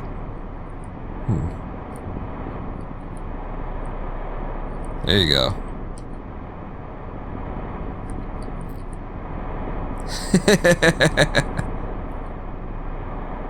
There's your view. Re-enter the seat. Okay. Out. Other vehicle. Cameras. Am I still headed toward the... Nope. We keep getting pulled off to one side. Can't imagine why that would happen.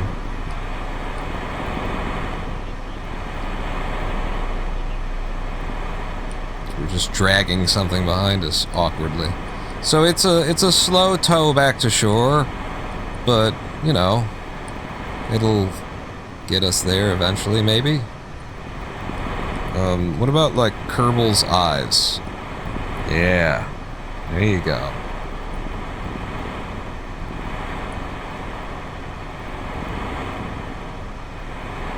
Can you keep this thing headed straight is my question.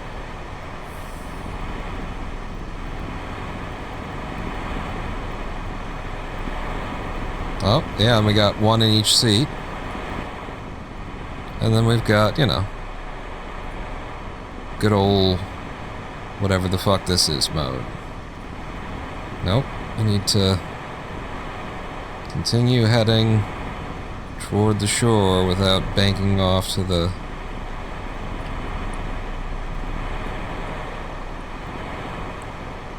I suppose I could trim it. I could turn SAS off and just use trim for this. It'd probably work. So how far from the shore are we? That far. We're gonna get her back to the shore. Listen, we did all this work. No matter how long it takes to get it, as long as it doesn't explode on me. We're gonna pull this thing back to the shoreline.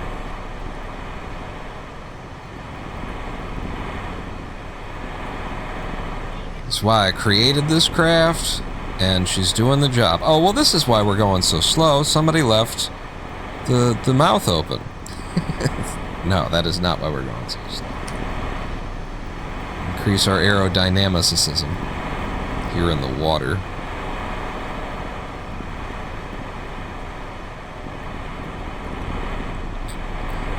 Can't quick save while we're moving over the surface. I would like to quick save though, because after I quick save I want to try 2x fizz warp. So I'm locking down the engine. Giving us to a halt here. Okay, we quick saved with whatever progress we had made.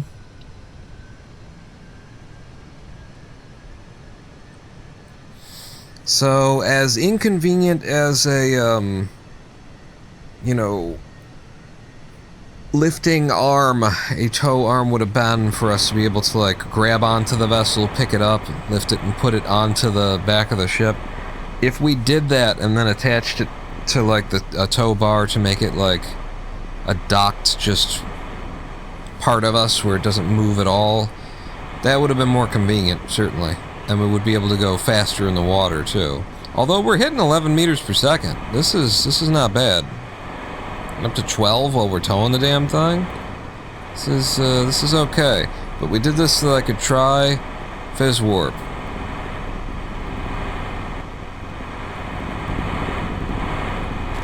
It's definitely a little spooky to even try it. But it is working.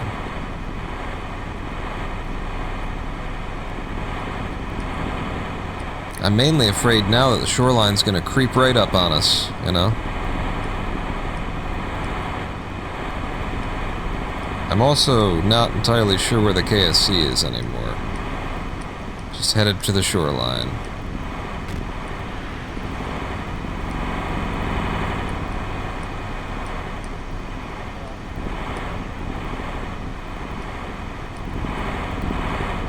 Can you say that's KSC, Phil? I'm seeing pretty much what you're seeing, Simone. Okay.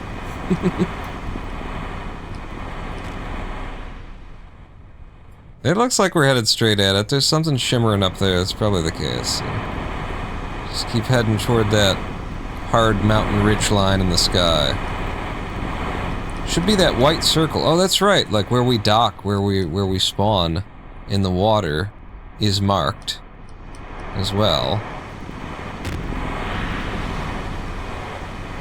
But this is 2 times fizz, so we should be making some pretty good time now. I mean, it's 6 meters per second.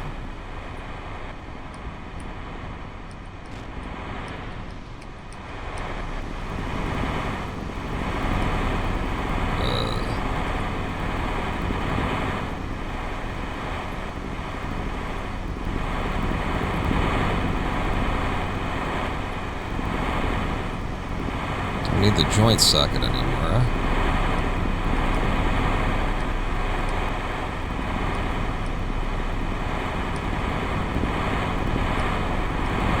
The reason I did that was so I could do this. I got them reversed though. This one's on this side. This one's on this side.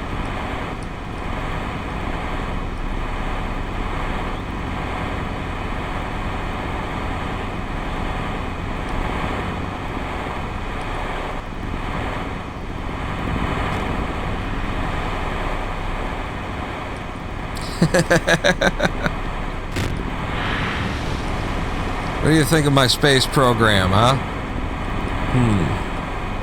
We fly around the world for 3 days or so, and then splash back in the drink right off of the shore of the KSC.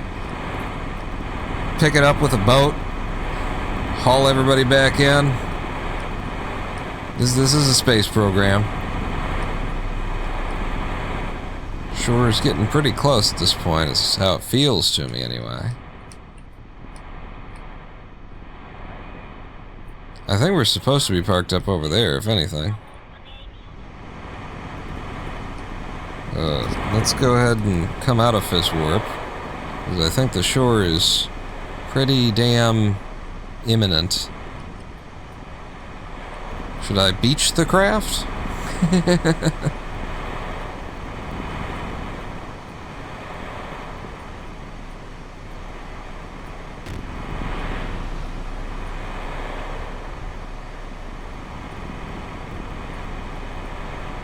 Really need to put a lighthouse out here.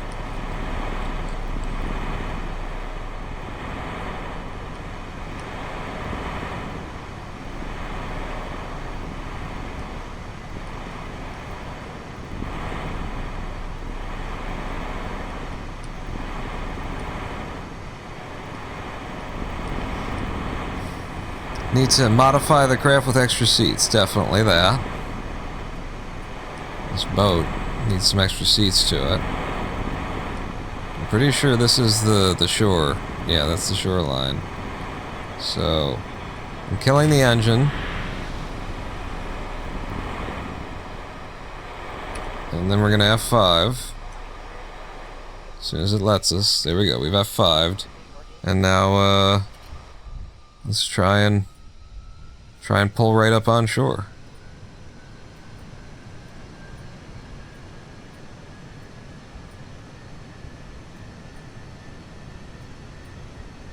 At 1 meter per second would be fine by me. We'll do half throttle just to make sure that I don't suddenly pick up enough thrust to go flying onto the shore. 1 meter per second. Closing this gap. Let's see how shallow it gets real quick here. We take it easy. We can, however, Fizz warp it a little.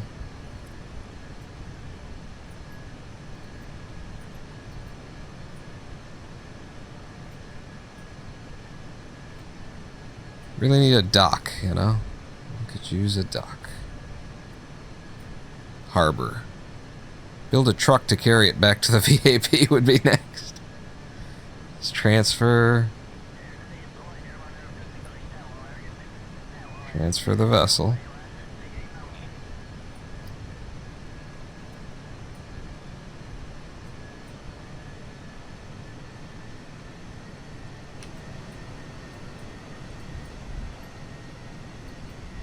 Okay, I've gone full throttle.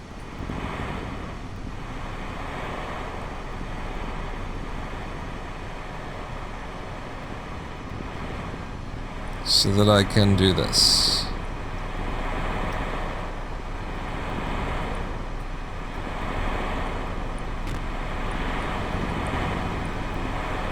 Yeah, we're pretty close to the shore here.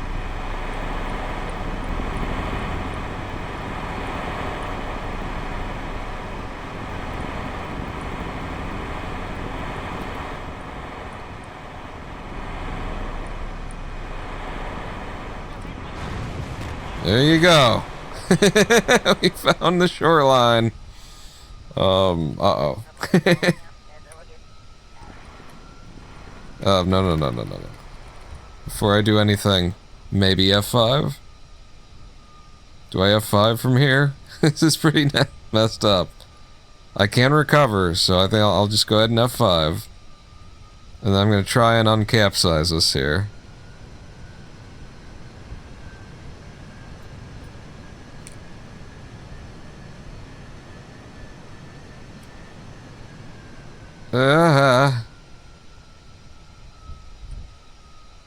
Nope. Nope. Nope. Oh, no.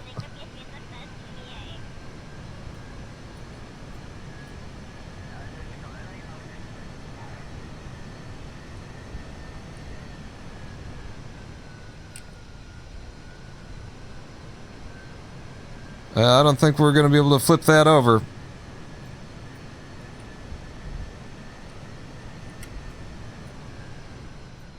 But it's right up there. It's right on the shore now.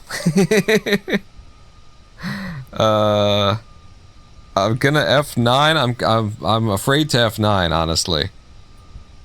I think if I F9 to where we weren't completely capsized, the fact that the ship is kind of upside down and kind of, I think we just recover everything at this point. I think we recover all of the things and we call it a successful mission. What do you guys think?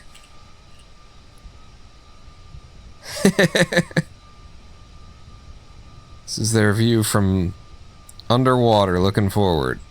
Running out of air too. They're not even wearing the helmets. Let's recover. So will this recover both vessels? The Stooges is considered its own vessel. Okay. Then can we release the cable from here?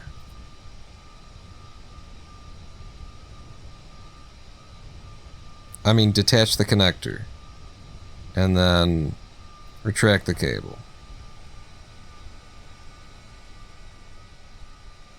Okay. So we're going to recover each of these separately. Connector locked. Brilliant. So we'll recover the ship first.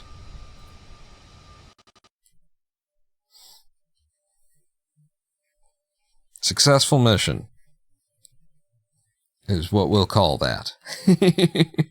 And see how much money we got back from that? Oh, and look, we got, I don't know, we got a lot of money, actually. Why did we get so much money? From recovering our parts? 60,000 in funds recovered from parts. Yeah, I guess it does cost a lot to put a ship to sea. Alright. And all that liquid fuel that we were carrying, too. And then we recovered these people. Our pilot, or no, Phil Bear, yeah, who was our pilot in space, has advanced to level 1 because they orbited the planet. We have a level 1 pilot. The boat was expensive, yeah. And now, to the tracking station. And the Stooges. We recover you as well. Are you sure you want to recover this vessel? Yes, of course. Well, wait a second, though. Shall I go out and fly it and then recover? Let's fly it and then recover it. I don't know why. It just feels right. It feels weird to just click recover from the tracking station. Did all this work to drag these fellows back to shore. God, I was terrified when it was blipping like that everything was just going to explode. Bill Kerman, Brent Geary, ready to come ashore with the science, by the way. So, recover the craft.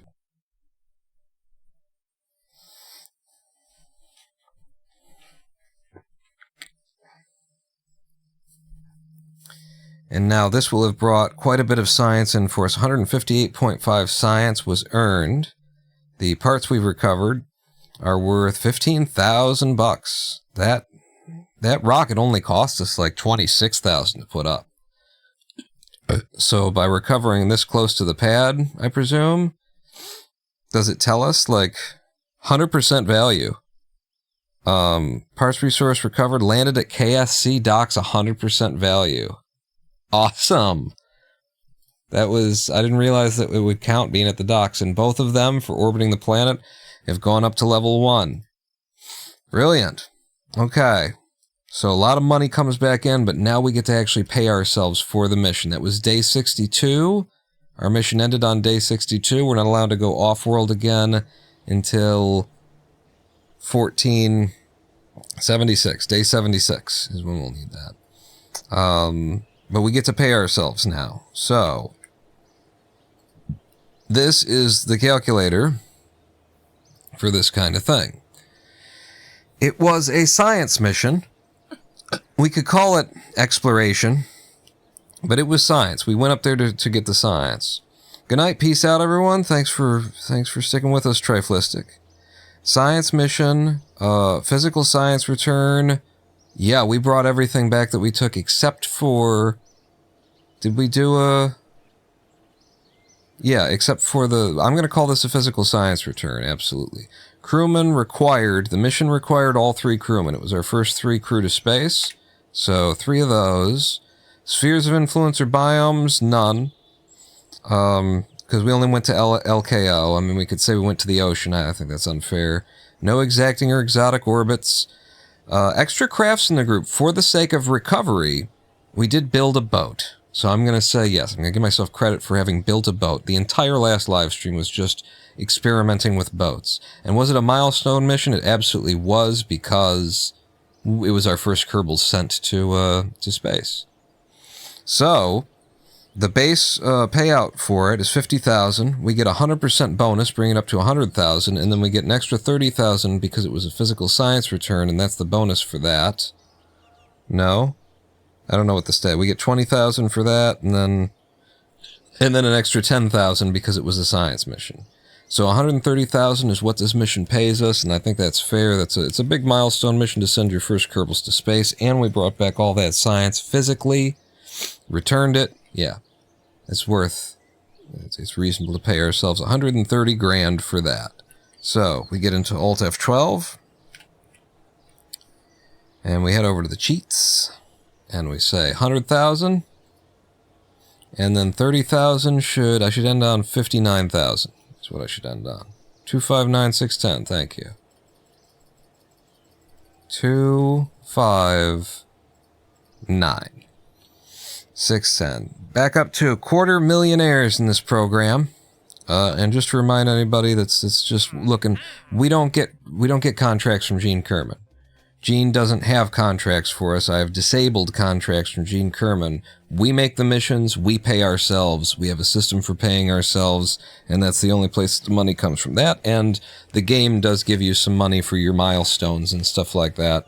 But we don't take missions from Gene Kerman, we make them up ourselves. So, how long we been here now? 5 hours. 5 hours. Is that a lot? Our last live stream was 7 hours long. Building that boat. You know, it seems like we didn't do much today, but we made the vessel, we made the rocket. We sent them to orbit. They've orbited 3 times, and then we went out and towed them using Kerbal attachment system home. So, yeah, we did do a lot today. Hire a new trainee, upgrade the complex here. So the astronaut complex we could upgrade so that they can do EVAs next time. I don't think I want to spend money until we're like, now we need that, you know, kind of a thing. I want to hang on to the money until we know what we absolutely need it for. We can't get anything new out of the R&D center because it all costs 300 science at this point, although we're very close.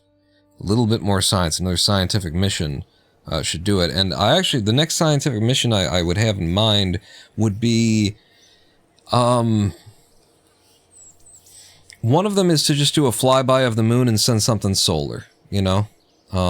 Pure science, I mean, that's really how science was done, rocketry speaking, was stuff like, let's just shoot it at the moon, have a bunch of cameras and sensors on it, and we'll get real close to the moon, we'll pass by the moon, we'll go solar, we'll, you know, and then as far as it can go, and we'll collect data, and we'll see what we get back.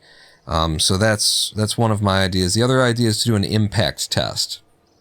Fire something at the surface of the moon and with a curb cam on it and watch through the curb cam as we get closer and closer and closer. Fly to the pole and collect science. I mean, we're very near the poles at Boomerang already, so it wouldn't be that hard. I guess that would be a good reason to, like, launch a plane from... Yeah, we could launch a plane using the launch pad from Boomerang, right? Not the launch pad, rather, the airstrip. We could turn that airstrip into a spawnable airstrip and then be able to launch a plane at the Boomerang site and then fly to the poles, and it could be like a little one-seater, a little kind of... In fact, I'll tell you what. As a closer, since this stream was just one, it sounds like it wasn't much because what did you do? Well, we sent Kerbals to space for the first time. Congratulations. We towed them in using our own boat. But I'll share something else with you that the boys down at the lab whipped up since last live stream. So the boys down at the lab were experimenting with some spy drone technology, and the Mark III is the current one. So as much as this looks like nothing, trying to get something that works, that actually flies, that is this light in Kerbal Space Program, and that flies with a propeller at all in Kerbal Space Program is rather difficult. There's always that little twist that the propeller creates, and even if you put two propellers on it that counterbalance each other, Kerbal is often like, I don't know what to do, I'm just going to keep twisting you, maybe even harder, because there's two of them now. Like, Kerbal is just horrible at the propeller system when you try and make a plane from it. The boys down at the lab have come up with a spy drone for us. Let's take this out for a flight. Let's make sure it's daylight. Is it day? I forget, did we go to day? Yeah. No storms. It's a little bit foggy out. That's fine. Let's head to the runway. And, can I from this menu access stuff that's not in this test? What? That's not in this save file? Can I not? Alright. Maybe I just can't. Let's do it from the spaceplane hangar then now that I know.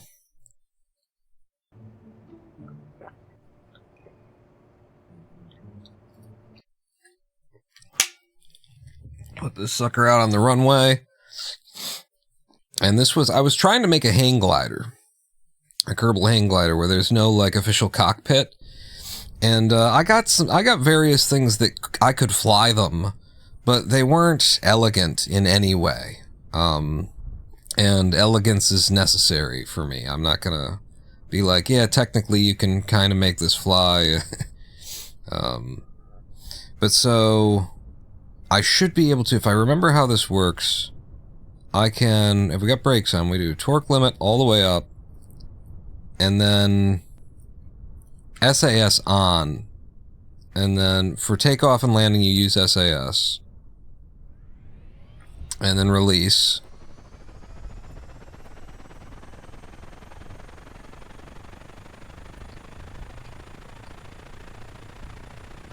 The SAS just keeps us from, like, getting spun off of the runway. Like, I can't. It's a Kerbal nonsense problem that doesn't really figure it all, basically. The SAS allows you to, you know, get enough loft to be stable enough at launch and landing in order to get this thing up. But you see, the SAS, it constantly rotates us, right? It's the chase cam mode, thank you. It constantly gives us that little rotation. So once you're in the air, you don't want to use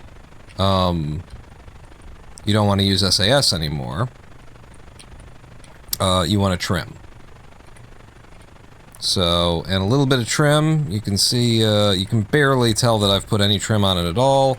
And we've negated it so much that we're rolling in the opposite direction kind of now. Go to subtle stuff, and there you go. We've got ourselves a little spy drone. Maybe give it a little bit more, you know, lift. Could be going up. That flies like so. And in fact, the way that it's meant to be flied is like this. It is a spy drone, after all. Super lightweight. Perpetually in the air.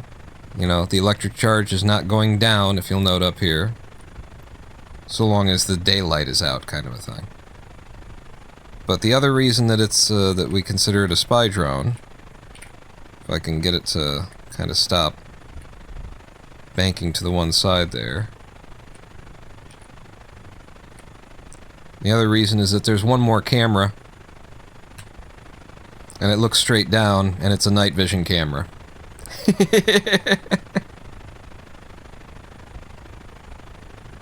I think we're banking hard. Yeah. I could tell. But yeah, there you go. You can just watch the ball, Pawn. I can't I? Now, landing is rather difficult. You have to use the SAS. It's just too bouncy if you don't use SAS for the landing. And you investigate just to look at the craft here. We're using, you know, the smallest light-duty rotor that they give you. We've got the lightest weight Probidyne Octo 2. We've got a rechargeable battery bank right there. Where the hell's the, we don't have stability assist module. No. No, we don't. Okay. So we're not using an actual SAS unit. We're just using the SAS control. We're using the stability system, but we're not using reaction wheels. There are no reaction wheels on this. It is a plane. We're just using SAS to help stabilize the plane using its control surfaces. This is a, you know, intake that has been closed, by the way. I presume it would create less drag while it's closed. If I open it, does it matter? It doesn't matter. Doesn't seem to matter at all. Alright. Whatever. Where's the runway? Okay, it's over here. Rather foggy out here. And then, you know, just some wings and some wheels. It's a pretty simple little craft, but trying to get something that flew like this is it wasn't easy, is what I'm gonna say. So we are landing. We're gonna SAS on, and I guess the other thing that I could do or should do is I'm probably gonna miss this pass even. Let's get the engine up. Try and make the landing as likely as possible. So let's go around for another one, another pass. And while we are, we can just take a couple of more pictures of the KSC. Won't hurt us to get low. SAS off. If we're not landing. Flies better without it. But we'll use the torque limit to reduce our speed. That's another thing about, like, just in general, like, they added all of these systems, and I'm sure they had the best of intentions. Just nothing feels finished, right? How did they intend you to make and fly a plane like this? With a prop plane. They gave you props. How were you intended to make, when you have to, like, go into a right-click menu to activate the torque? You know, what the fuck? Also, where's the KSC? It got really foggy. Okay, there it is. Good God. Yeah, this is also another bad pass then. It's really foggy. Let's head back out. One more loop. And I will stay in this mode so I can see where we are. And we'll try and land it. Landing is not guaranteed.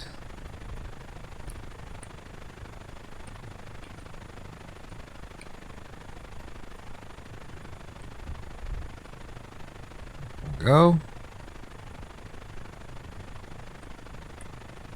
Head out for a bit.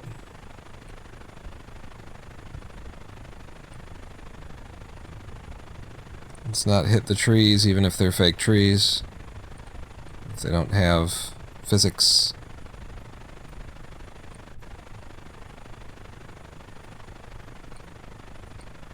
Wow, it just disappears back there.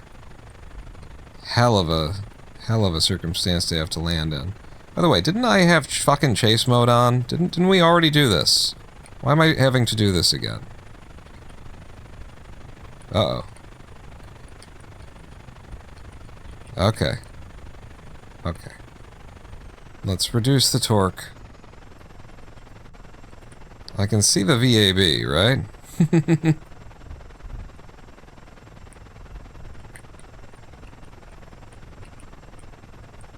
Let's get SAS. It will be necessary for the landing. I like our height. Give it a little bit more power since we're still coming in. Am I seeing the runway? I think this is the runway. This is not the runway, obviously, but I think this is up ahead.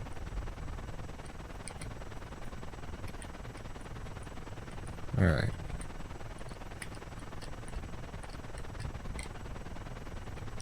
God damn it. It's a little bit too lightweight. And this is with SAS, by the way. Like, it is impossible to land with something else. With no SAS, rather.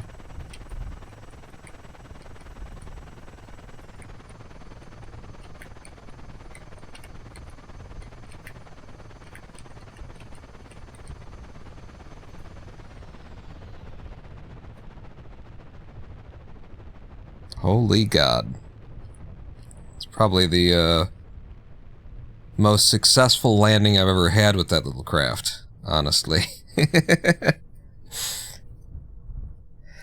So yeah, that's a creation of the boys down at the lab. Pretty chuffed at that one. I believe it's about 0.35 tons, something like that. In fact, let's recover it. It will have cost us nothing, right? We went out, flew it around, we brought it back, 100% recovery, no fuel. So yeah, it will have cost us nothing. No science earned, parts come back in, 5,182 funds recovered from parts. Let's head back in and just see what it costs. 5,182. It cost us nothing to put out there, or nothing to you know, recover. And then, what was the other thing I was interested in? Oh, the weight.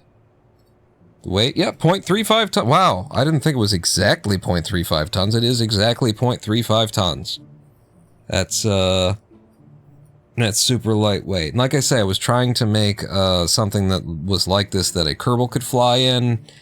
I think the Kerbal's body itself maybe is the reason why the game, it just grabs the craft and rips it, I don't know. I might be able to, work from this and build up to like a little hang glider that a Kerbal could sit in at this point.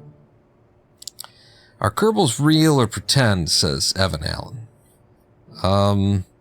I, for one, personally believe that the little green men are real and we are imaginary.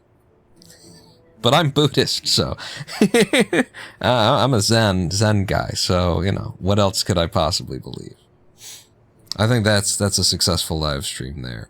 And a successful flight of our little spy drone. So, if you can think of any reason, you know what?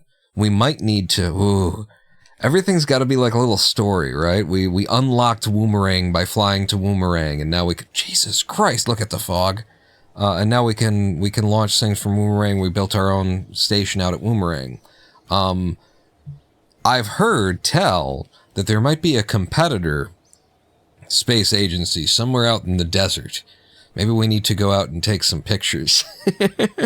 Get some recon of, this upstart trying to horn in on our spacing business. I don't know. Just trying to come up with a reason to roll out the old the old spy plane, spy drone. I think I will call that a live stream. That's, we've been here for a little over 5 hours. Last one was way too long. I've actually done a fair bit of, I'm overdoing it. A fair bit of suffering is what I was going to say. Been overdoing it the past few days, just like, since last live stream, been very, like, kind of neurologically, I can feel it. So I should be taking it a little bit easier. But yeah, that's the end of the live stream. Another little thing that I'd love to share with you is the fridge news. I shared a little bit with you at the beginning of the live stream, but we bought a new fridge because the old fridge, I just wasn't trusting it anymore. It was, we had a couple of close calls where it seemed like it was sort of shutting down on us, where it was giving up the ghost because it was overloaded. So I was a little bit, I've been worried about it. And I'm not going to wait for the fridge to die and then have a fridge full of food, rot. So we took this Christmas opportunity, this Thanksgiving, Christmas, Black Friday. I don't know if we actually saved any money. But we ordered the fridge, got a new fridge. I reversed the doors on the fridge, which, this fridge is getting a star knocked off of it. If it's the best fridge ever, it's going to be 4 stars because the reversing of the doors has been was so difficult. It was so fucking difficult. And poorly, it's not even that it was difficult, but that the manual, it was difficult, and that is a part of it, but more so the manual is almost like pretending like it's not going to be difficult. It's misleading. It's poorly written. At one point, the manual says, put the something back on the place from where you took it off before. And it's talking about the hinges on the top of the fridge. There's one on the right and one on the left for the freezer, right? There's just one on one side.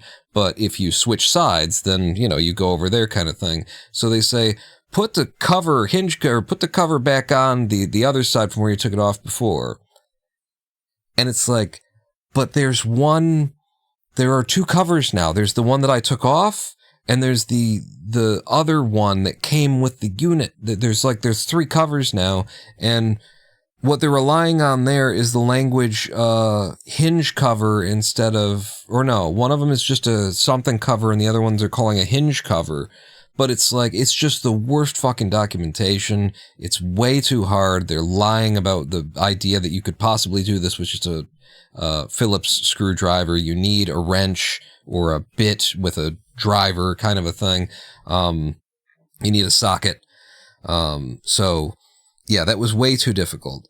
But I did get it done perfectly. It's beautiful.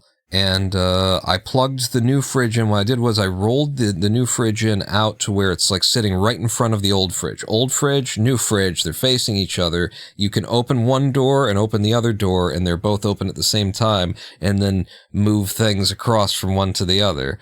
And then I ran an extension cord to the bathroom to power the new fridge because I didn't want to put both fridges on the same circuit in the kitchen and possibly blow a fuse and then have to, be fucking around with the fuse box. So did all that stuff and then spent all of yesterday was me in number one, waiting for the fridge to get cold enough and being confident that it was. I did eventually find our little fridge thermometer, put it in there. But yesterday was like across 4 or 5 efforts, I moved the food from one fridge to the other because I can't be on my feet that long with my condition. So in 10-minute bursts, I moved food across. And have just been super impressed with the new fridge because the old fridge, you would open the door while I was like transferring the food. I'd walk up to it. It's not running, which is, rare that it's not running. It's not running. I'd open the door within 3 seconds. It kicks on because it is just struggling, man. It is struggling. So, the old fridge would kick on immediately just from opening the door pretty much. The new fridge, I had the door hanging open, to load it up. And after like a minute, the fridge beeped at me to let me know you left the door hanging open. Ding, ding, ding, ding, ding. I'd close the door at that point and say, okay, that's probably enough. I'll come back and, do another wave in 30 minutes from now. But then I'm like, before I go and get back off my feet, I put my ear against the fridge waiting cause it's not running. I had the door hanging open for a minute and some, and it's still not running. It's like, no, I'm cool. I don't need to run yet. Just letting you know you had the door open. I'm very impressed with the fridge. It says that it'll cost about $55 a year in electricity to run this fridge. It's a major new appliance. First major appliance buy since I bought this house and installed a new furnace and water heater and all that kind of stuff. Oven. First major appliance buy really that Lady Pawn and I have engaged in, together. So pretty cool stuff. It's just adulting, I guess is what the kids call it. But I bought my first fridge. Every fridge that I've had before now has been inherited, hand-me-down, found off the side of the street, had to clean the cats out from living inside of it. I don't know where my fridges have come from, but they've always just, I've had one. This is the first one that I opened the wallet and purchased brand new. And, yeah. Thanks for staying with me across the, this live stream that went to 3 a.m. Eastern Standard Time. My favorite thing about refrigerators, says Evan Allen, is the food inside. That is one of the upshots of it.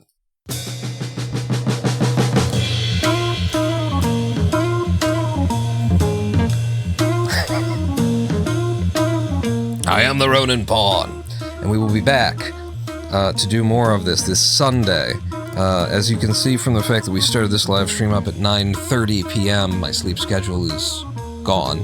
We're ending this one at 3 a.m., and this is still the beginning of my day. I woke up at 8 p.m. So we'll slowly rock it back around, but, look for this next live stream this Sunday. We'll be doing more Kerbal. At 9 p.m. 9:10. I don't know what can I do? It's when I'm awake. It's either do it at 9 p.m. or we could do it at 9 a.m. and I'll be too tired at 9 a.m. So no, we got to do it at 9 p.m. I will see you then. Stay frosty. Don't forget to pick your Kerbals up from the ocean when you drop them in it with a boat. On out.